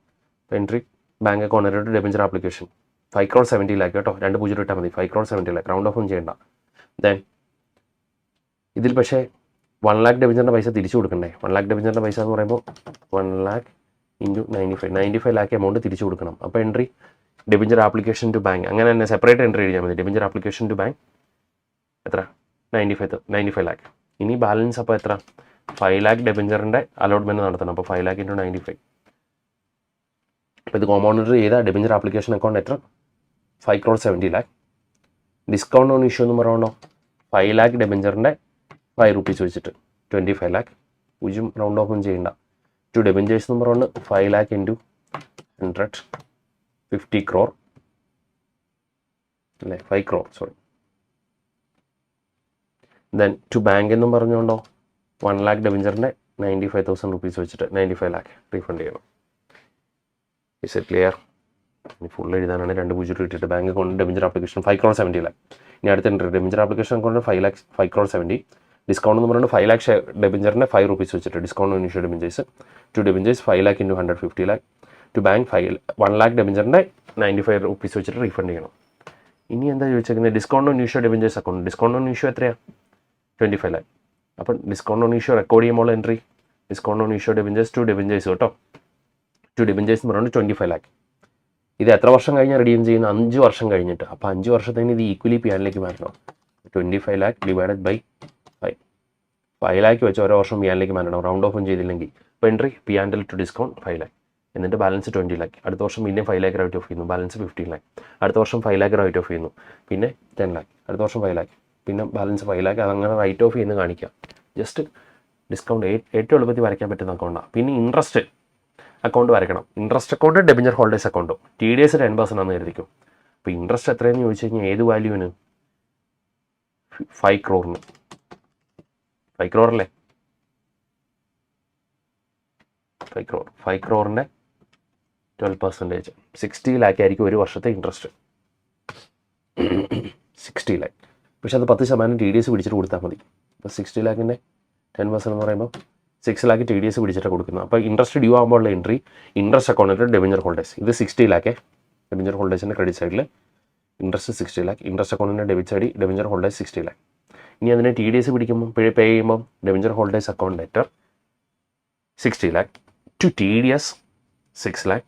To bank 54 lakh. Is it clear? ഇത് പിന്നെ repeat interest പിയാനിലേക്ക് close ചെയ്യണം. ഡെബഞ്ചർ holders അടുത്ത വർഷം വീണ്ടും റിപ്പീറ്റ്. ഒരു വർഷത്തിൽ കിട്ടിയാൽ പിന്നെ 6 വർഷം നമുക്ക് ചെയ്യാമല്ലോ. എന്നൂടെ പറയാം. ഇൻട്രസ്റ്റ് ഡ്യൂ ആകുമ്പോൾ റൗണ്ട് ഓഫ് ചെയ്ത് വെച്ചാണ് ചിലപ്പോൾ കുളവായിരിക്കുന്നത്. ഇൻട്രസ്റ്റ് ഡ്യൂ ആകുമ്പോൾ interest account letter debenture holders 60 lakh. അടുത്തത് debenture holders account letter 60 lakh. To TDS 6 lakh. To bank 54 lakh. ഇത് പോസ്റ്റ് ചെയ്ത് പോയാൽ മതി. അടുത്ത നോക്കാം. എക്സ്പൈസർ limited has issued 2500 12% convertible debentures of 100 is redeemable after a period of 5 years. 5 വർഷം കഴിയുമ്പോൾ റിഡീം ചെയ്യണം. 2500 ഡെബഞ്ചർ ഇഷ്യൂ ചെയ്തു. According to the terms and conditions of issue these debentures were redeemable at a premium of 5%. The debenture holders also had the option at the time of redemption to convert 20% of their holdings into equity shares of ₹10 each at a price of 20 per share and balance in cash. അപ്പോൾ ഡെബഞ്ചർ ഹോൾഡേഴ്സിന് 2 option ഉണ്ട്. ഒന്നെങ്കിൽ അത് redeem ചെയ്യാം. എങ്ങനെ? 5% പ്രീമിയത്തിൽ. അല്ലെങ്കിൽ ആ പൈസയ്ക്ക് തുല്യമായിട്ട് ഷെയർ ആയിട്ട് കൺവേർട്ട് ചെയ്യാം. Debenture holders amounting 50,000 divided by 100 എന്ന് പറയുമ്പം 500 debentures opted to get their debentures converted into equity shares as per the terms of issue. അപ്പോൾ ഇതിലൊരു 500 ഡെബഞ്ചർ എന്ത് ചെയ്തു? കൺവേർട്ട് ചെയ്യാൻ തീരുമാനിച്ചു. You are required to calculate number of debentures issued and cash paid for redemption of ₹50,000 debentures. ഈ 50,000 debentures redeem ചെയ്യുമ്പോൾ എത്ര cash കൊടുക്കണം, എത്ര ഷെയർ കൊടുക്കണം, അതൊന്ന് കണ്ടുപിടിക്കാം. ഈ 50,000 ഡെബഞ്ചേഴ്സ് നമ്മൾ റിഡീം ചെയ്യുമ്പോൾ എത്ര ക്യാഷ് കൊടുക്കണം, എത്ര ഷെയർ കൊടുക്കണം എന്ന് കണ്ടുപിടിക്കാം. അതായത് 500 ഡെബഞ്ചർ റിഡീം ചെയ്യുമ്പോൾ അപ്പം നമ്പർ ഓഫ് ഡെബഞ്ചേഴ്സ് എത്ര വരും? 500. ഇതിൻ്റെ ഓപ്ഷൻ ഫോർ കൺവേർഷൻ എന്ന് പറഞ്ഞാൽ എത്ര? 20%. അപ്പോൾ 500ൻ്റെ 20%. 100 ഡെബഞ്ചർ അവർക്ക് കൺവേർട്ട് ചെയ്യാം. ഈ 100 ഡെബഞ്ചറിൻ്റെ റിഡംഷൻ വാല്യൂ എത്രയാണ്? 105 രൂപ വെച്ചാൽ റിഡീം ചെയ്യുന്നത്. അപ്പം ടോട്ടൽ നമ്പർ ഓഫ് ഡെബഞ്ചർ 500. അതിൻ്റെ 20% ഡെബഞ്ചർ കൺവേർട്ട് ചെയ്യാൻ പറ്റുള്ളൂ. അപ്പോൾ 100 ഡെബഞ്ചർ. 100 ഡെബഞ്ചറിൻ്റെ റിഡംഷൻ വാല്യൂ എന്ന് പറയുമ്പോൾ റിഡംഷൻ വാല്യൂ 100 ഡെബഞ്ചേഴ്സ്. അപ്പോൾ 100 ഇൻറ്റു 105 10,500 കേട്ടോ. 10,500 ഡിവൈഡഡ് ബൈ 20 ഒരു ഷെയർ 20 രൂപ വെച്ചിട്ടല്ലേ കൊടുക്കുന്നേ. അപ്പം ഡിവൈഡ് ബൈ 20, 525 ഷെയർസ് കൊടുക്കണം.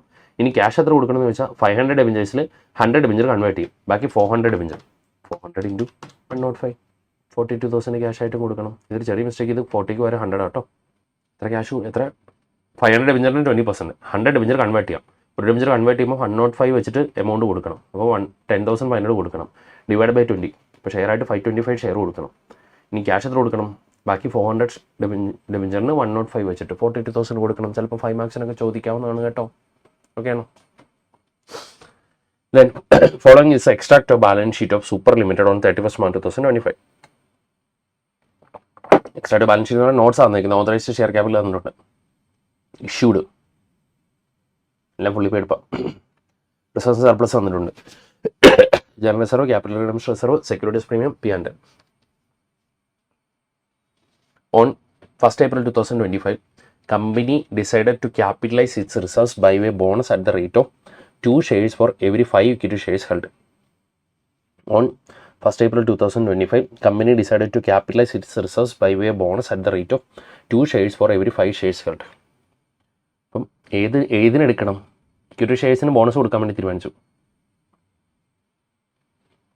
5 ഇക്വിറ്റി ഷെയർ ഉള്ളവർക്ക് 2 ഷെയർ.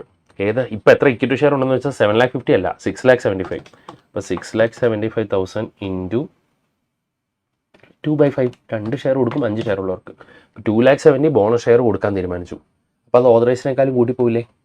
ഒരു കാര്യം ചെയ്താൽ മതി, ഈ ഓതറൈസ്ഡ് കൂട്ടണം കേട്ടോ. ഇപ്പോൾ 270,000 ഷെയർ ബോണസ് ആയിട്ട് കൊടുക്കാൻ വേണ്ടി തീരുമാനിച്ചു. ഇപ്പോൾ 270,000 ഇൻറ്റു 10, 27 lakh rupees ബോണസിന് വേണ്ടി വേണം. അപ്പോൾ ഏതൊക്കെ റിസർവ്സ് നിന്ന് എടുക്കണം? Pass നെസറി journal entries in the books of company. കമ്പനിയുടെ ബുക്കിലുള്ള ജേണൽ എൻട്രി എഴുതണം. Also prepare the extract of balance sheet after bonus issue. അപ്പോൾ 27 lakh ബോണസ് ഇഷ്യൂ നടത്തണം. ഏതൊക്കെ റിസർവിൽ നിന്ന് എടുക്കാം? ക്യാപിറ്റൽ റിഡംഷൻ റിസർവ് എടുക്കാം, എത്ര? 3 lakh. പിന്നെയോ സെക്യൂരിറ്റീസ് പ്രീമിയം കളക്ടഡ് ക്യാഷ് എടുക്കാം, 1,87,500. പിന്നെ ജനറൽ റിസർവ് എടുക്കാം. പിന്നെ ബാലൻസ് എത്ര ഷോർട്ടേജ് ഉണ്ടോ, 27 lakhൽ 3 lakh ആദ്യം ക്യാപിറ്റൽ റിഡംഷൻ റിസർവിൽ നിന്ന് എടുക്കാം. പിന്നെ 1,87,500 സെക്യൂരിറ്റീസ് പ്രീമിയത്തിൽ നിന്ന് എടുക്കാം. ബാലൻസ് 9 lakh P&L നിന്ന് എടുക്കാം. അതുകൂടെ കുറയ്ക്കുമ്പോൾ 13,12,500 അത് ബാക്കി P&L നിന്ന് ട്രാൻസ്ഫർ ചെയ്യണം. ഇതിൻ്റെ ജേണൽ എൻട്രീസ് എങ്ങനെ വരും? ക്യാപിറ്റൽ റിഡംഷൻ റിസർവ് അക്കൗണ്ട് എത്ര? 3 lakh. Securities premium 1,87,500. General reserve 9 lakh. P&L 13,12,500. To bonus to share holders 27 lakh. അടുത്തത് bonus to equity share holders. Bonus to share holders account to equity share capital 27 lakh. Entry okay അല്ലേ? ഇനി balance sheet format വരയ്ക്കാൻ നോട്ട്സിലേക്ക് വരിക. നോട്ട്സിൽ ഇവിടെ ഇപ്പോഴത്തെ authorised share capital എത്രയാണ്? 7,50,000 ഉള്ളൂ. പക്ഷേ ഒരു 2,70,000 കൂടെ ഷെയറോട് ഇഷ്യൂ ചെയ്ത് കഴിയുമ്പോഴോ 6,75,000 പ്ലസ് 2,70,000 ബോണസ് കൂടെ കഴിയുമ്പോൾ എത്രയാവും? 9,45,000 ആവും. അപ്പം ഓതറൈസിനേക്കാളും കൂടുതൽ ഇഷ്യൂഡ് പറ്റുമോ? ഇല്ല. ഇഷ്യൂഡ് ബോണസ് കൂടെ കഴിയുമ്പോൾ എത്രയാവും? 9,45,000 ആവും. അപ്പോൾ അതുകൊണ്ട് എന്ത് ചെയ്യണം? നോട്ട്സിൽ 9,45,000 ഓതറൈസ്ഡ് ഈക്വിറ്റി ഷെയർ നമ്പർ കൊണ്ട് എടുക്കണം. പിന്നെ പ്രിഫറൻസ് ഷെയർ ചെയ്യും. ഇനി ഇഷ്യൂഡ് 9,45,000. അതിൻ്റെ ബ്രാക്കറ്റിൽ ഈ ഒരു നോട്ട് എഴുതാൻ മറന്നു പോകരുത് കേട്ടോ. ഔട്ട് ഓഫ് ദ ബോ 2,70,000 equity shares 10 each were issued by way of bonus. ഈ നോട്ടിന് മാർക്ക് ഉണ്ട് കേട്ടോ. 1 മാർക്ക് അല്ലെങ്കിൽ 1/2 മാർക്ക് കൊടുക്കാനുണ്ടാവും. ഈ നോട്ട് എഴുതാൻ മറന്നു പോകരുത്. അപ്പം ഇഷ്യൂഡ് കിട്ടും. പിന്നെ പ്രിഫറൻസ് ഷെയറിൻ്റെ ഇഷ്യൂഡ് വ്യത്യാസമില്ലല്ലോ, ഇല്ല. ടോട്ടൽ ക്യാപിറ്റൽ എത്ര? 1,50,000. പിന്നെ റിസർവ്സ് ആൻഡ് സർപ്ലസ് കാണിക്കണമല്ലോ. റിസർവ്സ് ആൻഡ് സർപ്ലസിലോ ഈ റിസർവിൽ ഇനി ബാലൻസ് ഉണ്ടോ? ഇല്ല. ആ പാടെ എഴുതി മാത്രം ബാലൻസ് വരുള്ളൂ. P&L. റിസർവ്സിൽ ഈ യൂട്ടിലൈസേഷനും കാണിക്കുക കേട്ടോ. യൂട്ടിലൈസേഷൻ കാണിച്ച അവസാനം P&L ഒരു ബാലൻസ് വരുള്ളൂ, അതെടുത്ത് കാണിക്കുക. Is it clear? പിന്നെ ഓതറൈസ്ഡ് ഷെയർ ക്യാപിറ്റൽ മിനിമം എത്രയിലും കൂട്ടണം എന്ന് ചോദിച്ചാൽ എത്ര വേണം? 9,45,000 വേണം. ഇപ്പോൾ 7,50,000 ഉള്ളൂ. അപ്പോൾ അത്രയും നമ്പറോട് കൂട്ടണം. അതിൻ്റെ എമൗണ്ടായി എഴുതിയേക്കുന്നത്. ഇസ് ഇറ്റ് ക്ലിയർ എന്ന് പറഞ്ഞാൽ ഓതറൈസ്ഡ് ഞാനിവിടെ ക്വസ്റ്റിനിൽ തന്ന 7,50,000, അതായത് 75 lakh. ഇത് 9,45,000 ഷെയർസ് ഓഫ് 94,50,000 എന്ന് എഴുതി കഴിഞ്ഞാൽ ശരിയാവോ? അതുകൊണ്ട് ഓതറൈസ്ഡ് കൂട്ടണം എന്നുള്ളതാണ് അവർ നോട്ടിൽ കാണിച്ചിരിക്കുന്നത്. Is it clear? ഓതറൈസിനേക്കാളും കൂടുതൽ ഇഷ്യൂഡിനേക്കാളും കൂടുതൽ ഇഷ്യൂഡ് പറ്റില്ല. അതുകൊണ്ട് ഓതറൈസ്ഡ് ഷെയർ ക്യാപിറ്റലും പ്രൊപ്പോർഷണലി ഇൻക്രീസ് ചെയ്തിട്ടുണ്ടാവും. ഓക്കെ ആണോ? Then write short notes on the following. Fundamental accounting assumptions. എന്ത് ഈ ഫണ്ടമെൻ്റൽ അക്കൗണ്ടിങ് അസംഷൻസ് എന്ന് പറഞ്ഞാൽ 3 അസംഷൻസ്, ദാറ്റ് മീൻസ് 3 കൺസെപ്റ്റ്സുകൾ ഫണ്ടമെൻ്റൽ അക്കൗണ്ടിങ് അസംഷൻ എന്ന് അറിയപ്പെടുന്നത്. ഏതൊക്കെ? Going concern, consistency, accrual. എന്ത് ഈ ഗോയിങ് കൺസേൺ പറയുന്നത്? ബിസിനസ്സിന് ഉടനെ സ്റ്റോപ്പ് ചെയ്യാനുള്ള ബിസിനസ് അല്ല, കുറേ നാൾ കണ്ടിന്യൂ ചെയ്യാനുള്ള ബിസിനസ്. കൺസിസ്റ്റൻസി പറയുന്നു അക്കൗണ്ടിങ് പോളിസീസ് കൺസിസ്റ്റൻ്റ് ആയിട്ട് ഫോളോ ചെയ്യണം. ദെൻ അക്രൂവൽ കൺസെപ്റ്റ് പറയുന്ന ഇൻകംസും എക്സ്പെൻസും ഒക്കെ അത് അക്രൂ ആവുന്ന മുമ്പിൽ തന്നെ റെക്കോർഡ് ചെയ്യണം. അതായത് ഡ്യൂ ആകുമ്പോൾ തന്നെ റെക്കോർഡ് ചെയ്യണം. പൈസ കിട്ടുമ്പോഴോ കൊടുക്കുമ്പോഴല്ല. അതായത് ഈ വർഷത്തെ ഇൻകംസും എക്സ്പെൻസും ഒക്കെ ഈ വർഷം തന്നെ റെക്കോർഡ് ചെയ്യണം, കിട്ടിയാലും ഇല്ലെങ്കിലും. ക്ലിയർ? ഈ 3 കൺസെപ്റ്റുകൾ എല്ലാവരും ഫോളോ ചെയ്താണ് ഫിനാൻഷ്യൽ സ്റ്റേറ്റ്മെൻറ്റ്സ് പ്രിപ്പയർ ചെയ്തു എന്നാണ് ഒരു യൂസർ നോർമലി എടുക്കുന്ന അസംഷൻ. അതുകൊണ്ടാണ് അത് എന്താണെന്ന് അറിയപ്പെടുന്നത് ഫണ്ടമെൻ്റൽ അക്കൗണ്ടിങ് അസംഷൻ. അപ്പോൾ ഇത് ഫോളോ ചെയ്തിട്ടുണ്ടെങ്കിലോ ഫിനാൻഷ്യൽ സ്റ്റേറ്റ്മെൻറ്റ്സിൽ ഈ അസംഷൻസ്, ഈ കൺസെപ്റ്റ്സ് ഒക്കെ ഫോളോ ചെയ്തിട്ടുണ്ടെന്ന് പറഞ്ഞിട്ട് നോട്ട് എഴുതേണ്ട ആവശ്യമില്ല. ഇത് ഫോളോ ചെയ്യുന്നില്ലെങ്കിൽ മാത്രം എന്ത് ചെയ്യുക? ഇത് ഡിസ്ക്ലോസ് ചെയ്താൽ മതി. Fundamental accounting assumptions underlying the preparation and presentation of financial statements. These are not specifically stated because their assumptions use are assumed. ഇത് ഫോളോ ചെയ്യുന്നുണ്ടെങ്കിൽ പിന്നെ ഡിസ്ക്ലോസ് ചെയ്യേണ്ട ആവശ്യമില്ല. Disclosure if necessary if they are not follow ചെയ്തില്ലെങ്കിൽ മാത്രം അത് disclose ചെയ്താൽ മതി. അക്കൗണ്ടിങ് സ്റ്റാൻഡേർഡ് AS1 അതൊക്കെ നിങ്ങൾ പഠിക്കാനുണ്ട്. ഫണ്ടമെൻ്റൽ അക്കൗണ്ടിങ് അസംഷൻസ് ഏതൊക്കെയാണെന്ന് ചോദിച്ചാൽ fundamental accounting assumptions are going concern, consistency and accrual. അത് ഒരു ലൈനിലൊന്ന് എക്സ്പ്ലെയിനും ചെയ്യുക. Is it clear? Retirement of bill of exchange. What you mean by retirement of bill of exchange എന്ന് പറഞ്ഞാൽ ഡ്യൂ ഡേറ്റിന് മുമ്പ് തന്നെ സെറ്റിൽ ചെയ്യുന്ന പരിപാടിക്ക് പറയുന്നവരാണ് retirement of bill of exchange. Sometimes നേരത്തെ ബില്ല് ഡ്യൂ ഡേറ്റ് ആവുന്നതിന് ഇപ്പുറം തന്നെ പൈസയായി, അപ്പോൾ അത് സെറ്റിൽ ചെയ്യും. അങ്ങനെ സെറ്റിൽ ചെയ്യുമ്പോൾ നമുക്ക് റിബേറ്റ് കിട്ടും. നേരത്തെ പേയ്മെൻറ്റ് കൊടുക്കുമ്പോൾ എന്ത് ചെയ്യും? ഒരു ഡിസ്കൗണ്ട് അല്ലെങ്കിൽ റിബേറ്റ് കിട്ടില്ലേ? ആ റിബേറ്റ് കിട്ടും. ഇതൊക്കെ പറഞ്ഞുകൊണ്ട് മെൻഷൻ ചെയ്യുക. ഈ സമ്മറൈസ്ഡ് ലെഡ്ജർ നമുക്ക് പറഞ്ഞുകൊണ്ട് വേറെ ഒന്നും വേണ്ട കേട്ടോ. Petty cash book and its advantages. എന്താ പെറ്റി ക്യാഷ് ബുക്ക് എന്ന് പറയുന്നത്? സ്മോൾ പെറ്റി പേയ്മെൻറ്റ്സ് ഒക്കെ റെക്കോർഡ് ചെയ്യാൻ വേണ്ടി നമ്മളൊരു ക്യാഷറെ അപ്പോയിൻറ്റ് ചെയ്യും. മെയിൻ ക്യാഷറുടെ വർക്ക് ലോഡ് കൂടുമ്പോൾ ഏറ്റവും കൂടുതൽ വർക്ക് ലോഡ് ഏത് സബ്സിഡറി ബുക്ക് മെയിൻറ്റെയിൻ ചെയ്യുന്ന ആൾക്കായിരിക്കും? ഓഫ് കോഴ്സ് ഏത്? Cash book. ഏറ്റവും കൂടുതൽ വർക്ക് ലോഡ് ആർക്കായിരിക്കും? ക്യാഷ് ബുക്ക് മെയിൻറ്റെയിൻ ചെയ്യുന്ന ആൾക്കായിരിക്കും. അപ്പോൾ അയാളൊരു അസിസ്റ്റൻറ്റിനെ വെക്കാൻ പറയും. അങ്ങനെ അപ്പോയിൻറ്റ് ചെയ്യുന്ന അസിസ്റ്റൻറ്റ് ക്യാഷറാണ് പെറ്റി ക്യാഷർ എന്ന് പറയുന്നത്. അയാൾ മെയിൻറ്റെയിൻ ചെയ്യുന്ന ക്യാഷ് ബുക്കാണ് petty cash book. Is it clear? ചെറിയ പെറ്റി പേയ്മെൻറ്റ്സ് ആയിരിക്കും അയാൾ നടത്തേണ്ടത്. അതെല്ലാം അയാൾ റെക്കോർഡ് ചെയ്യണം. എന്നിട്ട് അതിൻ്റെ ബേസിൽ ജേണൽ പ്രോപ്പറിലേക്ക് അതെല്ലാം റെക്കോർഡ് ചെയ്യും. മെയിൻ ക്യാഷറുടെ ടൈം ലാഭിക്കാൻ വേണ്ടി പറ്റും. ക്യാഷ് ബുക്കിൽ നിന്നുള്ള പോസ്റ്റിങ് കുറച്ചിട്ട് ഇതെല്ലാം ജേണൽ പ്രോപ്പർ റെക്കോർഡ് ചെയ്തിട്ടായിരിക്കും പോസ്റ്റ് ചെയ്യുന്നത്. അപ്പോൾ ക്യാഷ്വറിൻ്റെ എഫോർട്ട് കുറയ്ക്കാൻ വേണ്ടി പറ്റും. സ്മോൾ പേയ്മെൻറ്റ്സിന് മേൽ കുറച്ചുകൂടി ഒരു കൺട്രോൾ കാണും. Then mission hour rate of method of depreciation. Mission hour rate method of calculating depreciation. Mission hour rate എന്ന് പറഞ്ഞാൽ എന്താ? ഒരു മിഷനറി മേടിക്കുമ്പോൾ തന്നെ ടോട്ടൽ എത്ര അവർ വർക്ക് ചെയ്യുമെന്ന് നമുക്കറിയാം.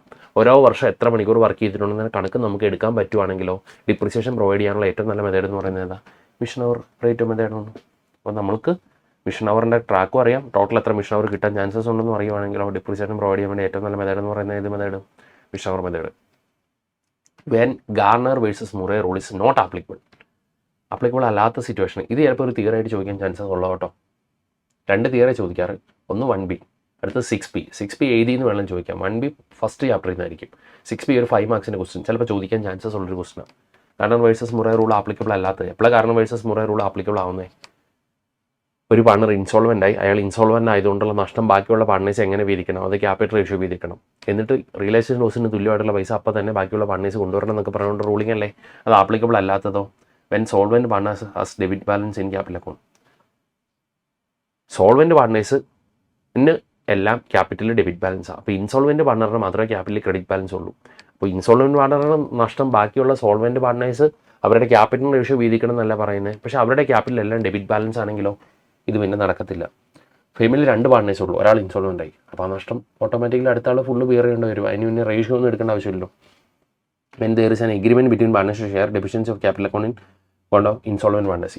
ഒരു പാർട്ണർ ഇൻസോൾവെൻ്റ് ആയാൽ ആ നഷ്ടം നമുക്ക് പ്രോഫിറ്റ് ഷെയറിംഗ് റേഷ്യോ വീതിക്കാം അല്ലെങ്കിൽ ഈക്വലി വീതിക്കാം എന്നൊരു എഗ്രിമെൻറ്റ് പാർട്ണേഴ്സ് തമ്മിലുണ്ടെങ്കിലോ, എഗ്രിമെൻറ്റ് ഇല്ലെങ്കിൽ ഈ റൂളൊക്കെ ആപ്ലിക്കബിൾ ആവുള്ളൂ. When all the partners of firm are insolvent. എല്ലാവരും ഇൻസോൾവെൻ്റ് ആണെങ്കിൽ ഇത് യൂസ് ചെയ്യേണ്ട ആവശ്യമുണ്ടോ? Non applicability of Garner versus Murray rule. Garner versus Murray rule നമുക്കറിയാം, അത് ആപ്ലിക്കബിൾ അല്ലാത്ത സിറ്റുവേഷൻ, ആപ്ലിക്കബിൾ ആവില്ലാത്ത situations. Is it clear? Okay, ഇത്രയാണ് നമ്മുടെ ആ ഒരു RTPയിൽ കവർ ചെയ്തിരിക്കുന്നത്. ഇനി ചിലപ്പോൾ 1-2 ക്വസ്റ്റ്യൻസ് എക്സാമിന്, മെയിൻ എക്സാമിനും സെപ്റ്റംബർ എക്സാമിനും വരാം. അതുകൊണ്ട് ലാസ്റ്റ് മൊമെൻറ്റ് റിവിഷനിൽ നിങ്ങൾ ഒരിക്കലും ഒഴിച്ചുകൂടാൻ പറ്റാത്ത ഒന്നാണ് ഈ RTP എന്ന് പറയുന്നത്. ഇതൊന്ന് കവർ ചെയ്തിട്ട് വേണം പോകാൻ. ക്ലിയർ? അപ്പം സെപ്റ്റംബർ അറ്റൻഡിന് പ്രിപ്പയർ ചെയ്യുന്ന എല്ലാവർക്കും ഓൾ ദ ബെസ്റ്റ്. പ്രിപ്പറേഷനൊക്കെ നല്ല രീതിയിൽ നടക്കട്ടെ. ക്ലിയർ? അപ്പോൾ എത്രയും പെട്ടെന്ന് ഫൗണ്ടേഷനൊക്കെ ക്ലിയർ ചെയ്ത് ഇൻ്റർവ്യൂ വന്ന് നമുക്ക് നേരിട്ട് കാണാൻ പറ്റട്ടെ. ഓക്കെ.